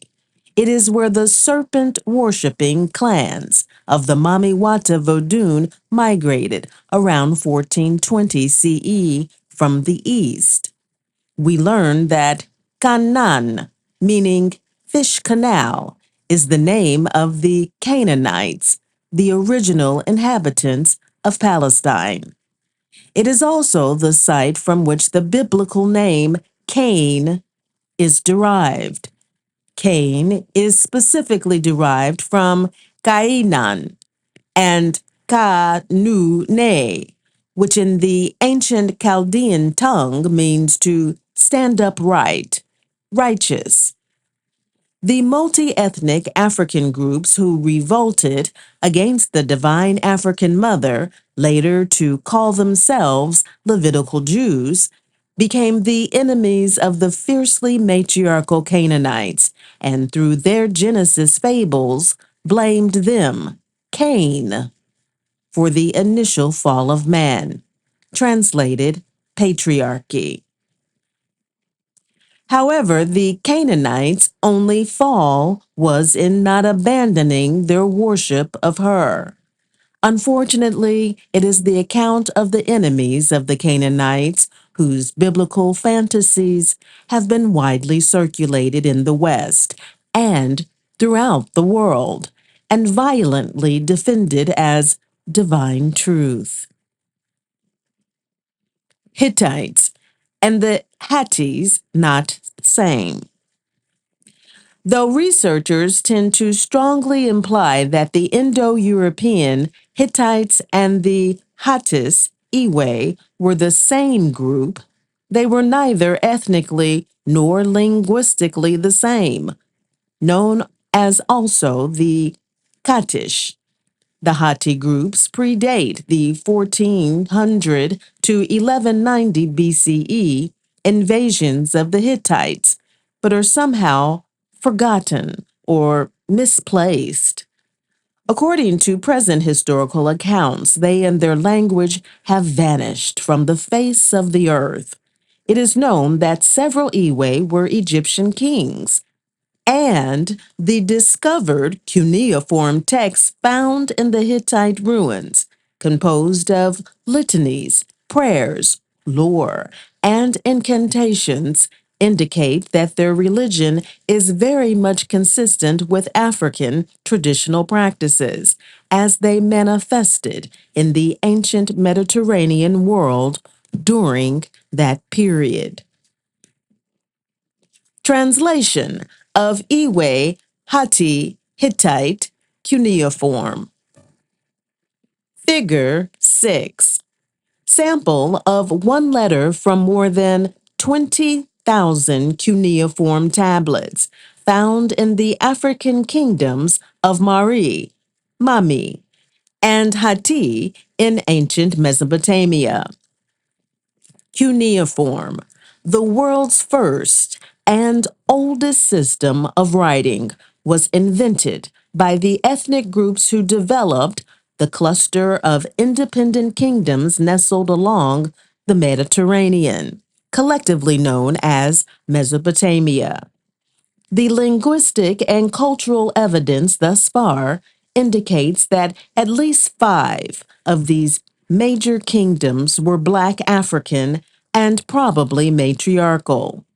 Using Dr. Darkwa's and some of Higgins' linguistic models, we find that the Syrian kingdom of Hatti, Canaan, was ruled by the Iwe, the Akkadian kingdom ruled by the Enziman,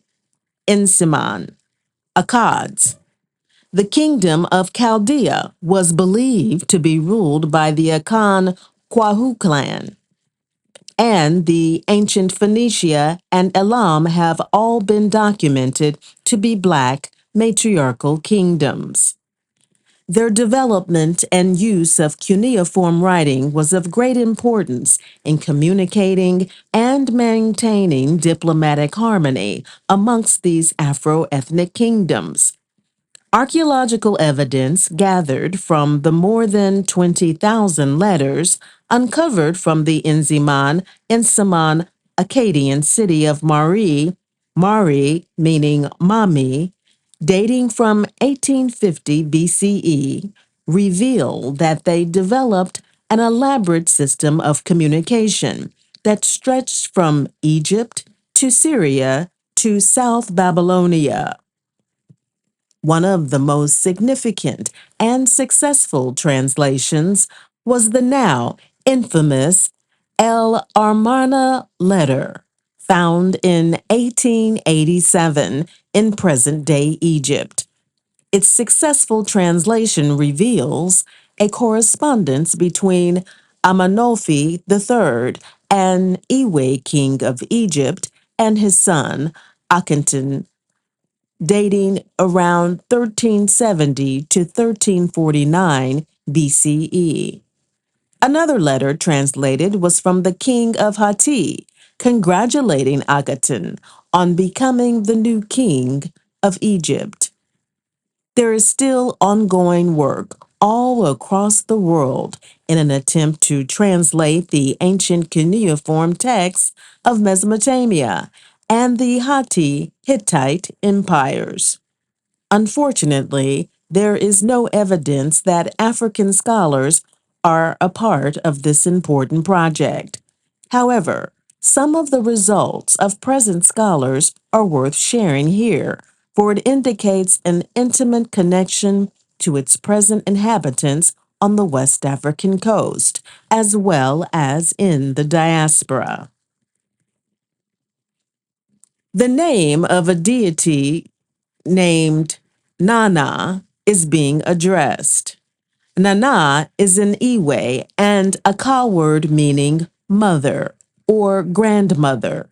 She is the ancient Mami deity known in the Akkadian language as Inanna. written as a verb. Nana means the same as its prefix na, which is to give life to. Nana is also applied in the Akan language to denote a name of respect, honor, and reverence for both male and females, especially in its priesthood. In Yoruba, Nana, changed phonetically to Yaya, also means grandfather. As an African survival in America, Nana is also used as a term of endearment for mother. More significantly, Nana is a prefix used before two of the most important gods in the Iwe Vodun pantheon, Nana Buruku, Bruku, and Nana Buluku, Buku. The ancient Hatti cuneiform translations below clearly are identifying the enthronement of an initiated priestess to the deity Nana. It serves also as a living testament to the antiquity of the Iwe people and to the Vodun gods that they served, who are today morphed and adapted into new names and places. The following excerpt is taken from one of these cuneiform plates, which clearly indicates a daily diary of temple activities. Published with permission. Neo-Sumerian and Old Babylonian date formulae. Ancient Iwe cuneiform translations. Year after the year, Ibisen, the king of made for Nana his divine throne. Year in which Naram-Sin chose the in-priestess of Nana by means of the omens, oracles. Year in which Nirisina was installed as in-priestess of Nana. Year after the year, Ibisen chose by means of the omens the in-priest of Inanna in Uruk. A list of words and English translations prepared by Marcel Sigrist and Peter Damerow, Max Planck Society. The Iwe, Ga, and the Akan share a very intimate ancestral, linguistic, and cultural history together, and both are major groups in the Akan clans, to whom Darkwa has linguistically and culturally traced the ancient Egyptians. Also, though not shown in Map Figure 5, situated further east lies the kingdom of Kish, ruled by the Ga peoples who now inhabit Ghana. Akkad, where Akkadian is derived, was actually a king of Kish, and of course the word Akka means serpent, thus denoting a divine kingship being traced back to the great African serpent mother. Akka, Ako, Akka, was an ancient Mami goddess who was known as Akka Laurentia, one who gives birth to the gods. Her worship in Italy, probably amongst the ancient Afro-Umbrians, predates Rome, and her following extended all the way to Northern Europe. In one account, she is credited with assisting Rhea in the birth of both Romulus and Remus, the alleged founders of Rome. She is also said to have given birth to, meaning initiated, Sargon the Great, alleged founder of the ancient Akkad dynasty. In 12 accounts of the Phrygian Hercules, born of a serpent mother, we are told that his bride, meaning his tutelary, Mami divinity, was named Akka through a sacred marriage, initiation. Figure 8. Motif from Adinkra, funeral cloth. One hand should not bite the other. Ancient Akan and Dinkra symbol, originally symbolizing the triple-headed aspect of the goddess Nayami. This sacred symbol was discovered on many vases among the ancient Elamites in Susa, northwestern Mesopotamia, now Iran. It was probable that some of these Akan, Iwe, Ga groups were part of the prehistoric Geramontes, who migrated to both the northern and eastern regions in waves. Ethiopia is believed to be the home of the Elamites, who may have been part of the ancient Arusi clans. There are certainly strong indications that many Akan clans were the original inhabitants of ancient Ionia, Manoa, and Mycenae. Mirowitz tells us that the ancient Akan may have had their origins in the divine kingships in Jado, the ancient oasis of the Geramonte kingdom of what is now central Sudan. Tado, Ajatado, is the current name of a small village in southern Togo's Atakpami district, first home of the Iwe and Fan when they migrated from the east. Finally, Higgins tells us that the prefix kama meant pearl. Pearls, which signify wisdom, are sacred to the Mami Watas. He further reveals that one of the epithets used for a fishing town in ancient pre-Aryan Iranian Ceylon was Makara Ketu, a reference to what the ignorant Greeks naively called a sea monster. Of course, that sea monster was the sacred whale, or porpoise of the Mami Watas, another name for Demeter. So sacred was the whale to Mami that Iwe fishermen would go to great pains not to entangle them into their nets. If one happened to become entangled and die, it would be accorded all the sacred ceremonial rites of a divine queen or king. Appendix III. Digressing on the black color of ancient gods. Godfrey Higgins, Anacalypsis, Volume 1, 1833. Note: this essay is being published as is, with errors and colloquial spelling as Godfrey Higgins originally published it in 1833.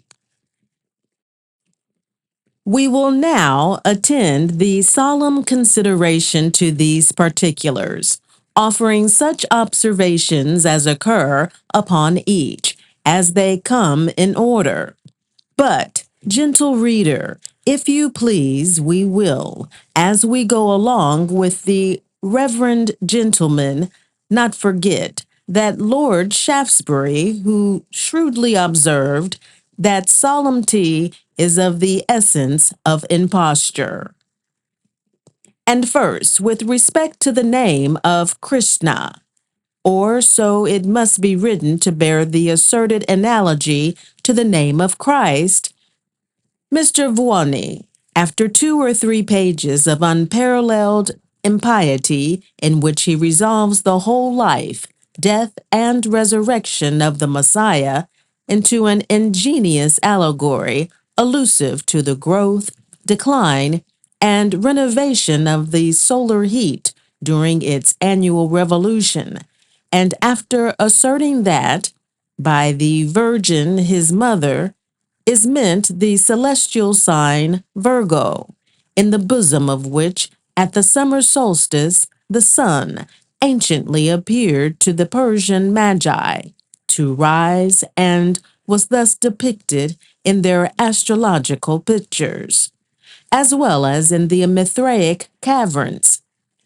After thus impiously attempting to mythologize away the grand fundamental doctrines of the Christian code, our infidel author adds that the Son was sometimes called Christ or conservator, that is, the Savior, and hence he observes the Hindu God, Christian, or Krishna, and the Christian Christos, the Son of Mary.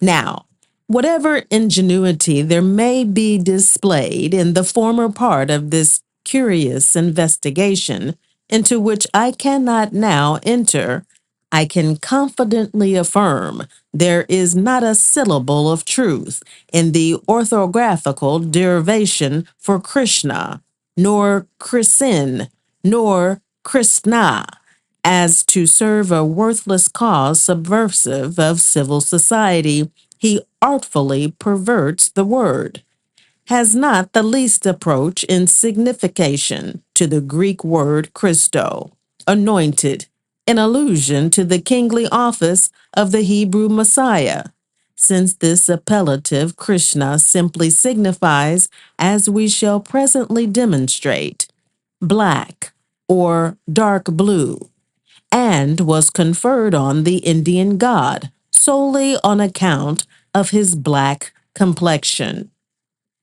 It was therefore no more connected with the name of our blessed Savior, supposed by this writer to be derived from, than the humble Mary of Bethlehem has with the Isis of Egypt, the original Virgo of the zodiac, or Joseph, as they're asserted, has with the obsolete constellation of Praesepe Jovus, or stable of Jove, as in his rage for derivation he ridiculously asserts.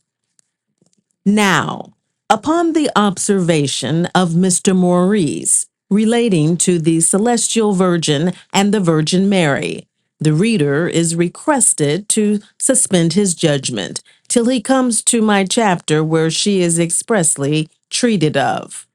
With respect to the remainder of his observation on the color of the Krishna of India, it is replied that all of the circumstances connected with this subject, there is not one so curious and striking as this, nor one so worthy of the attention of the reader. And though at first he may think the author in what he is going to say respecting the black color is deviating from the subject, he will in the end find nothing but what is closely connected with it and necessary for its elucidation. On the first view, it seems rather an extraordinary circumstance that the statues of the gods of the ancients should be represented of a black color, or that they should have been made of a tone as nearly black as could be obtained.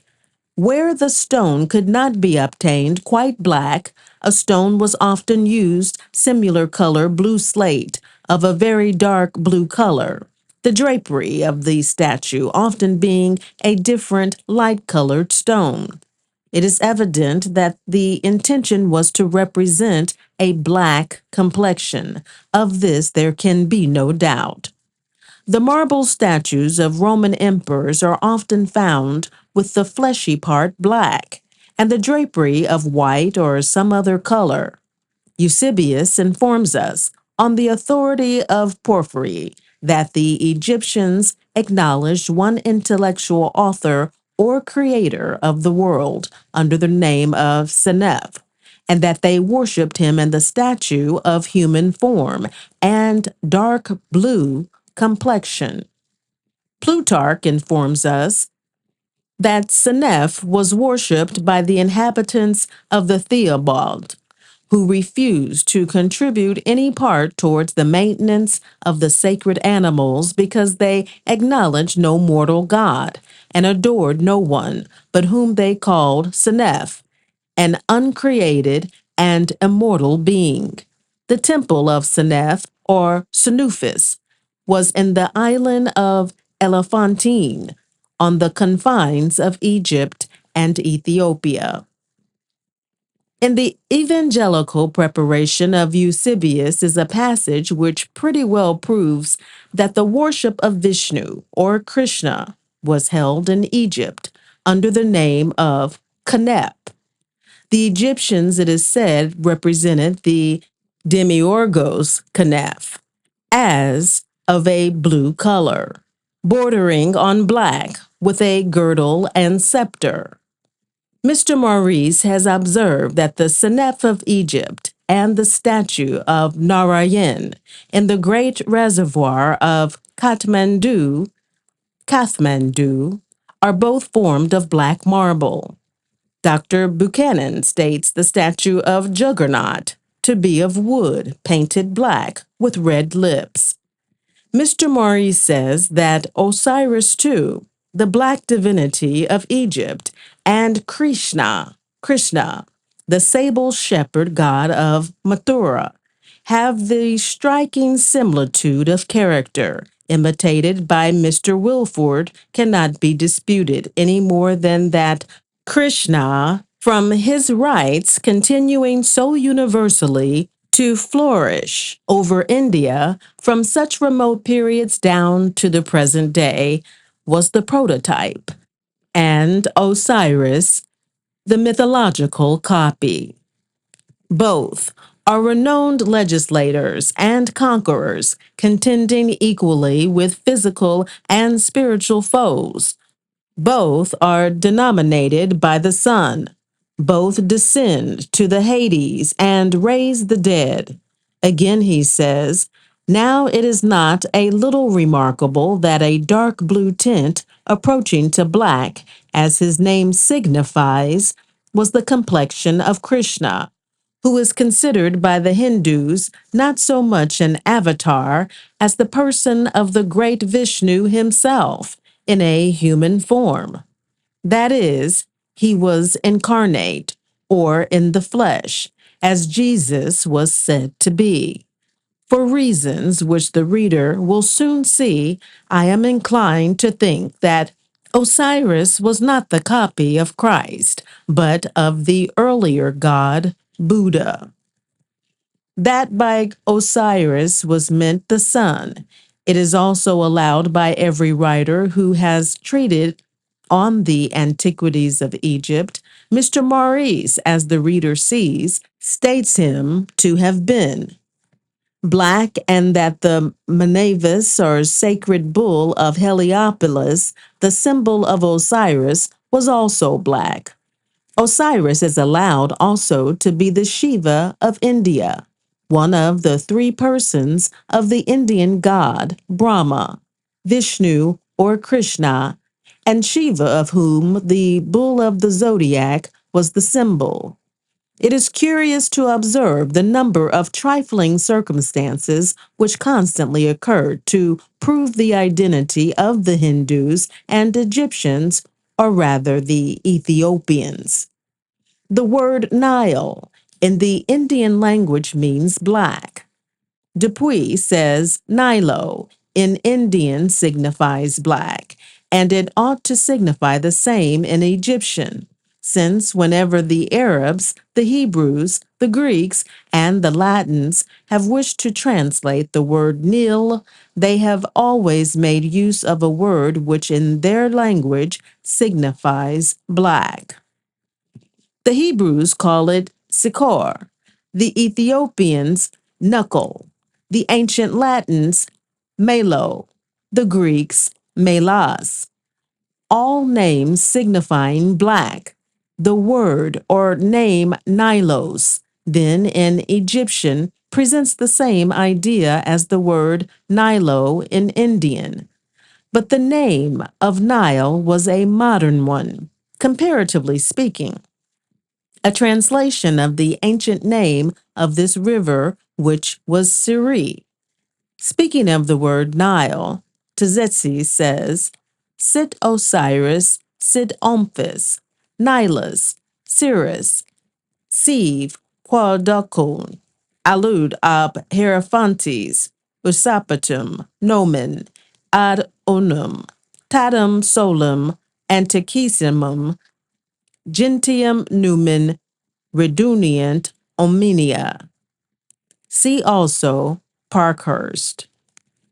The word Osiris may be a Greek word composed by the Greeks from their own emphatic article O, and the Hebrew word written with their customary termination. The meaning of the Hebrew word is black, and one meaning of the Greek is evidently black or the black god. This is confirmed by Plutarch in his treatise De Icide et Usiride. The Nile was often called Greek characters, which is the Hebrew word for river, and was probably the Egyptian one also. It was simply the river. It was never called Nilos, Nile, by the Egyptians, but by the Greeks, and that only from the time of Hesiod, in whose writings it first so called. This pretty nearly proves it a translated name. If the author be right in his conjecture, the reason is evident why this word sets etymological inquiries at defiance. Sir W. Jones says Nyla means blue, but this blue is probably derived from the color of the stone A, dark blue, meant originally to describe the black. The Nile was called Greek character, Aegyptus, before the country had that name. This last name also defies the etymologists, but it was probably an Eastern word mangled by the Greek, who mangled everything. It will be explained hereafter. M. de Lambre tells us from Censorius that the Egyptians called the year of 365 days by the word Nailos, and he observes that in the Greek notation, the letters of which this word is composed denote 365. Sir W. Drummond calls this buffoonery and asks if that the Egyptians did not speak Greek. To which it may be answered that the polite and learned among them did speak Greek after the time of Alexander. It is overlooked by Sir William that this name, Greek characters, is modern.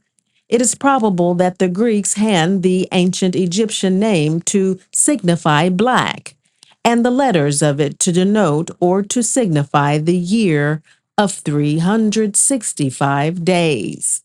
But as they could not, in their language, give it a term which would signify both, and as they understood why it was called 365, or the year, but did not understand why it was called black, they adopted the former and called it Nihilus.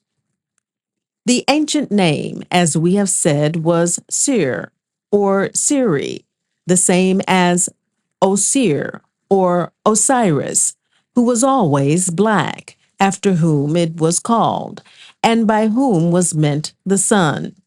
Thus it was called the river of the sun, or the river sun, or the river of Osiris, as we say, the river of the Amazons, or the river Amazon.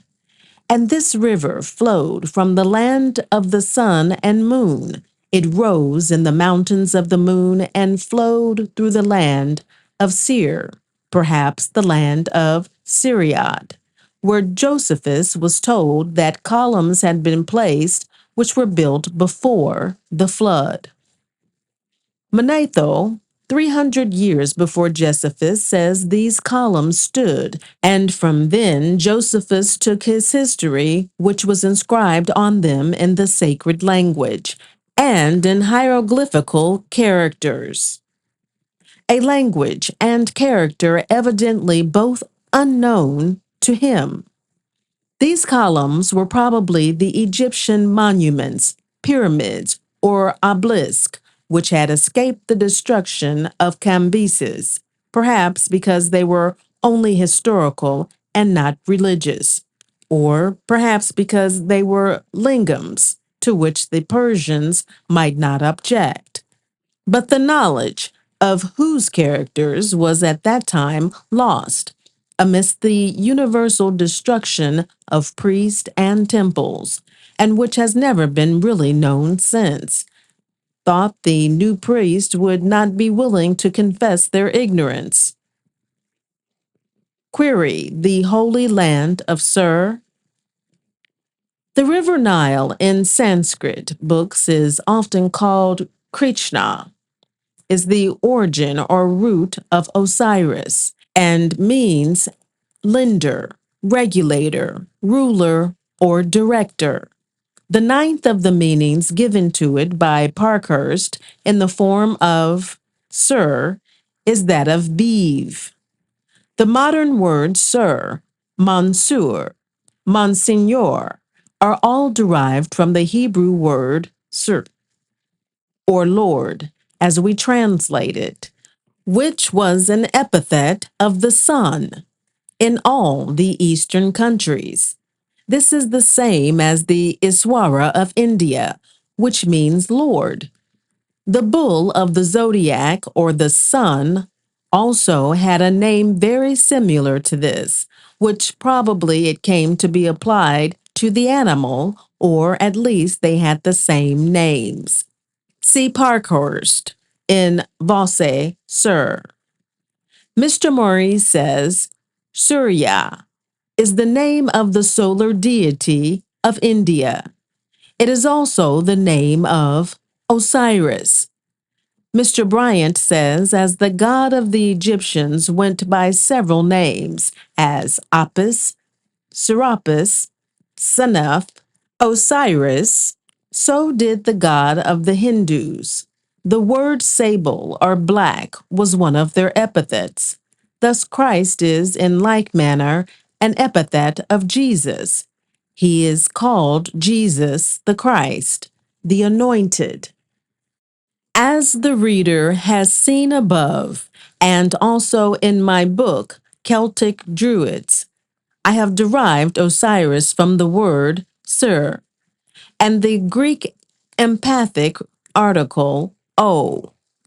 This derivation is justified by Porphyry, but Hellenicus informs us that it was sometimes written Greek symbols.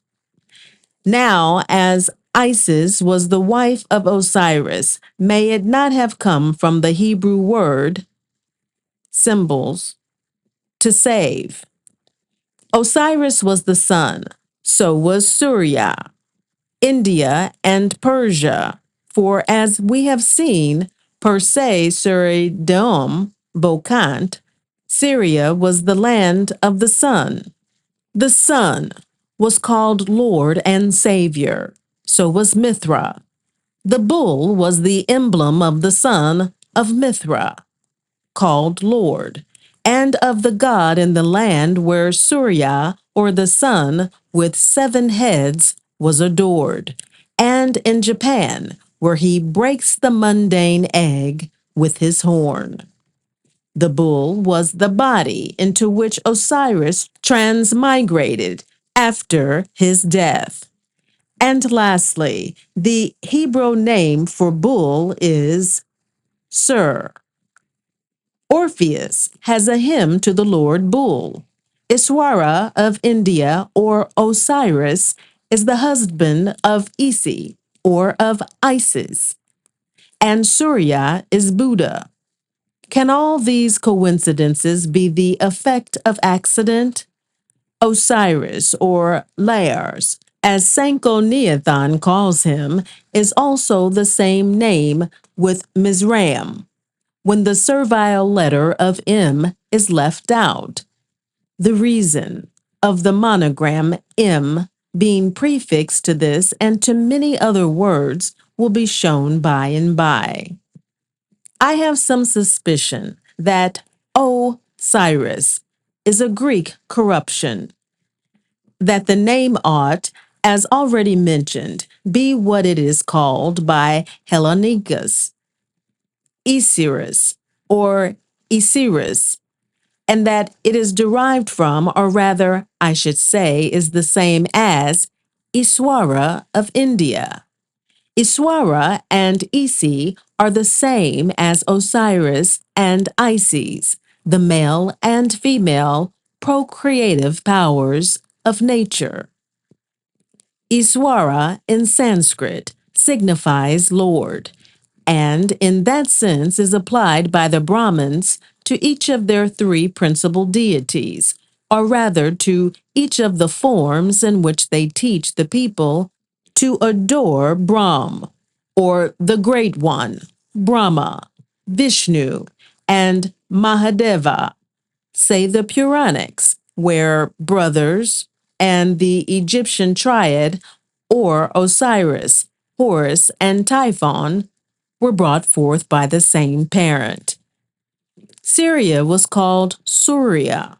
Eusebius says the Egyptians called Osiris Surius, and that in Persia, Suri was the old name of the sun. In the soul lunar legends of the Hindus, the sun is, as we have seen, sometimes male and sometimes female.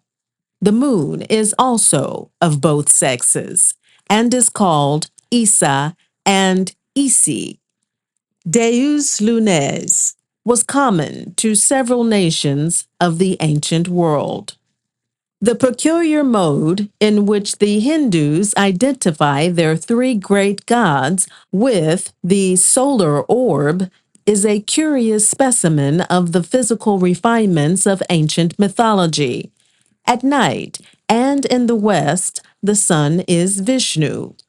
He is Brahma in the east and in the morning, and from noon to evening, he is Shiva. The adoration of a black stone is a very singular superstition. Like many other superstitions, this also came from India. Buddha was adored as a square black stone. So was Mercury. So was the Roman terminus. The famous Pesanusian stone, brought to Rome, was square and black. The sacred black stone at Mecca, many of my readers are acquainted with, and George IV did very wisely to be crowned on the square stone, nearer black than any other color of Scotia and Ireland. In Montfaucon, a black Isis and Orus are described in the printing, but not in the plate. I suspect many of Montfaucon's figures ought to be black, which are not so described.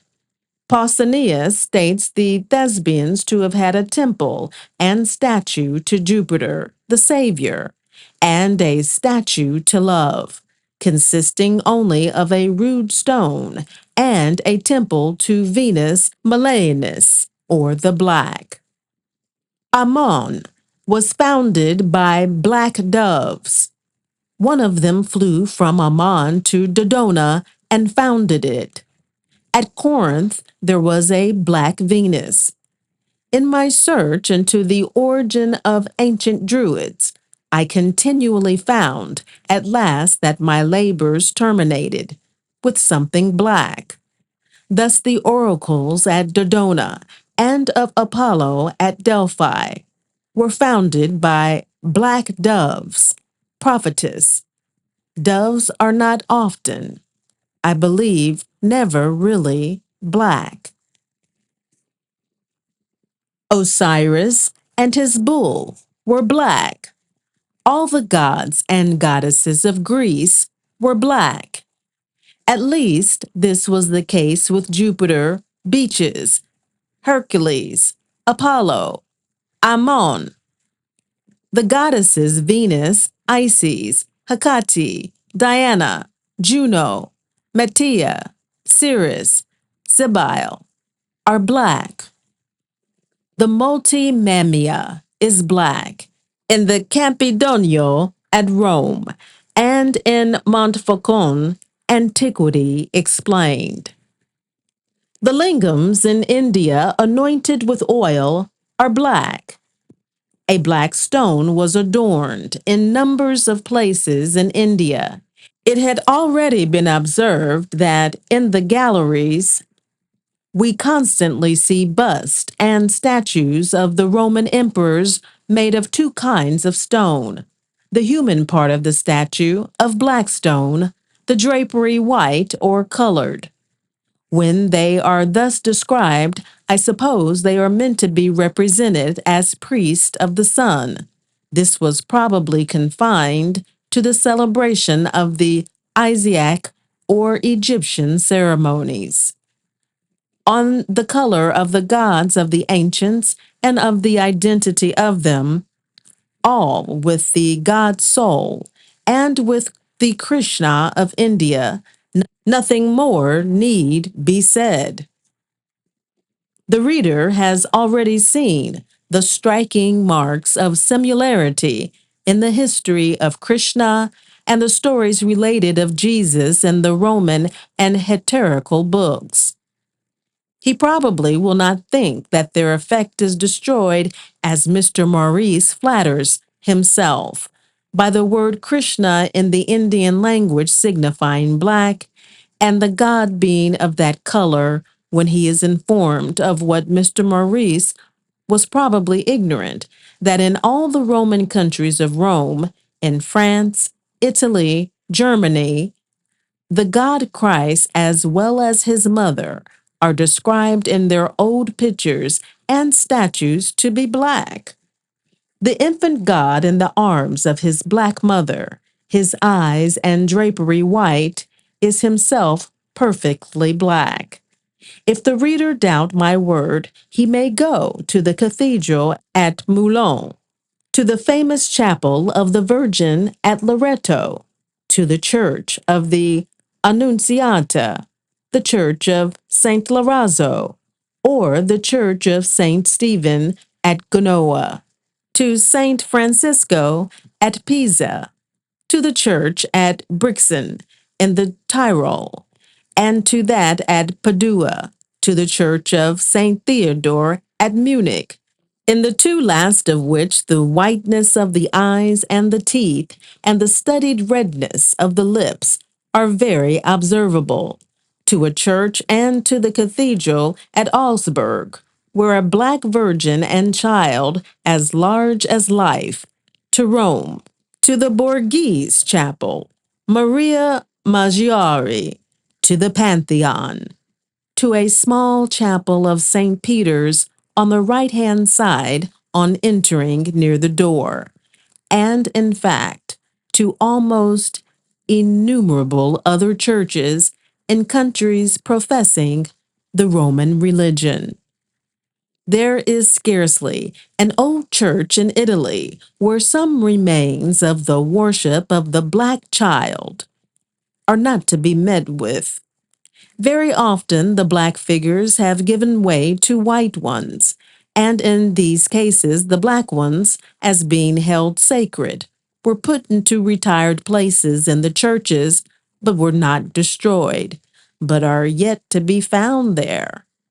In many cases, the images are painted all over and look like bronze, often with colored aprons or napkins around the loins or other parts.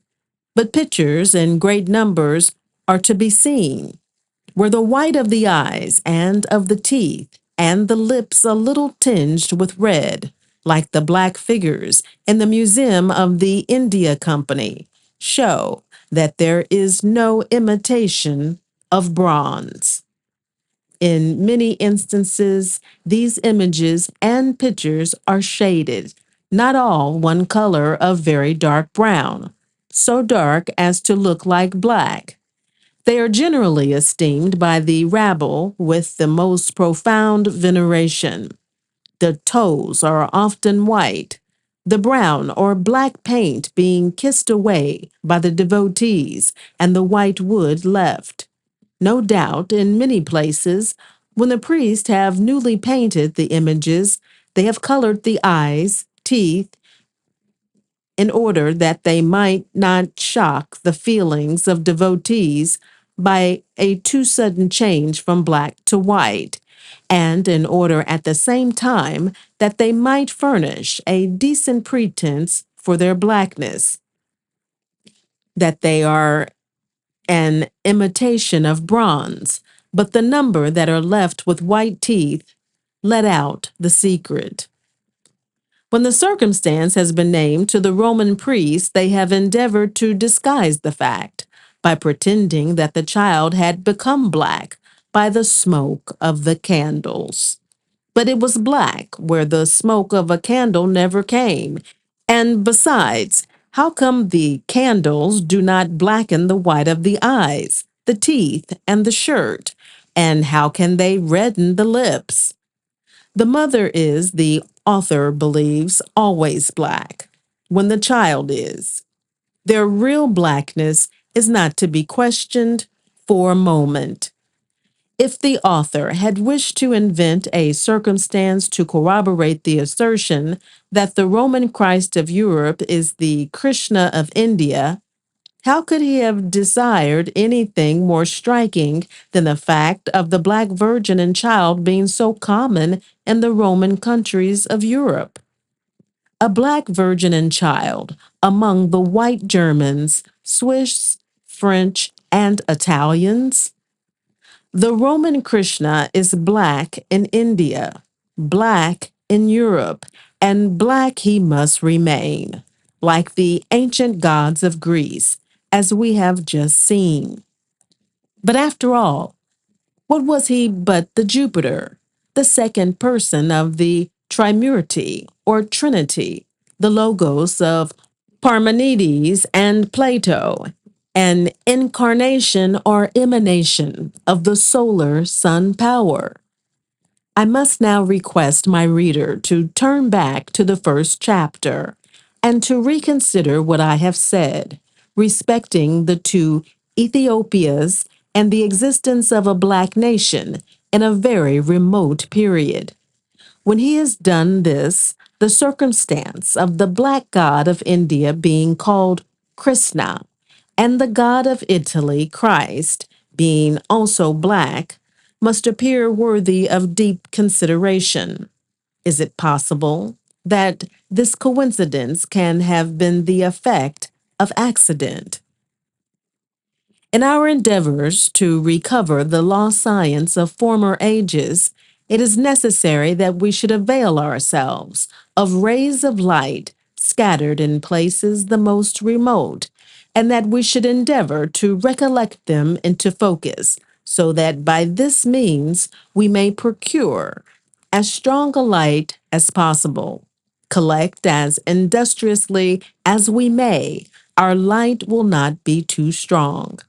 I think I need say no more in the answer to Mr. Maurice's shouts of triumph over those whom he insultingly calls impious infidels, respecting the name of Krishna having the meaning of black. Appendix IV. The Europeanization of Africa's goddesses. Reclamation and restoration of a divine legacy. Figure 1.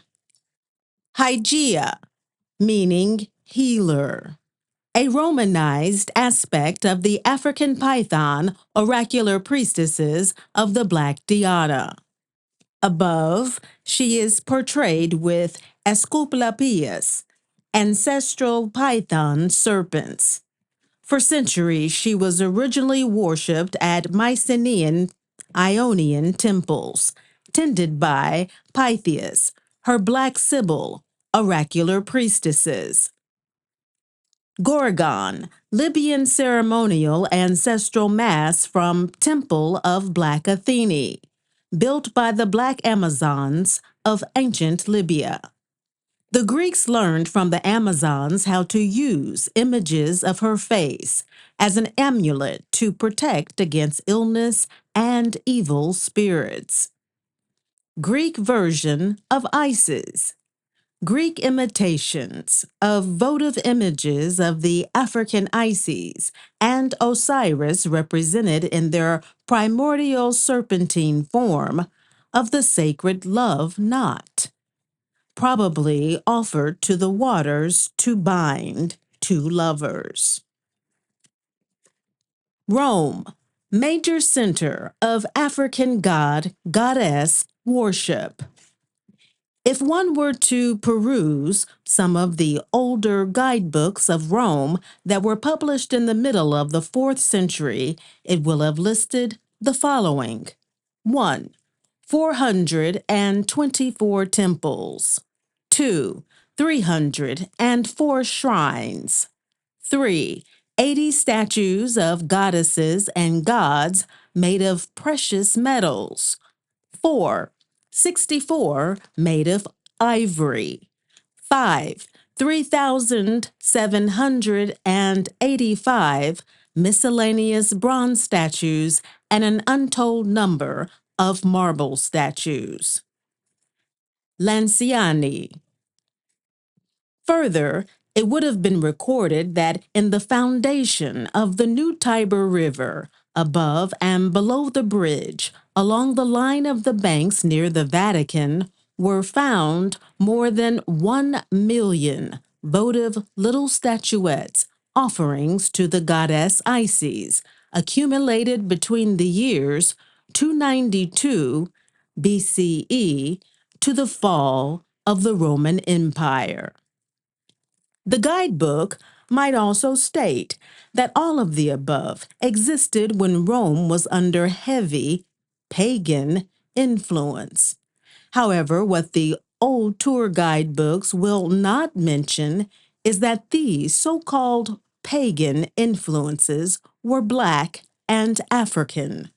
That is to say that the ancient gods of Rome, who borrowed many of them from the Greeks, were African goddesses and gods whose divinity and magnificence was unequaled in the ancient world.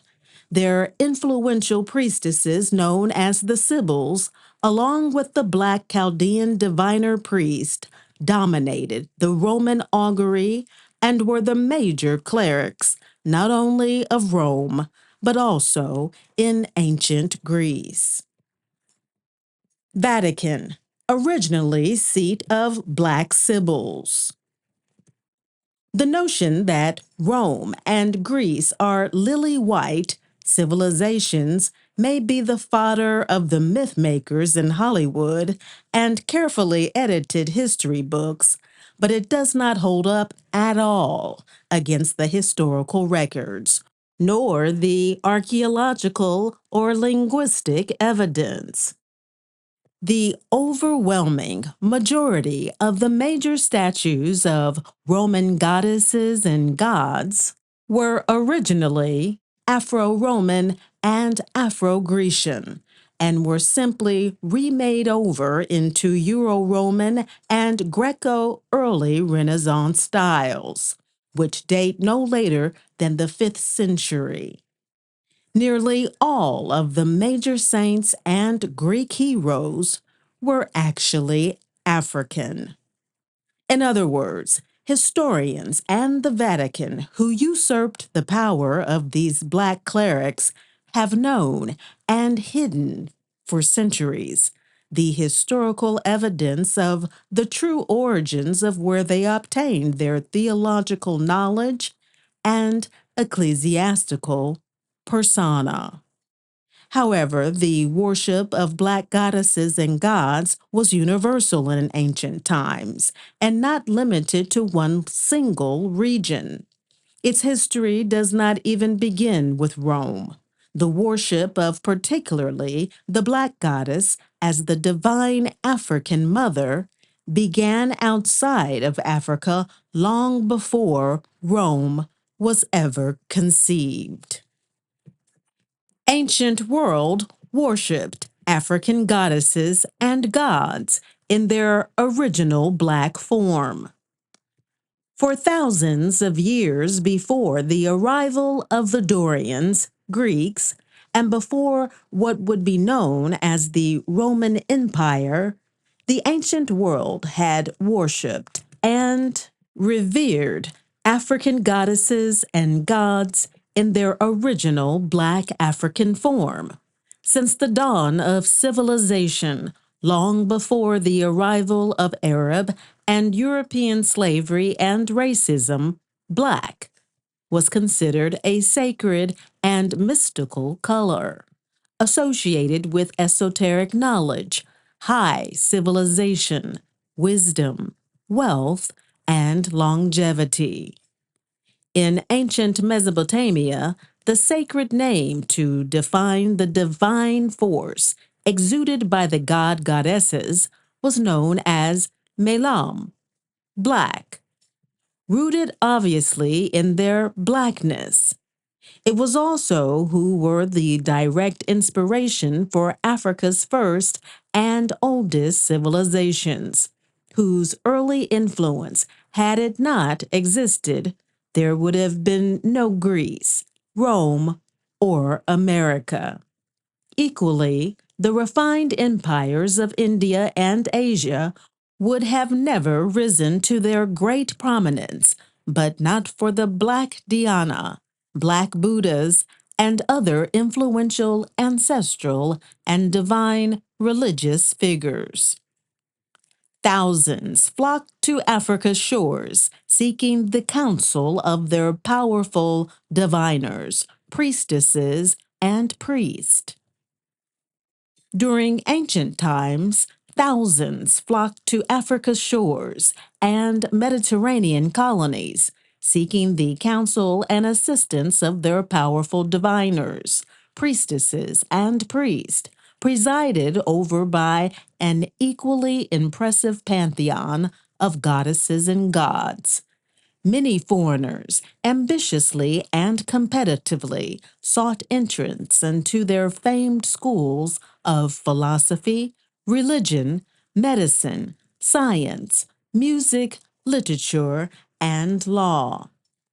Herodotus, Pliny, Diodorus, Plutarch, Strabo, and others wrote books recounting tales of wonder, curiosity, awe, and woe, as they intimate sometimes in painstaking detail the unbelievable mythical relationships that Africans claim to have with their superhuman totemic and celestial deities. By the time the Greeks, 6 BCE, and later the Romans finally arrived on the scene, Egypt was already thousands of years old, and Ionia and the Black Afro-Elamite matriarchal empires of Asia Minor, Mycenae, and Manoa were more than 2,000 years young. Many of their deities and the many African clans who transported them were well established all throughout the ancient Mediterranean and Eastern world.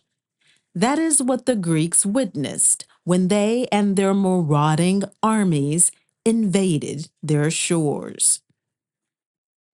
Greeks and Romans civilized by African matriarchs. Once settled over the centuries, the Greeks and later the Romans were civilized by these African matriarchs, and later would borrow extensively from their pantheon of goddesses and gods, transforming them from Black African into their own delible images. Because they understood little of the mystical aspects, most of the Greek and Romans' information in recounting and immortalizing their version of the heroic and tragic deeds of these African ancestors and deities was taken from two books of poetic fantasy known as Homer's Odyssey and the Iliad. Homer's Iliad, plagiarized from Sibyl prophecies. The Iliad was not born from Homer's creative genius, as Western literary scholars would have the world believe.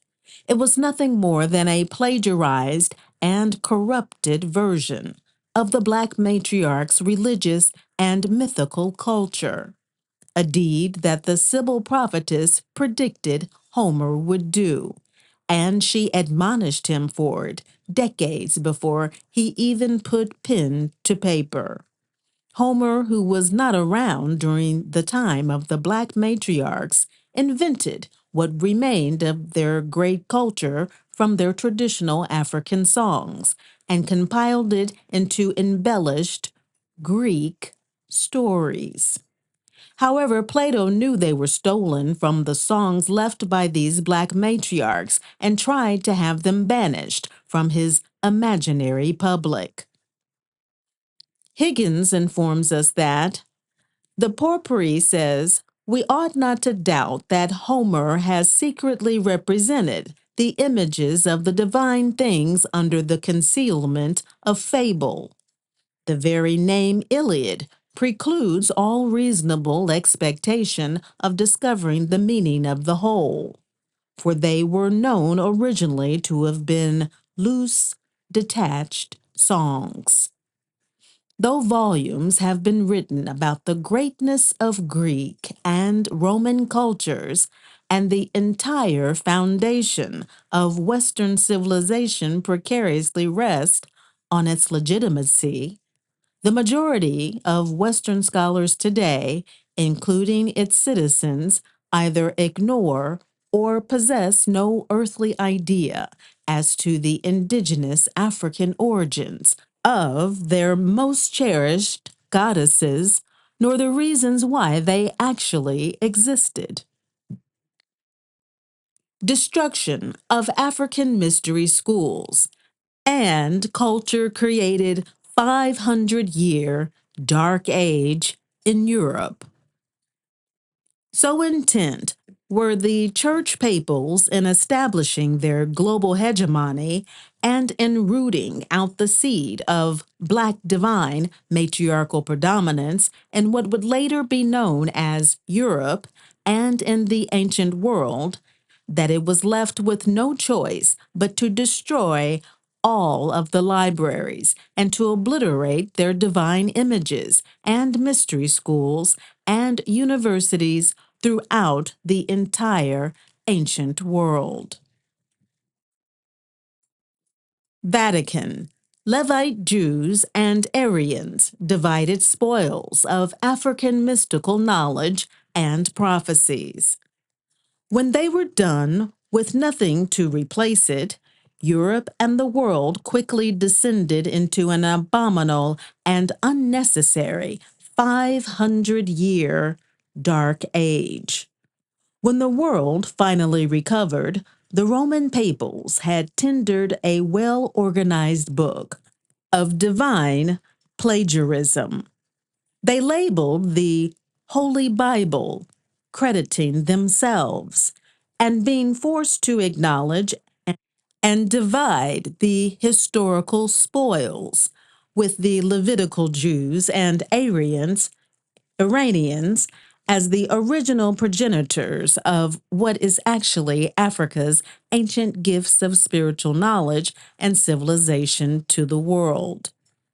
For centuries onwards, Western scholars, well enamored with the ancient Mediterranean's rich past and realizing the high cultural stakes involved, have fought bitterly to claim and include themselves in ancient Mesopotamia, Egypt, Libya, prehistoric India, and Nubia's rich past, having relegated Africans to little more than minor players or docile, ignorant, and superstitious slaves.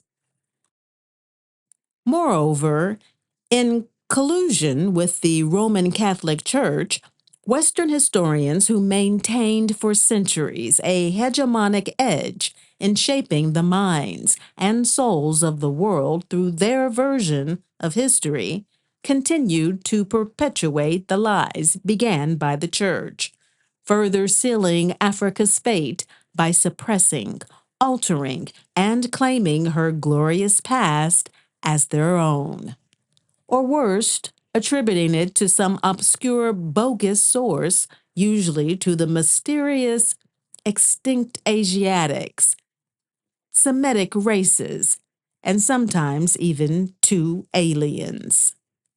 Meanwhile, the Roman Church destroyed the credibility of the Black goddesses, while at the same time building their churches atop her holy temples and assuming her grandness and sacerdotal power for themselves.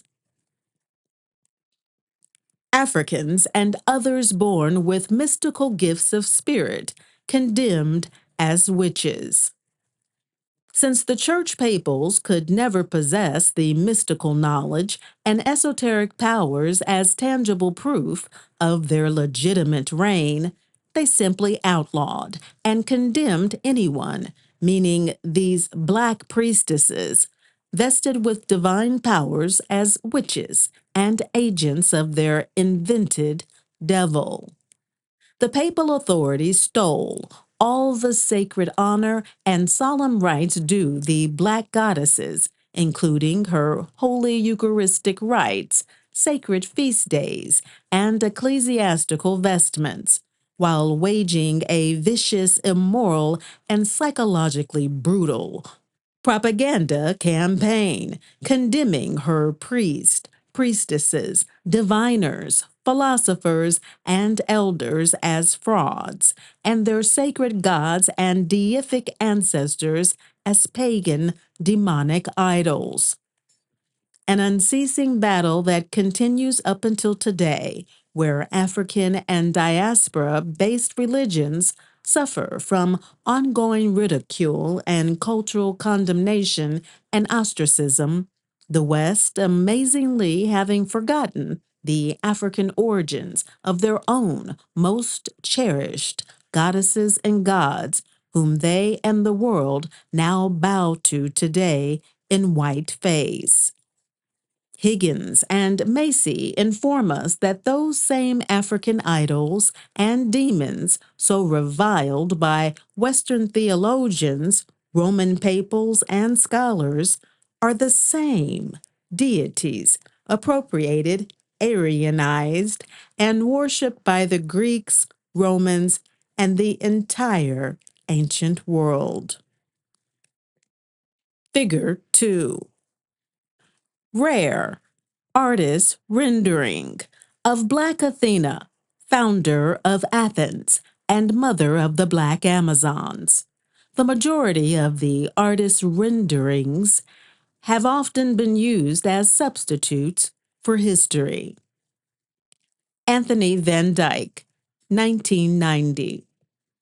More astounding, they are the very same sacerdotal images worshipped in modern day Western Christianity, Buddhism, and adopted by Hinduism, remade into their own ethnic and cultural images. This earth-shattering conclusion, supported by archaeology, carbon dating, linguistics, DNA, deductive reasoning, and common sense, has rendered it a pathological absurdity for anyone today to continue the charade of languishing in dismissive ignorance and insufferable denial, the tremendous importance of Africa and the African's role in world civilization. More significantly, not enough attention has been focused on unearthing the phenomenal and undeniable role that Black women have played in the development of the world's first social, spiritual, military, educational, and artistic institutions before the advent of patriarchy. The first human worshipped as an ancestress and god was Black and female. There is without a doubt a mounting body of genetic, archaeological, spiritual, and cultural evidence clearly indicating that the world's first biologically proven mother, the woman who gave birth and suckled the first human being, who uttered the first words Ma, meaning truth, and who invented the first tools of agriculture, constructed the first mode of shelter, painted the first scenes of prehistoric and religious life, performed the first ceremonial burial to the dead, built the first altar to the gods, and who was instructed in the art of herbalism, medicine, and divine magic by the earth's first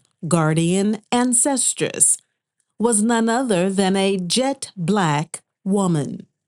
The first human ancestress worshipped as a god was black and female, before the introduction of any male deity. Predictably, this revelation has been met with staunch resistance from all sides, and the archaeological and historical data has trickled down slowly into academia, feminist and religious circles, and to the general public. A quick preview of any of the well-established feminist journals, anthropological, religious, and mythological texts today offer little more than a passing hint or footnote, vaguely entertaining the notion that those goddesses so cherished and proudly hailed as the primordial symbol of white, matriarchal, divine, generative, and preservative authority are none other than African and Black. Unlike revisionist writers who strive to prove a mythical white, matriarchal, divine predominance in the ancient world, frequently legitimizing art renderings based on pure conjecture and fantasy as their sole historical proof, African matriarchal history needs no such aggrandizing. The archaeological, genetic, spiritual, cultural, and linguistic evidence stands on its own merit. The secrets of history reveal that the majority, if not all, of the major gods and goddesses of the ancient world were indeed Black and were in most cases the only divine source of worship for thousands of years. Higgins et al. Again boldly informs us that all of the major Greek and Roman deities, including Aphrodite, Hathor, Attar, Minerva, Proserpine, Ceres, Rhea, Hecate, Cybele, Bacchus, Artemis, Astarte, Athene, Bridget, Demeter, Diana, Nimrod, Proteus, Nereus, Poseidon, Neptune, Jupiter, Heracles, and a host of others were Black and borrowed from their original Egyptian, Ethiopian, Phoenician, Libyan, Babylonian, Indian, and Nubian neighbors. Modern-day African religious practitioners, just as past scholars, can clearly ascertain that all of the female deities mentioned above were simply major aspects of the first queen of the world, Myrianimus, or the goddess of 10,000 names. In ancient Babylon, she was known as Mami. In ancient Mesopotamia, she was known as Tammuz. And in ancient Egypt, she is known as Isis. And in the Mami Wata Vodun, she is known as Minona, Nana Buluku.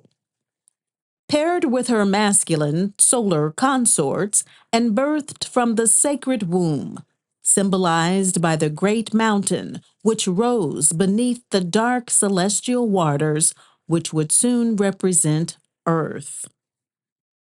Although not the only historical figure, it is documented that the first legislature and second ruler, 715 to 673 of Rome, an African Sabine named King Numa, Menu Ammon, actually introduced the Egyptian and Mediterranean pantheon of gods, religion, and ritual worship, including confession, into Rome. Numa, a priest of the water deity Egeria, also claimed to have drawn down thunder and was said to have introduced the sacred fire rites as well. These sacerdotal celebrations would soon be incorporated into the fire rites of Moses, Mithra, and the mythical Saint Brigid. However, over the centuries, as the popularity and worship of these African deities spread throughout the ancient world and transformed or morphed into local gods, many have forgotten or failed to document their original African genesis. The Greeks and Romans were no less generous in crediting their cultural sources, even when they were somewhat aware of their origins. Higgins states unequivocally that, as soon as the Greeks became civilized, that their learned men traveled to the east for knowledge. During this phase of their cultural imitating, the Greeks copied Egyptian artistic statuary styles until they eventually learned to create their own. Further, they also borrowed extensively from the exoteric and folk traditions of their Egyptians and Ionian neighbors. However, unlike them, who became master diviners, magicians, and priests, most Greeks and Romans were not educated, and none possessed the ancestral or divine connection to the gods, or the necessary discipline to understand their true celestial and divine nature. It simply was not possible for them to effectively manifest and honor them, as they were so loved and honored in Africa and in Asia Minor. Appendix V. The sacredness of animal offerings and the Mami Wata Vodun religion. Animals are sacred in African religions and are used, as in ancient biblical, Hindu, and Holy Quranic texts, as offerings to the deities and to the ancestors. They are also required in healing, initiation, and atonement ceremonies. Additionally, contrary to the Hollywood hype, animals, though important, are not the central focus of most Mami Wata Vodun ceremonies. They are merely consecrated offerings, made sacred for communal meals by the initiate to share with their deities and ancestors. The rituals surrounding this routine event are no more spectacular than the preparation of foods and farm animals for a family meal, or the Jewish ritual of kashrut, kosher slaughtering, in making an animal sacred for offerings and consuming. Petatotro ceremony, Augusta, Georgia. Mama Zogbe, Mami Isi Vivian Hunter Hindrew. For more than 2,000 years, following the topple of Rome and the advent of Western Christianity, the West has continued to degrade and mock African religions as primitive, and its consecrated clergy as frauds and charlatans. In the United States, African traditional practitioners have been persecuted, including their children taken by social service agencies under the guise of questionable cult practices. The unspoken crime, which many allege remains the most troubling distinguishing factor against African religions, is the use of animals in ritual ceremony. However, What has never been discussed is the historical and present day reality that animal sacrificial offerings are a sacred, humane, and essential religious rite that has been in practice in many cultures all over the world for thousands of years, even up until the present. Because African clergy will continue to exercise their religious freedoms in spite of racist persecution, the following is a brief list of some online resources and books that will aid the student in learning more about this important topic. After careful investigation, one will discover what African traditional clergy have been knowing for centuries, namely that animal offerings in African traditional religion are no different than how they are performed in all mainstream religions.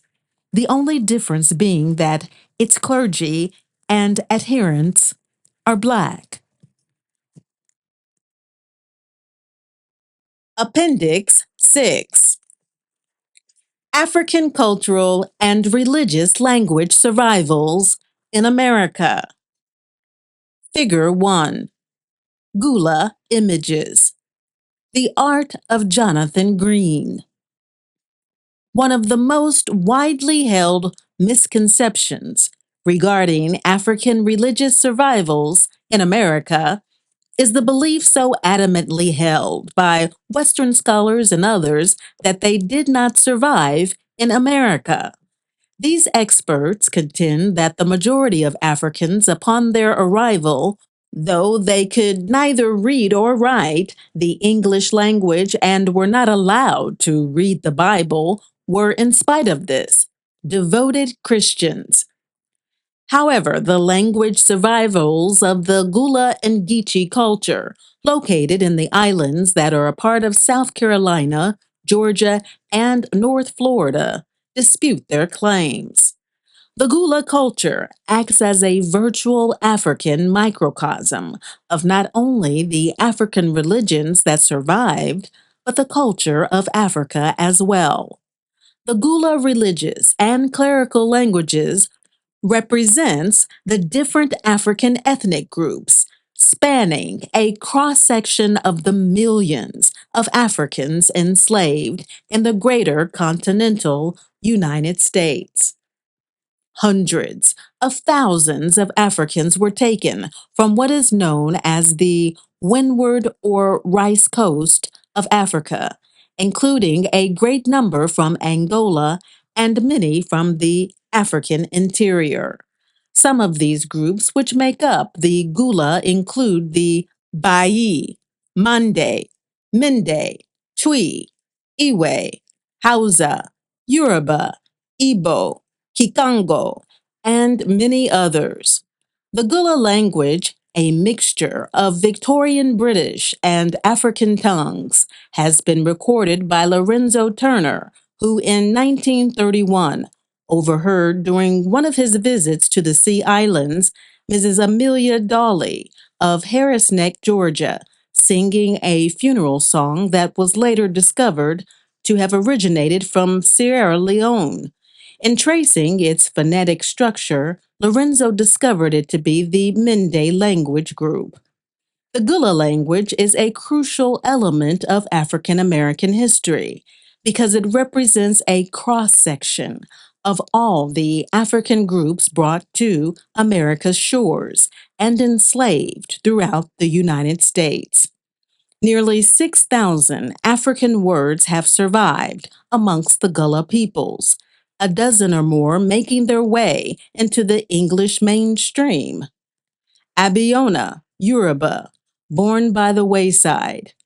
Anyika, Bai, she is beautiful. And Patipa, Mende, children born during the rain. Other familiar words are widely known, such as gumbo, cooter, tortoise, okra, juke, goober, and voodoo.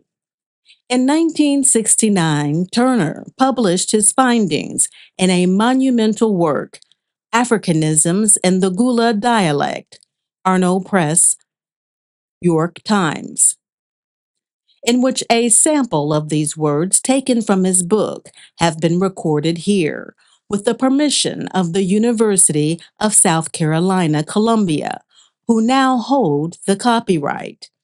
Today, the Gullah people face their greatest challenge in fighting for their cultural lives, spawned by the invasion of U.S. and foreign developers usurping their ancestral lands to build tourist and retirement havens for the wealthy. An aggressive effort to preserve their culture is underway by a number of heritage organizations. Additionally, as the diaspora is called to honor their African spiritual heritage, it is hoped that this contribution can serve to both preserve some of this important African culture, as well as to empower the diaspora with the tools necessary to reconnect back to their very powerful ancestral religions.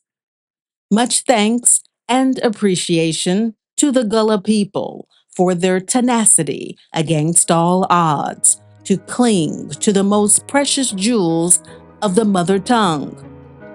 Thanks is also given to the University of South Carolina for allowing the exposure of these important words to a much broader and diverse audience by being published in this book in a readable format.